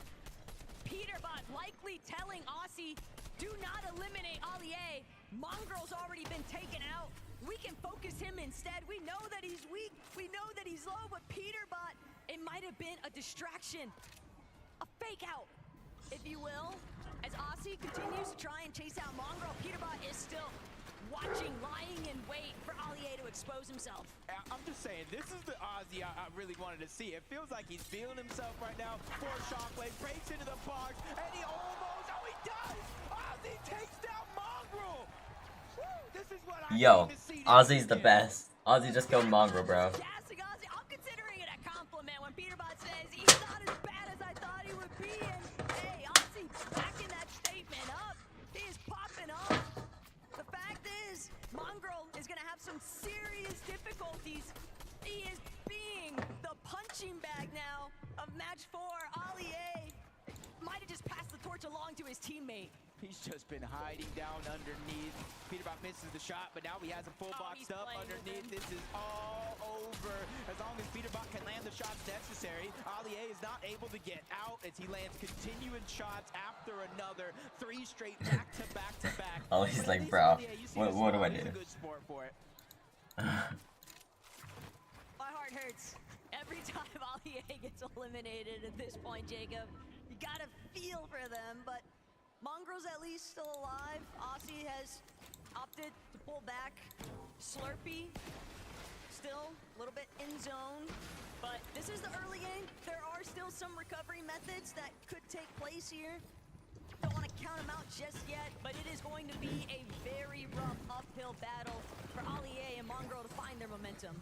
And at the end of the day, honestly, it doesn't matter how many times you go down, as long as you can go ahead and get elimination from yourself to keep it relatively close. Nobody chasing them this time around, so Allier and Mongrel will have a good opportunity to load up over on the eastern side of Slurpee Swamp for now, until they get sniffed out by any of the competition. But I also did see Somerset getting taken down to the feed by Savage and Lachlan not too long ago, and she's forced to reboot. You notice she's not in the zone. She knows there's safety, there's time towards the outside, and that's exactly what she's doing. Keep an eye, though. Veno and Reddish could be in a little bit of trouble. They don't want to find themselves pincer between Courage, Cole, Thomas, Somerset, but Veno, he's exactly where he wants to be, tangoing with Seti. Gets that initial elimination and sent Seti packing. Literally just stole that wall away, didn't give Seti a chance to think about what he's going to do. But Lachlan, fresh rebooted back up. You see him, watching him like a hawk. Coyote is going to be able to, I was going to say get the knock, but it's Thomas HD who steals that one away onto Lachlan yet again.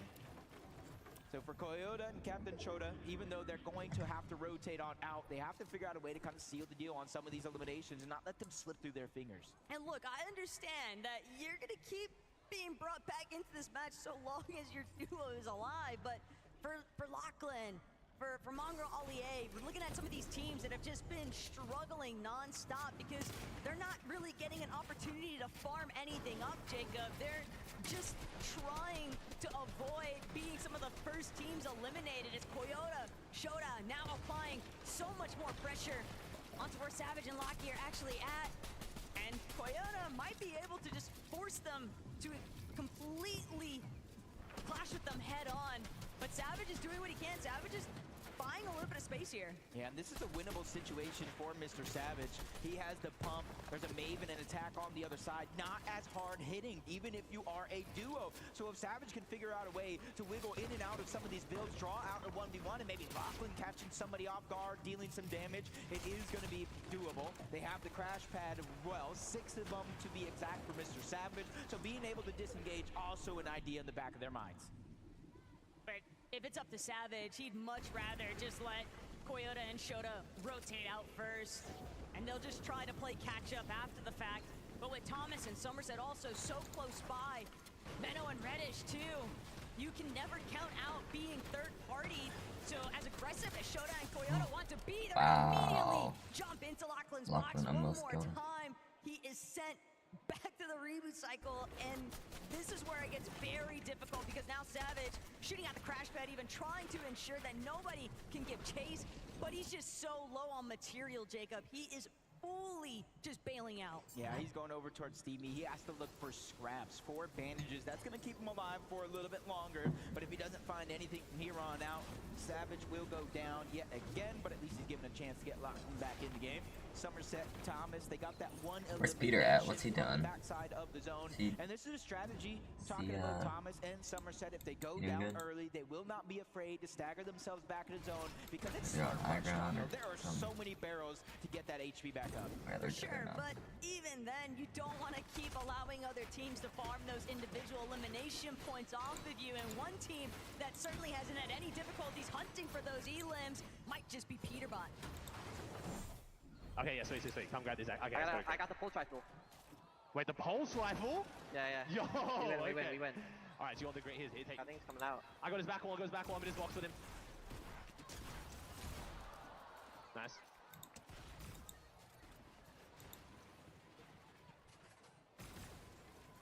That's not someone to rat on me, but I think we're chilling. Nice, good stuff, bro. You want to come over and help you? No, it was only. Yikes. I kind of feared for the rest of the lobby. Mongo getting taken got out the twice. pulse rifle, but the bro. mythic pulse rifle in Peterbot's hands. You could deal so much damage by scoping in just like this from far away, or the hip fire spray kind of works similar to an SMG. I want to see Ozzy's reaction to killing Mongrel. Probably pretty happy. Flanked him as well.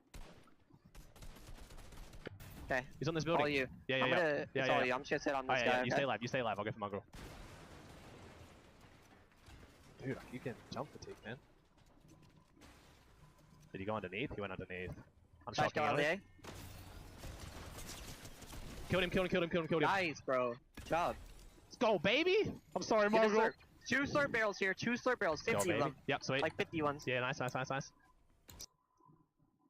Even Thomas hitting that last shot at the last second, I thought it was going to be possible, but those are the dangers that you face around the entire lobby. If you kind of just get caught off guard for a second, the Mammoth pistol, especially a headshot. It's gonna be an interesting lobby. The game around in the blink of an eye.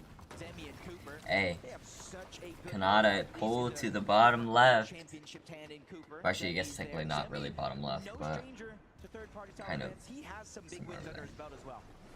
Saw for a moment there, caught a glimpse. Peterbot Aussie just looking near to take Stilltown. peak position over Better run. Slurpee. They've got a pretty good idea. Bro, The other teams are trying to rotate through. Peter has the pulse rifle. That's not fair. Burnley, Box, just on a slightly hill position. And Kanata, Ronaldo, they're just waiting for the I wonder what you'd be able to do with a Mythic Grappler in this lobby if you know how to do the gun swap like really well. Probably nothing. But they want to prioritize the positioning. Maybe a little bit. Maybe you could like jump around. I don't know. Everyone's just gonna build though. Taken down yet again. Peterbot's the one that's going to clean up the elimination, but I believe the point actually does go over to Cooper and Zemie. And this is zone 6, 10 seconds left. Reboots will disable. So anybody that is eliminated now on respawn will have a chance to get back into the game. But Taco, as of now, reboots are disabled. And that might just be worst case scenario here for Shota. He's trying to Peter, hit a shot, please. Fortunately for him, a little bit of indirect assistance from the lobby. Peterbot punished, loses half of his shield while trying to take those pot shots at Shota. And that is a big saving grace. But it might not make a difference for some of these other duos looking to rotate around Slurpee. Booga, typical gamer. Gotta be wary of what's lurking above. Hey, Peterbot just continuing where he left off, just farming elim after elim after elim. Zone pulling towards the northwest or northeastern side of Slurpee Swamp here. To the top of Slurpee. For Peterbot and Ozzy, but for Seti and Daya, they have a decent rotation. They can one-hop it to the front side of the zone. They can sacrifice the HP if they want to try to take some high ground. But for now, they're just trying to take it slow and steady. 7th zone. Pretty good 5 more rotate. to go. You don't want to bite out more than you can chew at any moment. And look, it doesn't need to be flashy. For Seti and Daya, they found a lot of success with consistency by just playing to their team's strengths. Both of these players. Where's Queasy? Take height, don't die. There he is. Oh my. Yo, Lachlan and Savage are still alive. Let's go. It's like the furthest they've been. Peter and Ozzy on height. Peter has the pulse rifle. Bro, I mean. Shota just cannot escape Peterbot's vision. Peterbot just entirely too high up. The advantages are so steep, and that's going to be Shota knocked one more time by Peterbot. Ozzy knows his responsibility. Let me just keep the material count high. Yep, they're on the high ground right now, and that resource management is going to be crucial if you're looking That's to a take far it, zone keep it pool. zone to zone to zone, and not really have to use the shockwave. Underneath, though, Cooper, Zemie, they do have the front side of zone already underneath their grasp. They have the luxury to be able to wait here, Taco. They can wait for it to open up, shockwave to the front side of zone to keep their position, or they can use their materials and tunnel their way there. But some of these teams that were leading towards that top-end leaderboard in our top 3 position, they've got to be getting a little bit nervous, seeing that elimination being constantly Peterbot's name, and Clicks, he's got a whole slew of problems right in front of him. Cooper and Someone Zemie sold. nearly taking him out. Lacey still a little bit left behind. Can he reunite? Crash pad gonna catapult him. Someone sold. Either like Clicks didn't edit and Lacey did the wrong thing, or I don't know what happened. I think Clicks messed up the edit, like didn't do it in time, and Lacey threw it to before they wanted to. I was gonna invite. Someone's gonna be a friend for the brother. I'm not even on that. How do you know my epic if you're in the stream, bro? What? That's random. He's somebody we talked about his experience. He has a ton of it, but how Ooh, Nick died. much is it? It's gotta be enough, Jacob. If anything, Ron's familiar with pressure, so he'll try to let that experience carry over. Come on, Pete. Just stay on height, please. Oh, it pulls back. This is really good for Pete, because his builds are probably up there. Yeah, it is. Oh, come on. Like, they are so high up. We saw Baxity for a moment, but it was only just a shockwave, a crash pad. Everybody trying to just stay one step ahead of the pack. It's going to be extremely difficult for anybody to look up and try to contest many it builds. because of that mythic pulse rifle. Just constant pressure coming down from Peterbot and Ozzy. Everybody can feel it, and even Peterbot's just going down low, making sure to reconnect. The FNCS strategies are coming out in full force. That's how serious Peterbot's taking the second half. Yes, we need that. We need him to win. Oh shoot, I didn't look. How many kills did they have?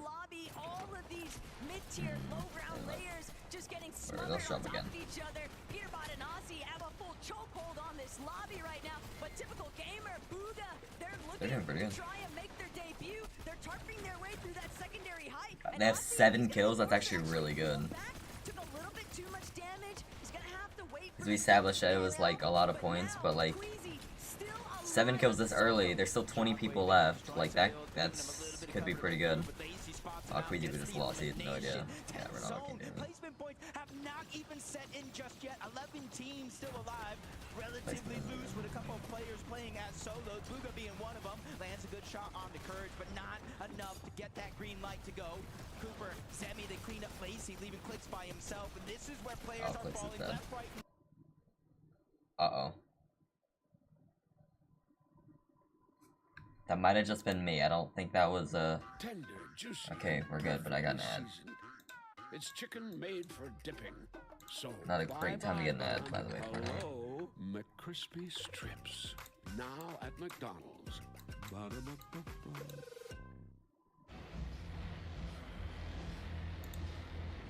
Oh, did their stream like crash again? Or did I just get like an ad? Oh no, I just got an ad. That was a terrible time to get an ad.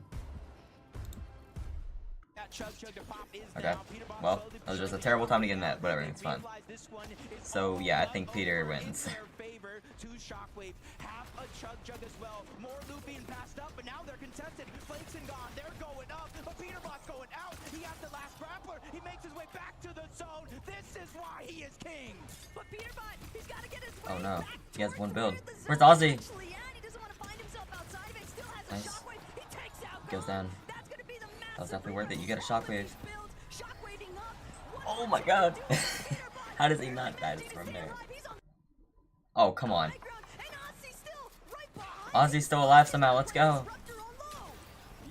There's 5 total people, it's at the top. Cooper, Cold, Courage, Ozzy, and Peter.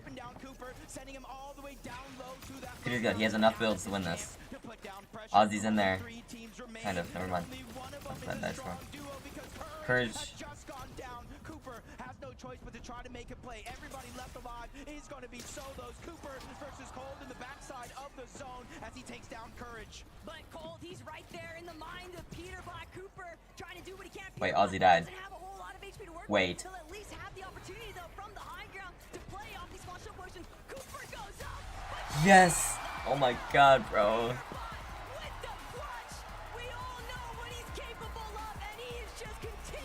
I thought Pete might have lost at the end there. That was crazy.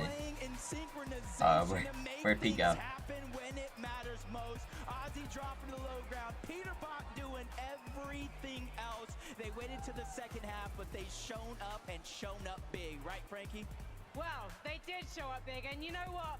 We know, Peterbot, you're the FNCS GO, but please give it up for King Kangaroo!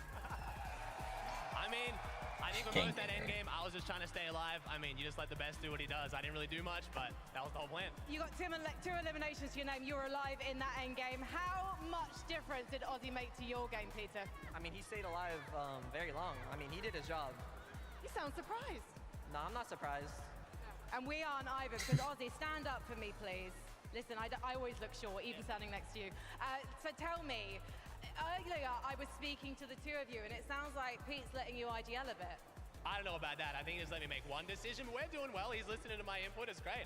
He's the greatest, but he still takes my advice. It's nice. And your advice was to drop on Cooper and Zemie in game 2.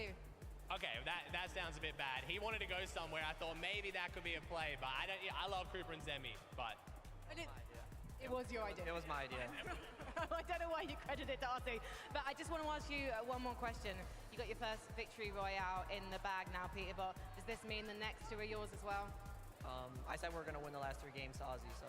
All right, well, you heard the man. Let's see if he can make his prediction a reality after the break. Peterbot, let's see everyone! Hooray.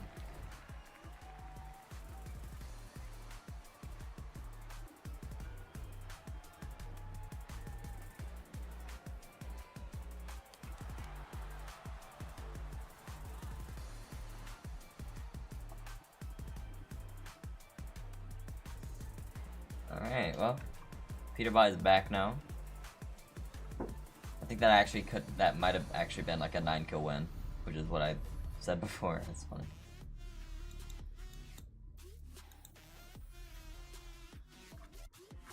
I'm not gonna look at leaderboard. I want to wait for them to show up.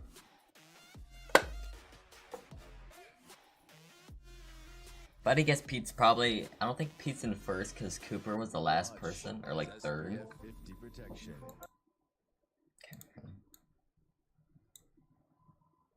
I feel like Pete's probably not first. I think Cooper, because Clicks and Lacey probably dropped a lot. Ronaldo did okay. Ronaldo's maybe in third or fourth.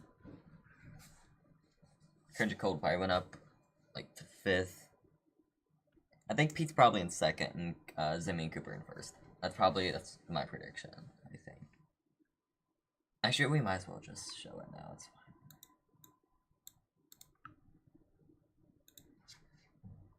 Yeah. So Cooper and Zemie are in first, but not by a lot. 3 points. Just because Cooper finished second. Then Peter and Ozzy obviously won. Seti and Daya, Kanata, Ronaldo, Podosai, Virgin Colder in 6th. They're in last. Kind of what we expected. Where's Fact City? He's in 12th. That's not terrible. I guess that's not great since there's only 20 teams, but... Yeah, Cooper Zemie. That was a good game for Peterbot and Ozzy. Let's go.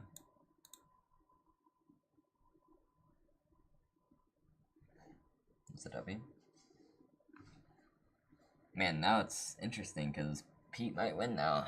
I mean, he probably will, since now they're there, like they're to that point. Like, we just won, now we can just win. I mean, Peterbot did get the pulse rifle, which is pretty good, but...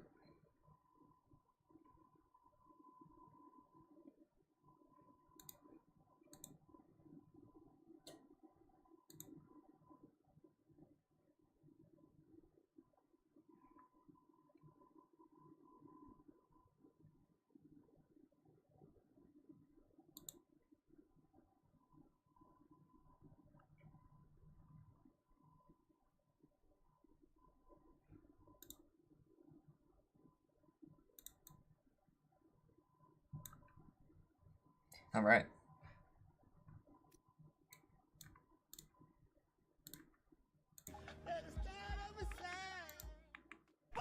Just got a victory royale!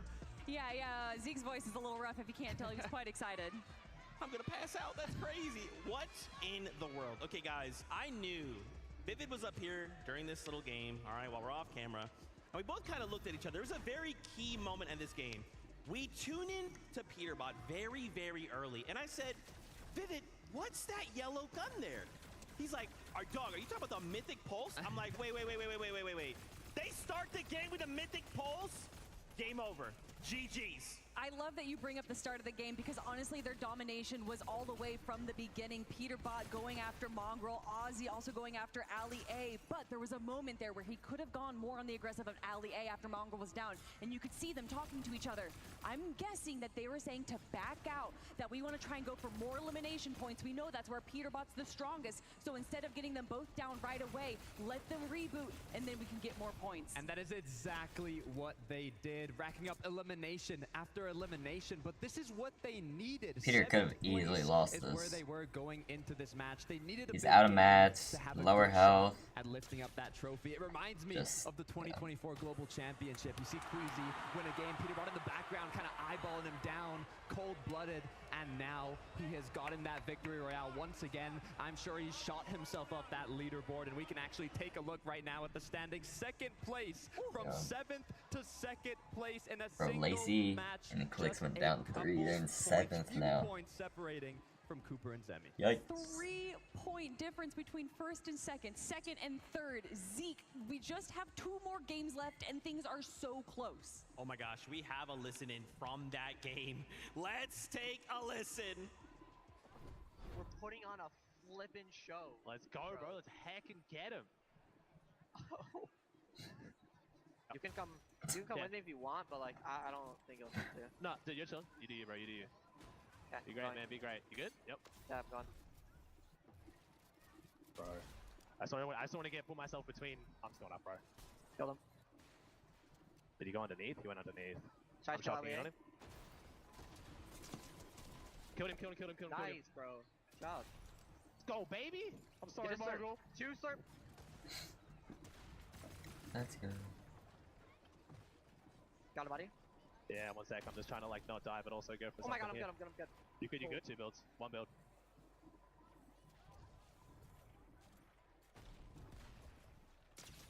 Bro, you're crazy. Let's go, bro. Oh my god, bro. I just cannot believe in that moment when the shockwave back up to high ground. He's literally getting eaten alive by the storm, and he should have gone down. I'm talking milliseconds there before he just finds his way just barely outside his zone and then goes on to win that game, Kelly. Also, is Ozzy Antics better than Mongrel and Mr. Savage? Oh. He did eliminate Mr. Savage in the practice matches yesterday, and now he eliminates Mongrel today on show day. But look, Cooper and Zemie, we have to talk about them. They took home the win on the first match, and now getting 2nd place in the hands of Peterbot. I'm telling you, it's a repeat of the Global Championship. Pete did not want to let that one slide, but Cooper and Zemie have been playing incredibly consistent, and it's exactly what they need to do to maintain themselves in the first place spot.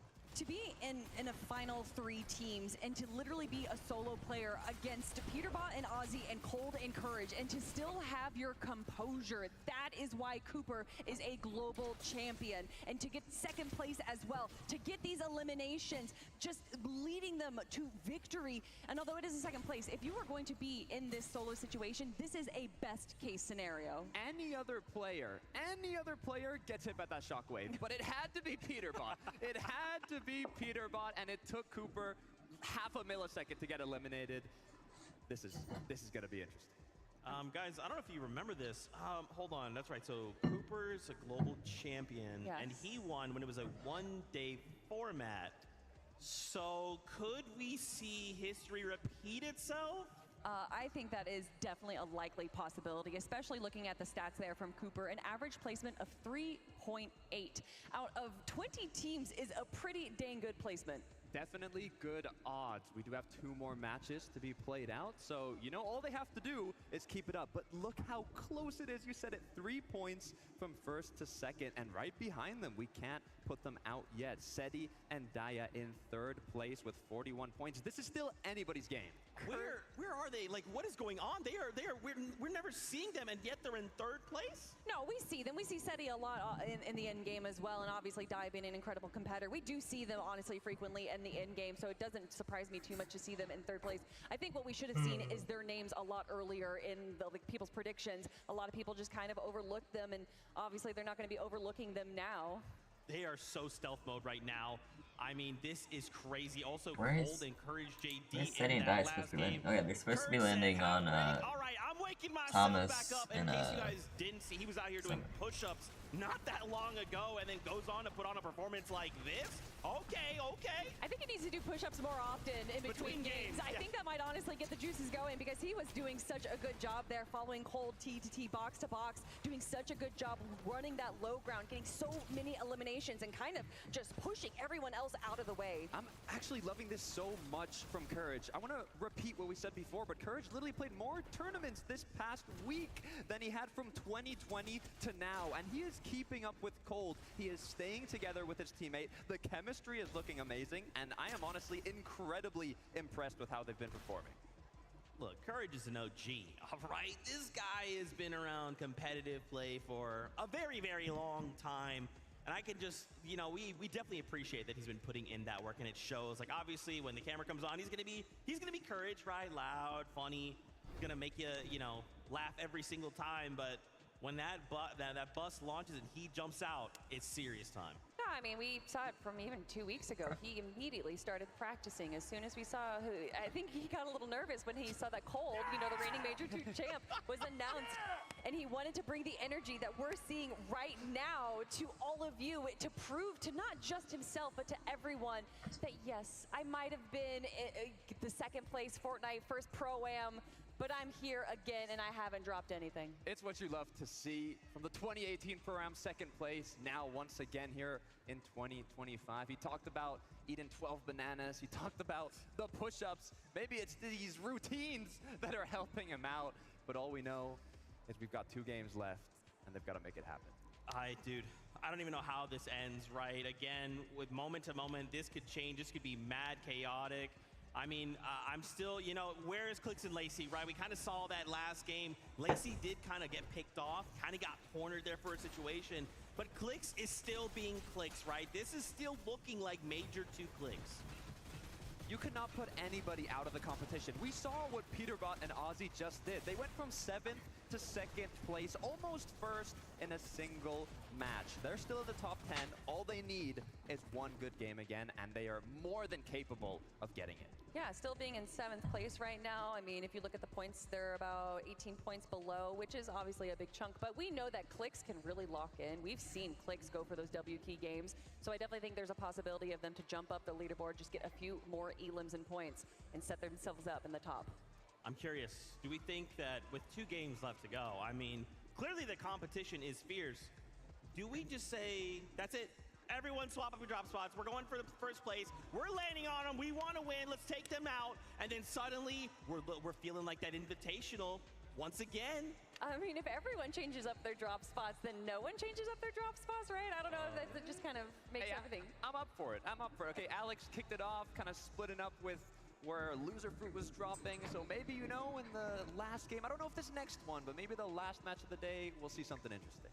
How have you guys been enjoying this? I mean, this is just so chaotic. What's crazy too is like no 2 games have felt like the same. And sometimes in the FNCS forget that, right? It's like, oh, high ground win. Okay, high ground win. Oh, low ground win. You know, and it's similar, but this is just like, you look over and you're like, okay, I guess Peterbot just has a mythic pulse. I don't know. I mean, we keep talking about these practice games, and what we saw was a lot of heal-off potential. And I think a lot of these players initially in games 1 and 2 had a lot of heals going into the end game. Oh, yeah. I think they're starting to realize There's that this is not more. I don't think we've actually seen a heal-off just yet. It's been way more aggro. I honestly thought there was going to be more heal-offs, especially looking at the practice games from yesterday. It's what I thought might happen, but we haven't seen that. Even Cooper and Zemie in the first match were saying, Cooper said, you know what, we don't even need to go high. Let's just drop low. We'll get more eliminations. We'll get more opportunities, and it's working out for them so far. Cooper and Zemie, man, they are just so good right now. I also did want to highlight in that last game, we got to finally see Thomas HD and Somerset. Thomas HD with that gold mammoth in hand, and I thought, guys, this is it. Game over, but it's a very difficult competition overall, right? I thought it was just going to be put a mammoth in Thomas HD's hand, but bro, there's just so much talent literally in every single corner of this map. With 2 games left to go, anything can happen. 100%. I mean, Peterborough and Alex were tied for the most eliminations. 3rd place, it was Thomas HD with that mammoth in hand. We saw him hitting his shots, getting those eliminations. Now, unfortunately, they didn't make it as far into the end game as they would have liked, but hey, you still got 2 matches left. You can still make it happen. Yeah, that one shot onto Shota and then almost eliminating Koyota as well was absolutely phenomenal. And that's what we expected out of Thomas HD, especially with the mammoth. You know that Vivid was very excited when he saw that in Thomas HD's hands. But like you said, they're so good at the early and mid game, but being able to kind of control this end game, which is so much more chaotic than the normal FNCS, which is affecting both of them, honestly. Thomas HD and Somerset are more used to that standard. This game was supposed to start like 5 minutes ago, by the way. Yes, let's go. Game number 5 is ready. So casters, back over to you.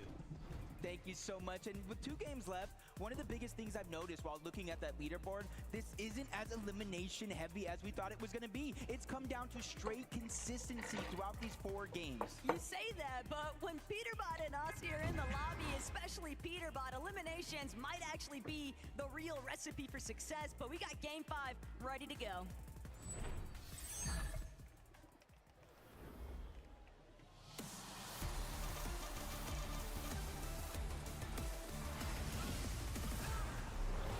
This is their second to last chance to figure out a way to make up for lost time when it comes to that leaderboard. You go ahead and find yourself in a situation to where you can take more chances, get a little bit more aggressive, figure out a way to close that gap with eliminations, because Taco, it's been the 10th zone more times than not that has been granting the placement points because teams just won't go down. But if you think about it, with Cooper and Zemie leading by just 3 points on that leaderboard in the penultimate game before today's final lobby, that's a lot of pressure, Jacob. Even for a seasoned competitor like Cooper and Zemie, it's still just so much bearing down on their shoulders, but they've got to see it through.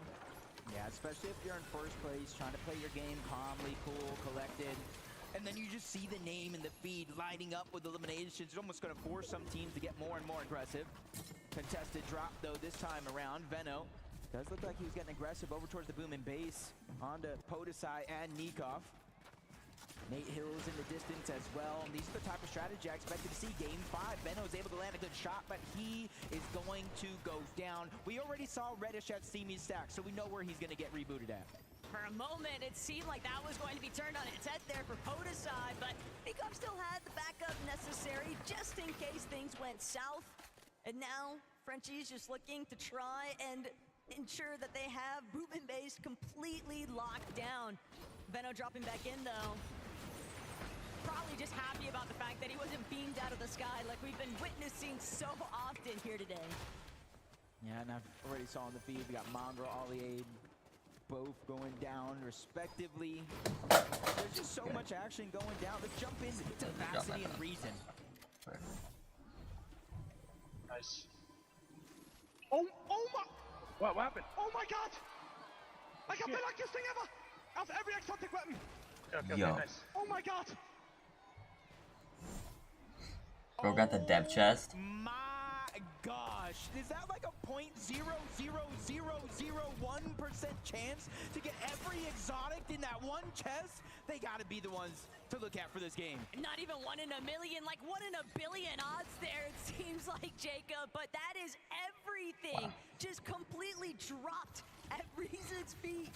Him and Faxity have got to pop off this lobby. There will never be a clearer sign that this is your game. And remember, Faxity said it himself earlier when we were talking to him. We're gonna bring home at least one. Please let it be this one. This is their best chance with the loot that they have, as Alex just getting aggressive time and time again, fresh off the reload, but he gets taken down yet again. Loser Fruit barely have gotten enough time to reload back into this game before Alex going down. They're just kind of hoping, they're praying that they got some sort of landing spot to go ahead and land at, and then maybe they can worry about Loot. But Reg saw the reboot. She's going fresh after Loser Fruit. Rose has 82 and then carries, well carries at 27. Flakes and gone that their prey has now been fully intercepted. They're gonna opt to just prioritize farming up a little bit of material, taking a moment to pause here, really scope out the scenery. But a little look back sees on what was taking place with Ronaldo and Cypher. PK completely cornered by Kanata and Ron. A real strong tag team effort. Yeah, and you see that box was literally on fire. There was no way for Cypher to really escape besides going at him, and almost looks like he got farmed again by Ozzy this time around. Moxie's trying to stay alive, get these reboots, but this is the last place on this entire island I would want to try to stay alive to get the reboots, because Cypher is getting the Ollie treatment. But Cypher will manage to escape Peterbot for the time being. How much longer, though? Ozzy just gonna continue the conversation instead, pick up where Pete left off. That's some heads-up awareness from his duo mate, and that's the kind of chemistry that we've been witnessing come out really strong for Ozzy and Peterbot at times. And Jacob, fifth matchup, 3 points away. I cannot emphasize on it enough, because that is such an easy striking range. Only 3 eliminations, If and they've already Pete got wins another game, then that's probably You started as a 3-point like game, like you just said. Well, guess what? actually a 1-point game. 5 out of 6. So there's 2 games, including this one. So if they win another game, then they get probably what, like top 2 at the lowest? Like they probably get first or second. What's up, Cozy? Oh, they're tied. So yeah, if they win this game, that's plus 10. And I mean, they're already like high up then. Mythic Charge. Got the Dev Chest. Mythic Charge. Yeah, it looks. Into Savage's box. He might even shift his focus towards Savage's duo mate. Locky, he's got to stay closer to where Savage is at. That's what I was saying, like top 2 is most likely gonna happen. Oh! Yo. Peterbot just said, I thought you retired. Maybe let me lend you a hand going back on over there. Lachlan just trying to stay alive. Like I said, this is the last place you want to be a solo, trying to keep your team alive, because they're going to see it, they're going to jump. Now they're pouncing onto Lachlan. They know Savage just got rebooted. He is on the clock, and time is definitely ticking. But it doesn't even matter what's happening here for Lachlan and Mr. Savage. More importantly, Come on, Lachlan, kill Peter. And Zemie, you've got to be panicking. Do the unthinkable. You're watching that lead get completely flipped upside down, because Peterbot and Ozzy are just relentless. They are farming Lachlan and Savage, and one more elimination off of Lachlan. Peterbot with 4 already.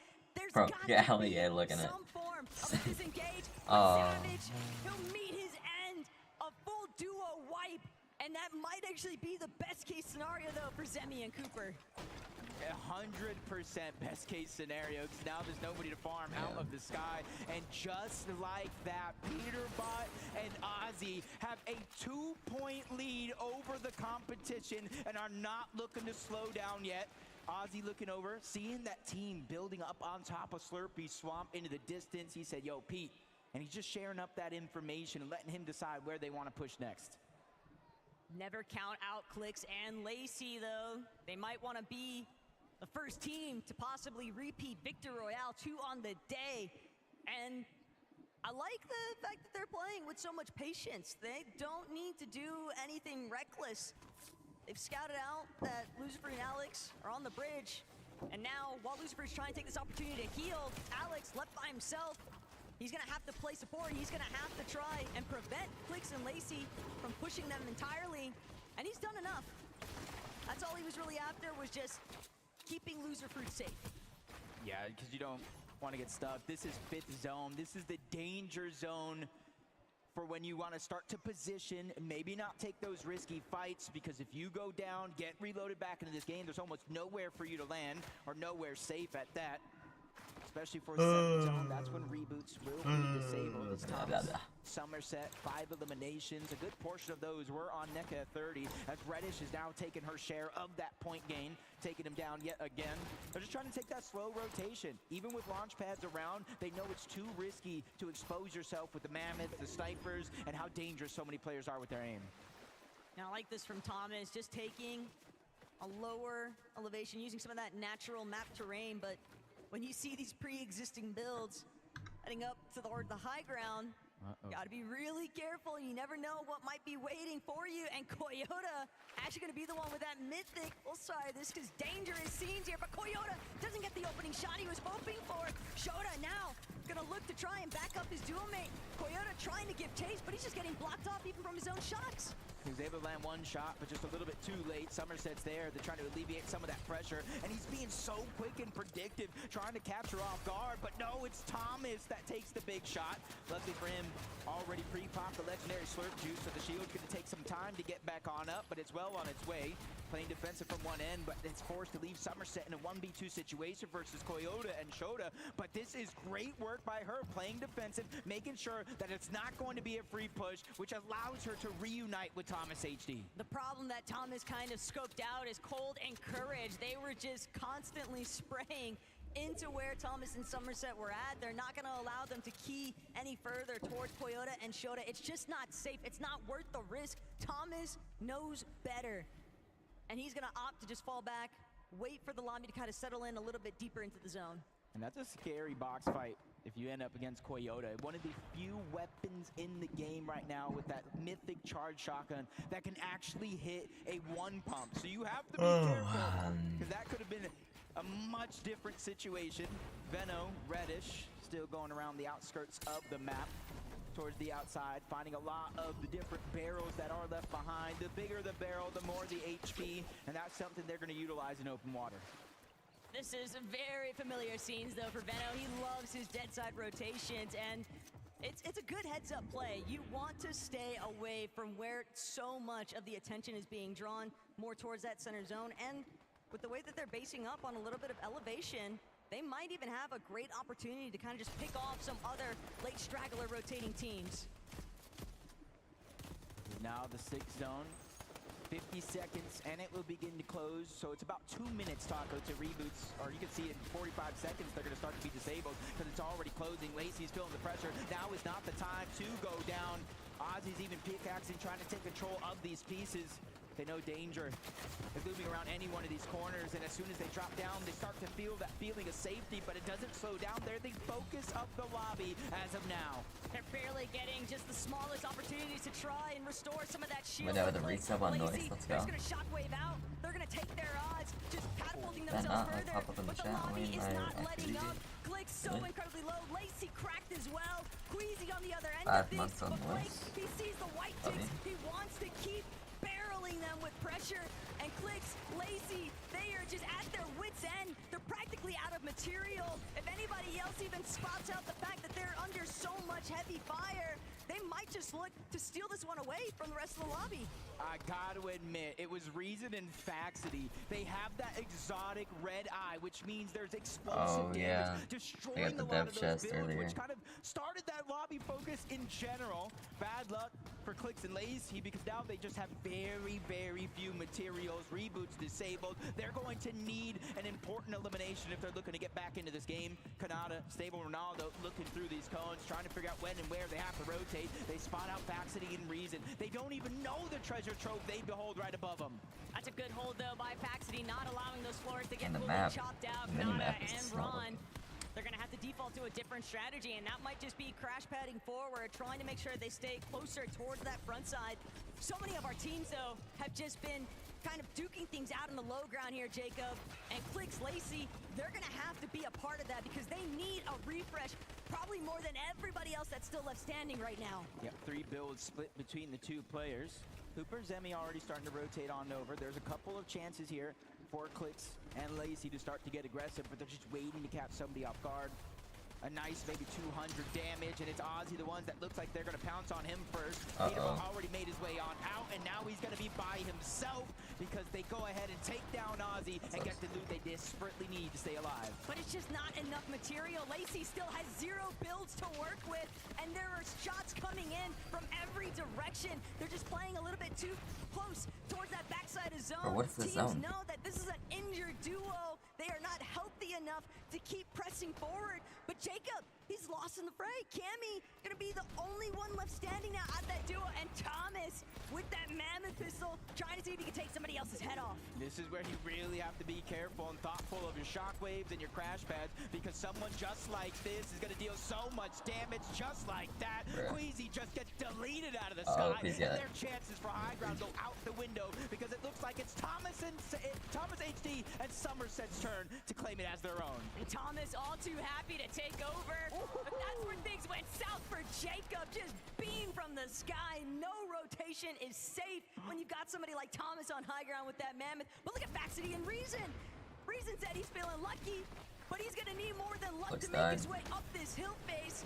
Thomas, Somerset already beat him to the punch. Peterbot, no Aussie, but Peterbot, he's been here before, Jacob, and the last time we saw him, he managed to make it work. With only 2 shockwaves, though, all that's left, that's his primary rotation to make it from point A to point B. But he does have this zone is so shambles. It's on a hill and in the water, bro. What? Just like that, Nick at 30 is going to go down. Another point for that elimination, but this is now top 10. Now every team that goes down, you get placements. But Seti, Daya, they were just sneaking their way up the hill. Usually I don't root for Peterbot, but I want Ozzy to win. Dealing with Peterbot right in front of them, but Somerset crash padding up. Typical Gamer nearly getting taken out. Typical Gamer actually gonna force Somerset to drop ultimate low. No, she's gonna go try to go back up to her height, but Booga, he's already got control. Booga and Typical Gamer now fully taking over the high ground, and they gotta deal with Pete in the middle of it. He's ready to challenge solo teammate. Not that many willing to mats. go and Booga has 0. for what he wants, but Booga TG, you see they're running out of builds. It's Typical Gamer taking the charge, leading the IGL, the tarping, but in comes Peterbot yet again, taking down the shields of Booga, but he Peter is needs a limited refresh. with his Bad. resources, only 3 builds, so he can't break down into an all-out fight. All the while, Seti Daya in the low ground. This could be the optimal position because the heavy work is being done for them. The lobby is thinning itself out. Kanata might even be able He to with a find another kill. No, he needs the Maybe he got a refresh. more than ever. Podesai spotted out the wood box, not going to keep him safe for much longer, but Kanata forced to close off the wall. Side, Scouts that it's Cooper and Zemi in the low ground, cutting Where'd him he go? off, stealing that loot away from him. Cooper and Zemi finally getting eliminations. They're playing towards that consistency. We know throughout the He course died? of this game, Peterbot and Ozzy have taken away that first place, but there's still 6 teams that need to go down, which is 6 placement points, and he has that mythic chart shotgun. 1 pump Pete died. potential for him. Oh no, Peterbot, is this him? he's got a little bit He has of no mats. arsenal, but I don't think it's going to be Oh enough. my god. 1v1 versus Kanata. Yeah, he lost. No siphon, no matters. Both of them go down.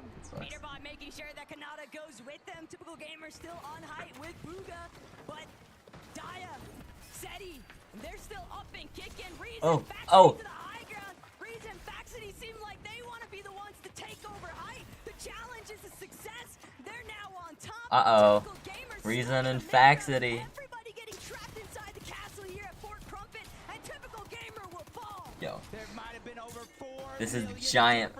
This is insane for my prediction. might be the one where Faxity, a late entrant into the competition, could come out, but he's having a couple of hiccups from up, down, left, right. His HP's out the window, but Cooper staggering himself back. His only chance was left of the Chug Jug. He has to figure out a way in because he's the only solo left versus Seti and Daya. Faxity and Reason. Bro, Seti and Daya are just so consistent, bro. He goes down. Reason is the one that's firing down from above. Was that 2v1? Brimstone with that red eye. Faxity just died to fall damage. Oh my god. Oh my god. Yo, they almost sold that so hard. Faxity died to fall damage. The brothers are on top. You said it yourself. He guaranteed one. And that guarantee, that prophecy has just been fulfilled. We need to feel and see how they're feeling with Frankie. Why are you saying sorry to Reason, Faxity? Because he told me don't do anything stupid and I died.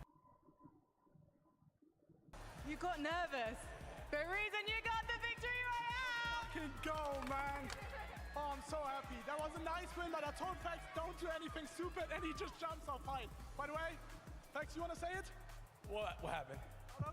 Oh, shout out to Mar. We love you, bro. If you're watching from home, thank you. We're trying to win for you, bro. Yeah, and he is going to give you all of his prize money. He told me that earlier this week. Now stand up, boys, so everyone can see you, please, because everyone in the Galen Center obviously wants to give you their support right now. Reason, what was your reaction when you found out you were going to be playing with this man? I mean, I was happy. I like him. He's good. It was fine.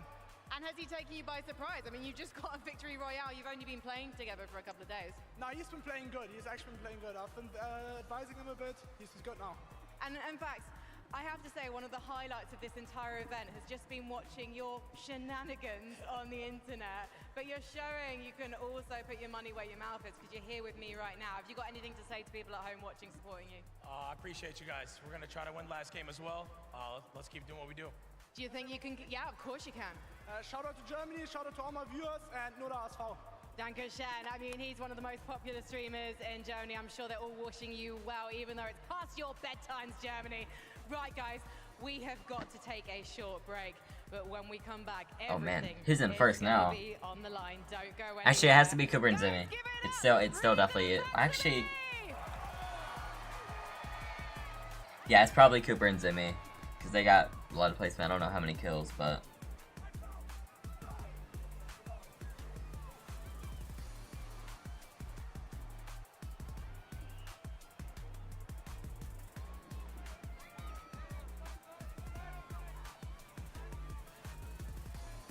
Let's go.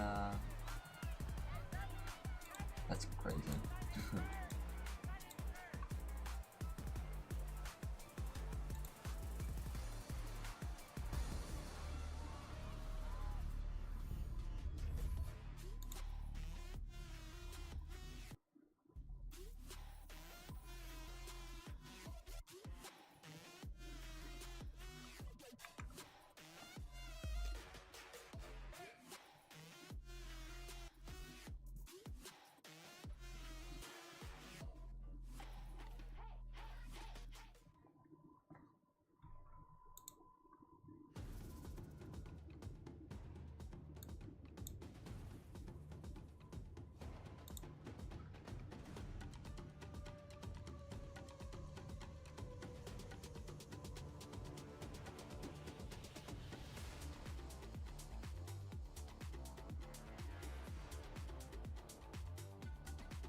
Right, I wonder where the leaderboard's at.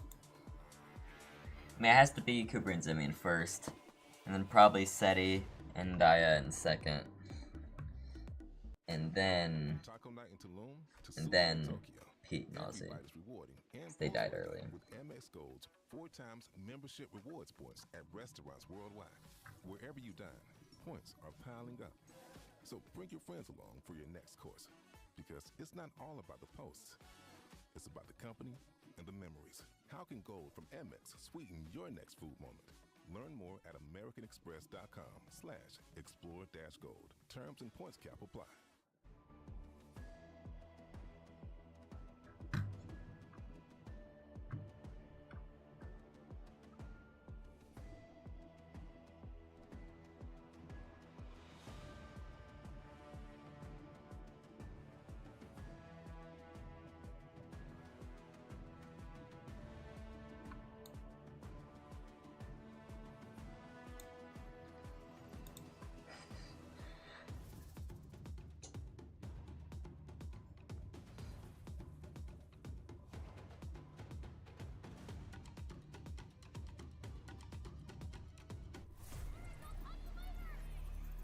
Welcome back, Fortnite fam, to the FNCS Pro-Am. We've got a bit of a predicament on our hands. That's going into the last game. There's a 1 point difference between first place and second place. More on that in a second because we've got to highlight Faxity and Reason getting a victory royale. Bro, Reason opening that chest at the beginning of the game and the exotics pouring out. Jacob said, like, I don't even know how many zeros. The percentage chance is so small. And they literally take that on to getting a victory royale. I mean, hey, listen, you find the loot, you make the most out of it, you go ahead and win the game. That's kind of like back-to-back games when you think about it, right? Pete getting that mythic pulse right from the last game, instantly switching over to a couple exotics for Reason and Faxity to work with. They then win the game. That's what you love to see right there. You can see Faxity's reaction from where he limbed himself to fall damage, but hey, it was meant to be. You talked about the odds of getting that loot. Reason was able to close it off. He said, you know, don't worry, I got you. I said don't mess up, and you went down to fall, but they still got the job done. That was almost career-ending for both of them, right? A couple missed shots by Reason, but Faxity slipping up, you know. I was really concerned there for a moment because I was like, yo, Daya can clutch these situations. You gotta be real careful. And it's crazy too because remember, Seti, Daya, they're still up there on the standings. So if that had gone the other way, this could be very, very scary. But of course, why don't we get ready to take a look at these standings? Because yeah, like I mentioned, we are a 1 point difference. Going into game number 6, Aussie Antics. Aussie still in first? 57 points. Cooper and Zemie, what? 56. But how are they still in first? Bro, they have so many kills. 33 kills. It's going to be absolute cinema going into this last match. 3 points. Absolute cinema. Difference from third to first place. You couldn't have asked for a better last match here at the Pro-Am. And not only that, Reason Faxity weren't even in top 10 going into that match. They're in 6th place now. You can see just how much that leaderboard can change in a single match. Alright, let's look at the leaderboard and then my predictions. So, okay, so Aussie Peter, yeah. Yeah. Cooper Zemie, yeah. Seti and I don't even have them in the top 10. I sold. Kanata Ronaldo have them in 7th. Hodasai had them in 3rd. And then Faxity Rezon, I actually have them in top 10, which is crazy. Courage and Cold, I had them in 6th. Lacy Clicks had them Summer and Thomas, I had them 8th or 9th. And then Nick, dang, Nick and Queasy are not doing great. I have them in 5th, but I mean, it could still can happen. And keep in mind, we could just say, still hey, be a why lot. don't we just land on the top 3, right? Like, why don't we just take it invitational style, just end the tournament right here, right now? Peterbot is one that could do that, right? Like, with 3 duos rather going into this last game, all kind of battling it out. Y'all have to keep your eye on the elimination feed. You got to make sure you're following. Okay, if one goes down, where's that other player? Are they safe? Yeah, we need the reload. because honestly, that's something that we've actually already seen. Pete is probably gonna land on Cooper and Zemie. Land on them, but it didn't actually end up working out. Is that going to kind of because it's kind of crazy because Pete is. Didn't work out. We should not do it again. That's the big question because there's 3 duos that are in that 3-point difference from first place. But if they all start battling it out at the start of the game and they all get eliminated, then it's free pickings for everyone else. Yeah, P is probably going to land on Cooper and Zemie. And the fact that Faxity and Reason got a victory royale, we have a listen in from that last game. Let's check it out. I'm up. Is he build fighting? Is he almost? No. How many builds do you have? I have 7. I have 10. 100. Right here, 100. Dead.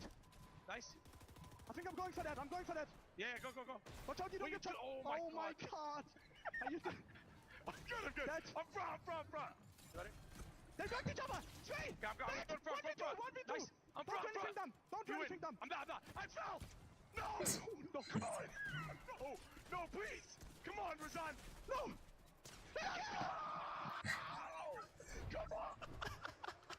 Bro, I'm I'm telling you, like I said, you got to be careful. Dia can clutch those situations, and for a moment, I was like, no, it's over, Reason. But again, those exotics, bro, those exotic weapons, so rare, so powerful. I mean, that's just why we love Faxley, right? I mean, the guy gets shockwaved in the storm by his teammate, just laughing at it. He's like, just having a good time. Said no worries. Look, they both kind of made a little mistake there, but hey, the win is what matters.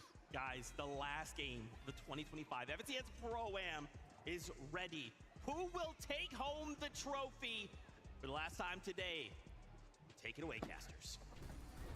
This is ridiculous. Easily the highlight listening of the day so far, though. Reason and Faxity, they might have brought it home in Game 5, but that leaderboard is entirely too tight for comfort, Jacob. It's a 3-horse race. I know, we can honestly see one of the first times where the winner of the game wins the entire thing. That would just be the cherry on top, but I just love how close, how entertaining this entire thing has been. Look, if you're not excited after what just happened in Game 5 and even all the lobbies before that, I don't know what to tell you, because this is peak entertainment for both of us, especially. We've got the best seat in the house. Yeah, I just want to know, anybody in the chat, anybody watching at home, who is going to win? Who do you guys think? I'll be looking to see what names you guys are typing. Everybody in the arena, I think they all have their favorites as well. Peterbot fans, the Clicks fans, and I want to see Clicks. He already has one win today. If he can figure out a way to bring that back, who knows what can happen. Game 6 might just be absolute mayhem, though, because some of our creators, some of our pros, maybe they decide, hey, what if we just make some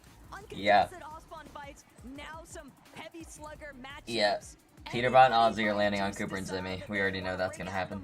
Do something different. It is game Like, 6 after all. I honestly think that's gonna happen because, I mean, Peter's just, I don't know, he just throughout the course of that last game to Peterbot and Ozzy due to their aggression, getting eliminations. But now that this is the last game, do we even see mind games happening with Peterbot and Ozzy? Maybe they don't get as aggressive because they know teams probably have to catch up to them. Look, Peterbot has been here so many times before. It is very difficult to really tackle what might be going through his mind currently, but if anything, I'm still expecting him to lead the charge. I'm still expecting him to just treat this like every other lobby before, and he might even take matters into his own hand and just look to be that difference maker with the off-spawn contest. Yeah, now as I keep thinking about some of these other teams, Seti and Dia going into this, I think they're probably one of the more consistent teams that we've seen make endgame after endgame after endgame, time and time again. And even Dia, they're having an opportunity to win it all. And I almost think anything other than exotic loot, Dia might win that 1v2. Oh, I don't want to say easily because it's still Reason, right? He's still the pro player at the end of the day. But game 6, everything on the line here. Let's see who brings it home. I really do think Peter's gonna land on Cooper and Zimmy.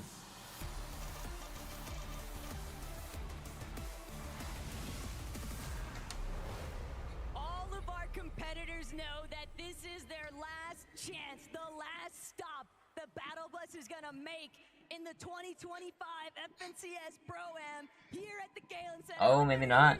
Never mind. Real loud for these pros as we seal the deal on what comes next.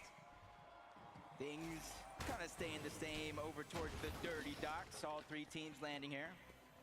Reason, Faxity, they're landing towards the outside, just trying to get what scraps are left behind. You see some rare chests there, but Savage and Lachlan said, you know what? With everything on the line here in this last game, let's just contest one of the greatest of all time. Might as well, right? And see if we can try our luck. I mean, he might just be feeding them points though, but that opens up possibilities for more and more elims. And this might not be what Savage is looking for, though. Booga gonna temporarily prevent Peterbot from outright keying Savage, but Peterbot, he has other plans in mind. He's looking for that fight. I mean, Peter has a combat, so Savage could definitely win this fight. Every which way, but Savage, he just can't get the return blow he needs. Savage is gonna fall, and Peterbot's gonna let him know what's up. It's just disgusting. It was almost like Peterbot playing with his food with a couple of those edits. Instantly gets the upgrade with a shotgun, so now he's gonna have the Thunder. With the red eye, they're saying, hey, just keep on coming. Savage gets yeah, I mean, just keep feeding him points. I mean, that's literally just what we're doing. Get it, Peter. Go ahead and attack that one, and that gives it up to Booga and Typical Gamer. heads up play though from either Typical Gamer or Booga, not sure which one, but shooting shots to Peterbot so that he can't continue to try and apply pressure there. And poor Lachlan, he's just caught in the center of all of this. He can't even afford to leave because you've got Aussie up on heights at Slurpy Swamp. Savage doing what he can to see if he can finagle his way out of this one. But with two separate teams just hawking you down, what odds do you really have of making something out of this match? You almost just gotta hope Peterbot gets bored and goes and moves on to somebody else that could potentially get rebooted. Lachlan's only chance is just kind of hide and bunker down into that bush. And he gets found out, so his only chance went out the window. But luckily, he did buy enough time for Mr. Savage to get reloaded back into this game. But hey, can't discount what Seti and Daya have been able to accomplish throughout the course of our lobbies today. 54 points going into this one. Alex brought to his end. And we're only doing temporarily though, but it looks like Gon and Flakes have had enough. They are sick of the off-spawn fight being so conveniently interrupted by Alex. They say, hey, if you're looking for a fight, we'll pick one with you instead. That's a heavy hitter to get out of the game as well. Well, RPG could be insane in game. Reset his looting opportunity as Peterbot straying away from Slurpy Swamp for a short moment, still on the hunt for Lachlan and Mr. Savage. Both of them are just in complete shambles here, really not able to answer the call as Peterbot gets the wall, gets the piece once, and as he fires a 78 shot, it's just a little bit too quick to the punch as he takes down Lachlan. And it's just a huge giveaway because guess what? In about 12 seconds, Taco, he's going to reload right above Savage, and they're not only going to know where Lachlan's at, they're going to get a feel of where Savage is at as well. But Peterbot's not trying to go too far from where Aussie is at. You have to remember, Booga, Typical Gamer, they are still kind of just conveniently sticking around the outskirts of Slurpy, but poor Lachlan, he just can't catch a break here as Pete takes him down one more time. 4 points already just off of these individual eliminations that Pete's been building up. Zemie and Cooper, Seti and Daya just watching this elimination feed be highlighted with Peterbot's name off cooldown. It's got to start playing mental games with you. Already a 5-point lead. Kanata Ronaldo. Of Cooper and Zemie, more so over Seti and Daya. Kanata and Stable Ronaldo just below them, 4th place on the leaderboard. They're going to need a monster last game. I'm talking 20, maybe 25 elims and the win. What a way to start it off, though. Nice shots on the Cypher PK, and that's the first elimination in the books. Look, Kanata, all you wanted was South Zones, and I get that that hasn't necessarily gone your favor, but Ron and Kanata are still here to play, Jacob. They are not giving up, and the expectations that they both set for themselves, they're strong competitors, and they're strong-hearted competitors at that. I'm sure that we'll expect to see them pop off a little bit here with some eliminations.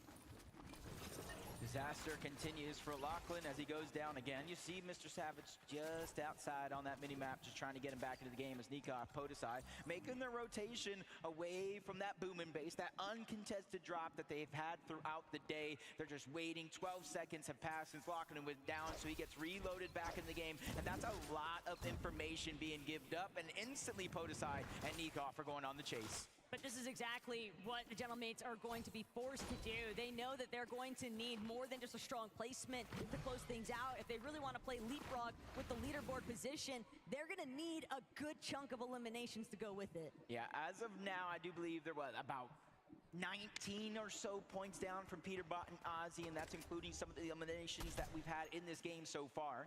Seti and Daya, they started this one in 3rd place, 54 points, 3 points outside of that 1st place spot. They're just looking around, trying to get some eliminations, but you know how safe, how calculated and careful Seti does like to play, especially that he knows he has the firepower.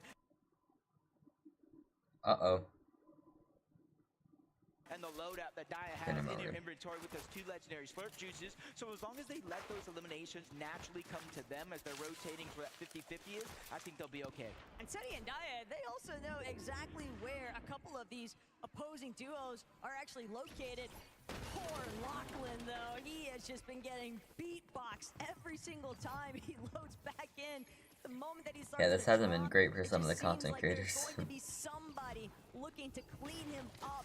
And Savage, there's only so much he can do because he, as a solo, it's so difficult to actually try and prioritize getting the resources necessary to make your teammate be healthy enough to stabilize, but that's all they're looking for. It's just a little bit of stability, and that might be enough to make a difference for the leaderboard. Yeah, especially since they both, at one point or another, were taken down during the course of I guess this we can just game. see through bushes, Kanata. And Kanata stable, See, I don't know. rotating in continuously from the north, from bush to bush, box to box. It's definitely bugged, but it looks weird. This is looking Oh, like wow, a bad opportunity there for Cypher PK, fresh off the reload. He got just a little bit of loot, but it was instantly snatched Courage and away Cold from on Zemi. height. Whoa. Really wanted in the first place. Where's Peter and? Around that still town. Oh. Somebody just keeps dropping in.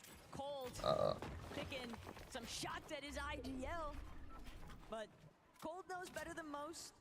You take the advantages when you have them, but he doesn't necessarily need to try and force that engagement. It's a little bit of damage. The knock would have been nice, but if he doesn't get the clean headshot, he'd rather just move in towards the zone, prioritize positioning, and then you can just peek back and control the flow of the lobby. Right now, Courage and Cold just trying to focus on their rotation. Starting this game about 7th place, 33 points. They're at least within grasp, especially if some of their competition above them on that leaderboard goes down early.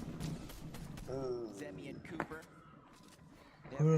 Plays top 7? All 5 Wow. games, but they find themselves in 2nd place due to just the sheer regression of Peterbot and Ozzy able to pick up those elimination and close the gap for the bad games that they had. They have no kills. And the scariest part too here for Zemie and Cooper is that every single time you can tell they're looking, they're hunting to see if they can find a knock. Zemie is probably gonna need the win here to win, like the whole thing, because they don't have any kills. I mean, Peter doesn't have that many kills, but still, like, Peter's gonna get kills in the game. Clix has the minigun. He has a minigun, a blue pump, 3 shockwaves. So we just have 3 chug jugs and a slurp juice. What? Uh-oh.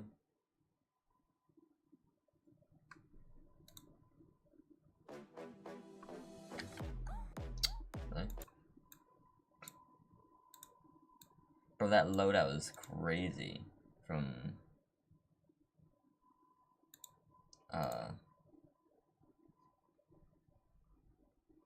that's crazy.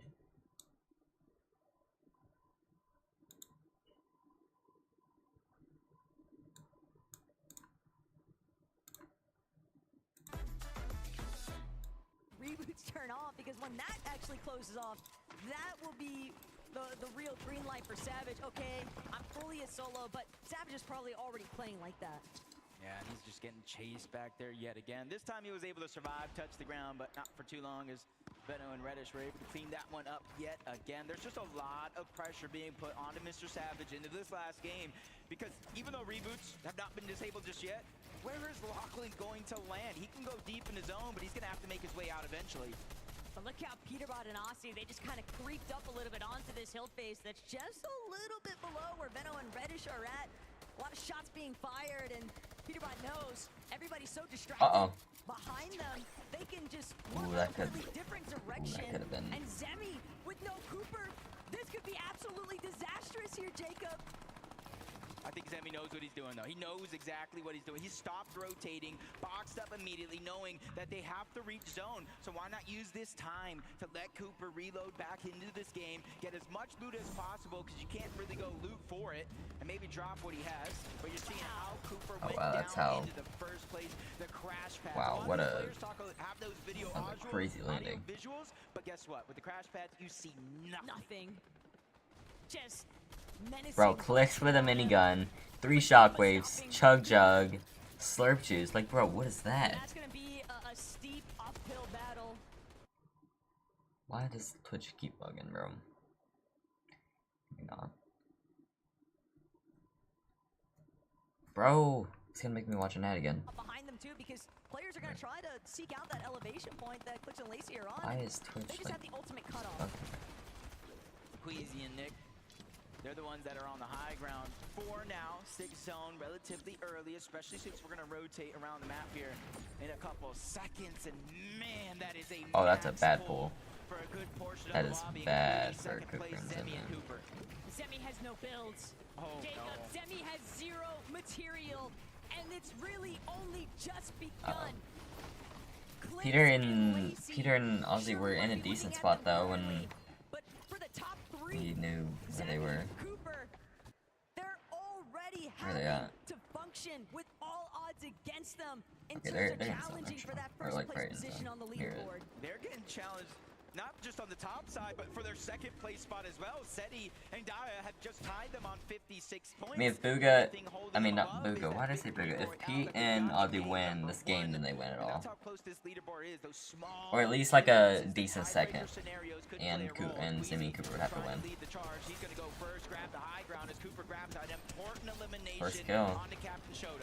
That was huge for Cooper and Zemie. Anything to kind of Gold mammoth for Zemie. has been dealing with. They have just been getting completely forced out of so many of their resources. So even the smallest lifeline can have a huge impact, but they still have so much left. Queasy and Nick on height. Take height, don't die. He's still picking up some eliminations as well. Squeezy getting 4 for himself. Him and Nick once again having an amazing time on that high ground. And hopefully they can hold on to it though. They do have the crash pads and a lot of players down below. We've seen the Look at that loot, bro. Gold hammer. 380 chug jug. And Peterbot, the fact that he's rocking those double chug jugs, that is a sight to behold. Obviously, He doesn't have like shockwaves though, which is kind of bad, but like we are, but Pete's already aggressive in his own right. Having the double chug jug already unlocked for him just means that he can. that sucks that he doesn't have shockwaves, but Solo pushes and just trust Aussie to play supportive measures or defensive measures. His objective right now is survive. Just like Clicks and oh, it's Lacey. he has to do it by himself as a solo. Lacey. Not sure how Lacey went down, but he is out of this one, joining everybody else watching this one. Seeing how Clicks is going to get out of this tough situation. He does have the mythic minigun, but Toyota's there on the other side, pressuring him. You add in the shockwave. They still only have 1 kill. Pete, okay, so they have 6. Anyone to be in, let alone a solo. But Pete, he's just got so much material. He doesn't mind giving up a little bit. Ozzy died. Aussie, he's been picked off from behind him. Peterbot now trying to see if he can actually dart his way back, but he can't get to Aussie's Well, body. he got his loot. That's good. Cleared out the high ground. I mean, all Peter really needs to do is just get like a top 5. Next to Pete, Queasy, and Nick get 30. They're still in control of height too, just launching themselves to the next outside zone, and that's gonna force Peterbot to drop yet another layer. And you see, they didn't even tarp on over, not trying to have too many weak points for them. Only Pulled towards Peter, so that's good. And Jacob gets eliminated down below. Top 12 situation. Easy Nick back on height, bro. Take height, don't die. But they're still holding on to it with every fiber of their being. Nick at 30 and Queasy. I mean, Pete's in a decent spot. I mean, they pulled back to him. And he has a lot of mats. Peterbot now continuing to just try and see if he can create any form of space for himself. He spotted out Thomas. Should not try to fight this. Completely sold on actually taking this fight up close just yet. Peterbot gets a tag, but it's not a big enough one. He's gonna use that Grappler's low-key kind of doing really good because now he's in zone. There are so many players starting to build a congestion on Yeah. his layer.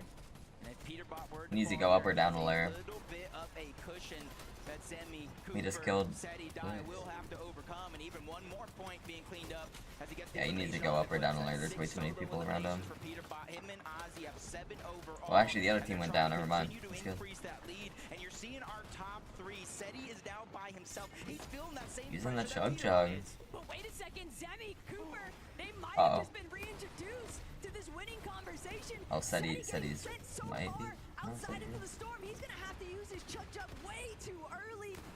He's just chilling with his chug jug. Ticked off here now. He needs to get in zone now. He needs to not sell. Shockwave back into the zone. He does manage to He make has it. the grappler. Only 20 left on that chug jug. Cooper loses Zemie though.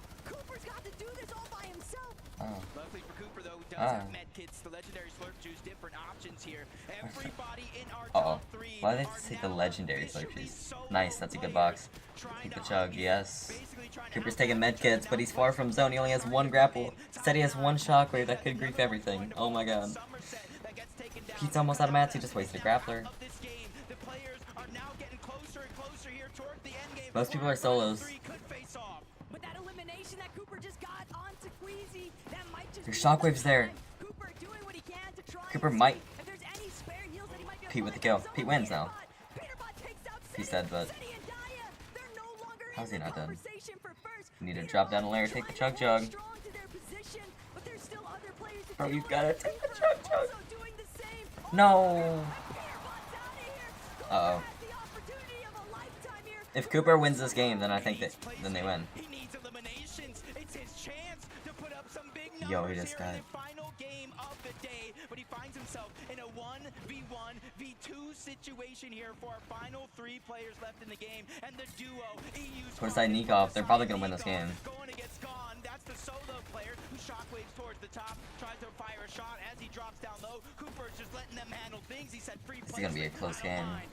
Cooper, he might be looking to even try and send They only have 2 kills. He's got 5 shockwaves. He can buy himself. Oh, he does have 5 shockwaves. He's gonna throw that shockwave out, but it's not gonna connect. The 3v or is it 1v2? Oh, he's dead. Wow. Wait. Yeah.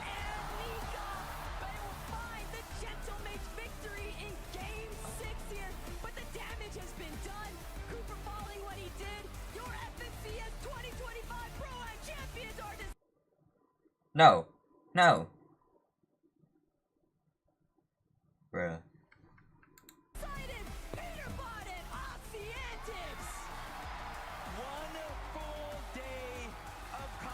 Let's go.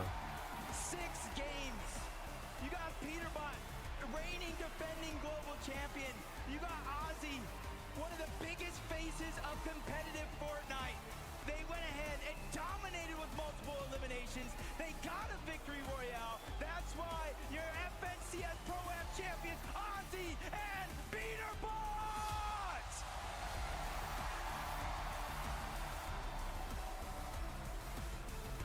Or farming.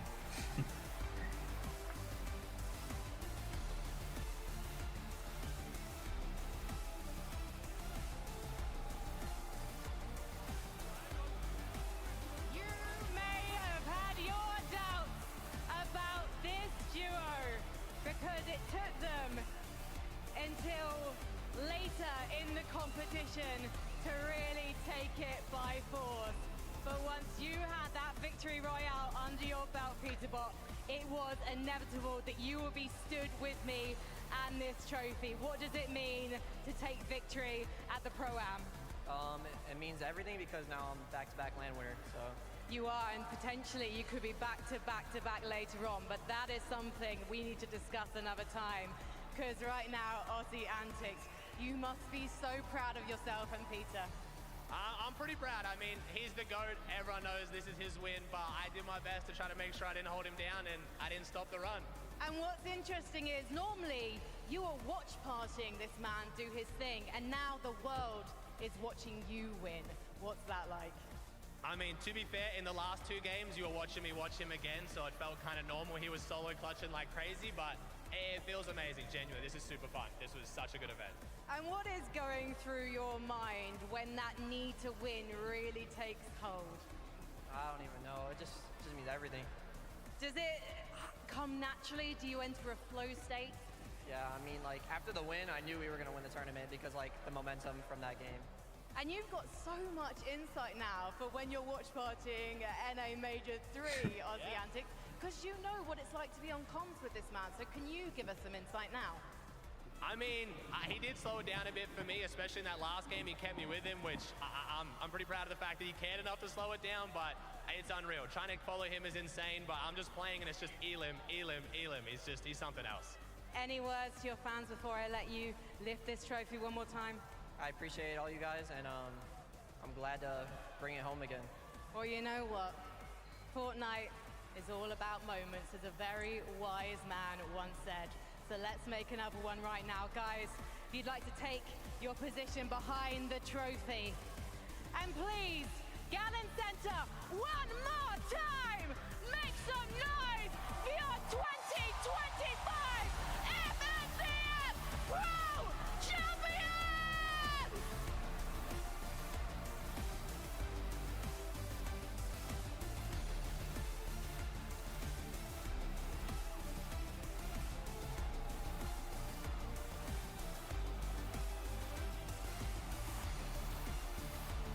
I cannot believe it, guys.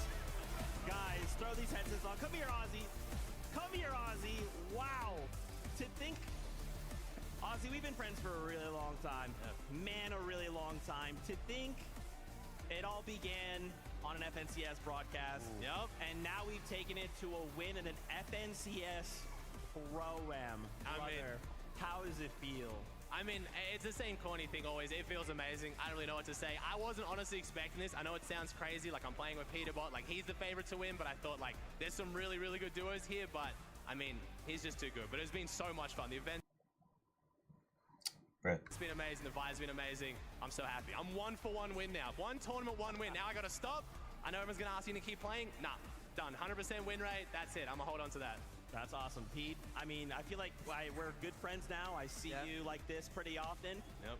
You know, another accolade, another notch on the belt. Does it feel any different? Does this feel special at all? You're just like, well, another day at the office. It's just another day, to be honest. But it does feel good to play in front of a crowd because you don't get to do that often, and to win, you know, it just feels good. Guys, before we get to Vivid and his questions, we also have medals as well. So you guys can get trophies, medals. Okay. That's right. That's right. Oh, this is my, yeah, wow. Okay, nice. Yeah, all right, I get Thank this. you. I mean, and that trophy, it is heavy. Like heavy. I don't know. I haven't looked at a trophy before, so I didn't really know what to expect. Was not expecting that.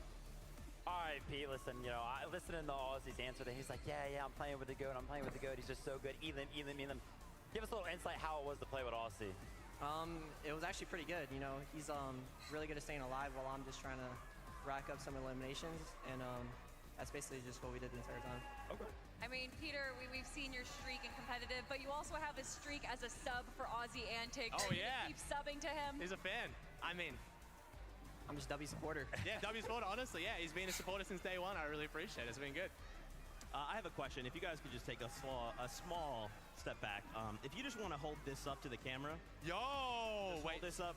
Look at that! Let's go, baby! It was first official LAN win game and then the tournament. So, I mean, Peter, thank you so much, bro. You put OC on the map, man. Well done, bro. You got this. How does it feel? Ozzy, it was you. Shout out to Lachlan for, of course, that map. Yep. You guys got OC a victory on LAN and a title. How does it feel? It's you, dude! I know. I don't think it'll set in until later as well. I do want to take a moment as well. It's also Mother's Day back home for me, so I missed my mom and my beautiful wife and her second Mother's Day, so shout out to them for being so supportive as well. But yeah, it feels amazing. It's been a surreal week meeting so many of my heroes and friends that I've met before.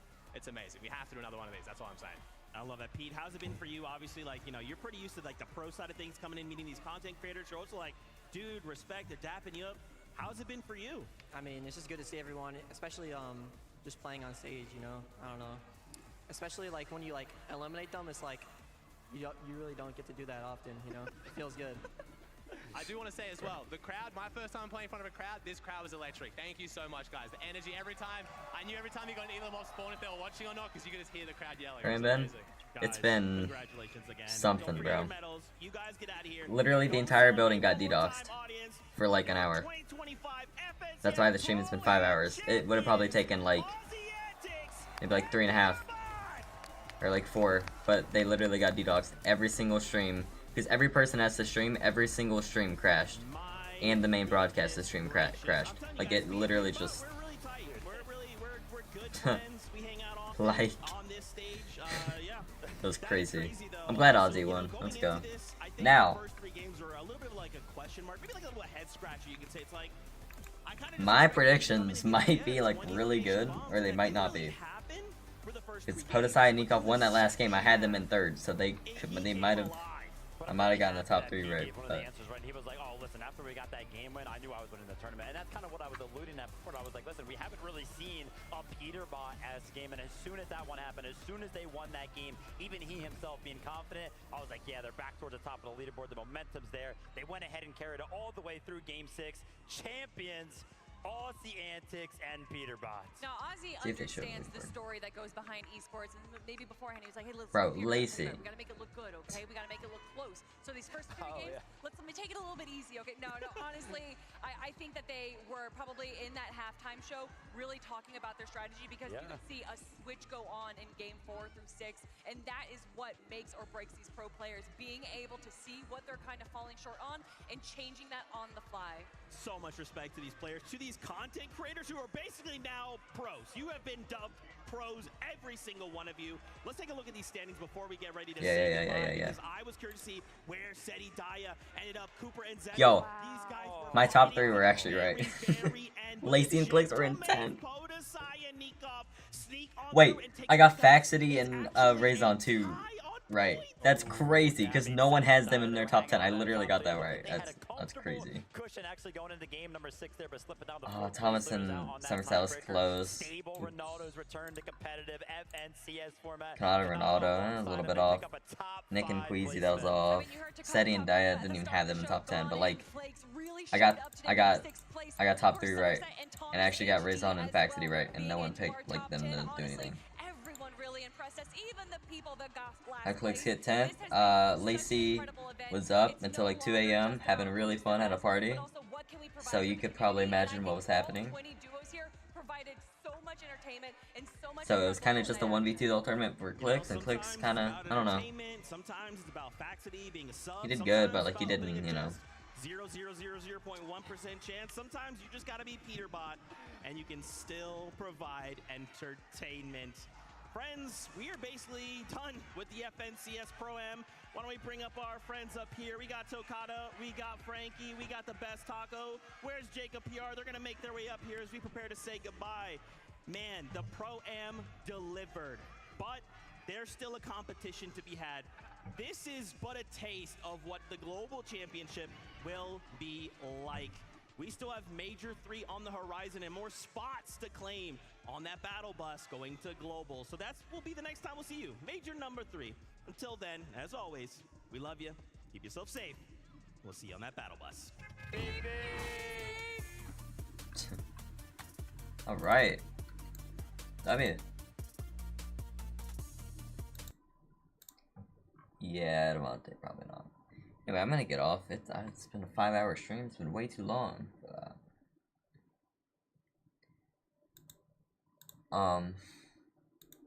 But anyway, it was fun watching it. I'm glad Ozzy and Peter won. Not so much Peter Bob, but I'm glad Ozzy won.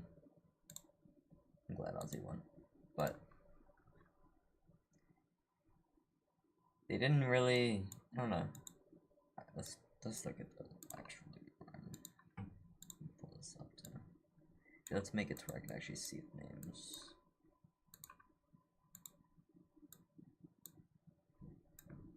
Right. So, okay. So these 3 were right. 4th was Seti and Daya. I didn't even have them top 10 because I didn't even know who they were. I knew who Seti was, but like I yeah. Clicks and Clicks and Lacey were top 10. Canada and Ronaldo, they did really good. They won a game even. That was only 2 off. Gone and Flakes, I had them. Didn't even have them. Somerset Thomas, that was close. Nick and Queasy, but Rezon and Faxity actually got that one right, which is crazy because I feel like no one ever like would have picked that. Lacey and Clicks got they got 10th. Courage and Cold got 11th. I had them top 10. Thought they were gonna do decent. Typical Gamer Booger, yeah. Who came last? Mongrel Allier. You know, that's kind of to be expected. Moxie Cypher, you know, that's kind of to be expected. Jacob came, they had Uncon and they still did not do great. Alex and Lufu, bro. Alex was really good that tournament. Just kind of unlucky that duo situation, but Mr. Savage and Lucky, I'm surprised they even got 15th. They were having a bad tournament. But yeah. Well, Ozzy and Peterbot won. Let's go. I'm glad Ozzy won. Yeah. Devontae, yeah. And Mongrel's washed. Ozzy literally killed Mongrel in a one-on-one. Like, it's a 1v1, and Ozzy literally killed Mongrel, so they're washed. So, I mean, Allier was never good, but Mongrel's kind of washed. Anyway. Yeah. I mean, obviously, Peterbot carried, you know. Cooper and Zemie finished 2nd. Hit that right. Who does I need off? That's crazy. I got, like, all those. Anyway, yeah. I mean, I did okay in the predictions. First time ever trying to predict an actual tournament with like really nothing but just like instincts going into it. Like didn't really like try to look at anything and just went off of names and who I thought was gonna do well and place where. I didn't do bad. I got top 3 and I got Reason with accident, which is crazy. Nobody ever picked that. I did. Let's go. Anyway, I'm gonna end stream. I'll be live tomorrow. I don't know what I'm gonna do yet, but I am gonna be live tomorrow. Yeah, thank you guys for watching. I'll see you guys in the next stream. Peace.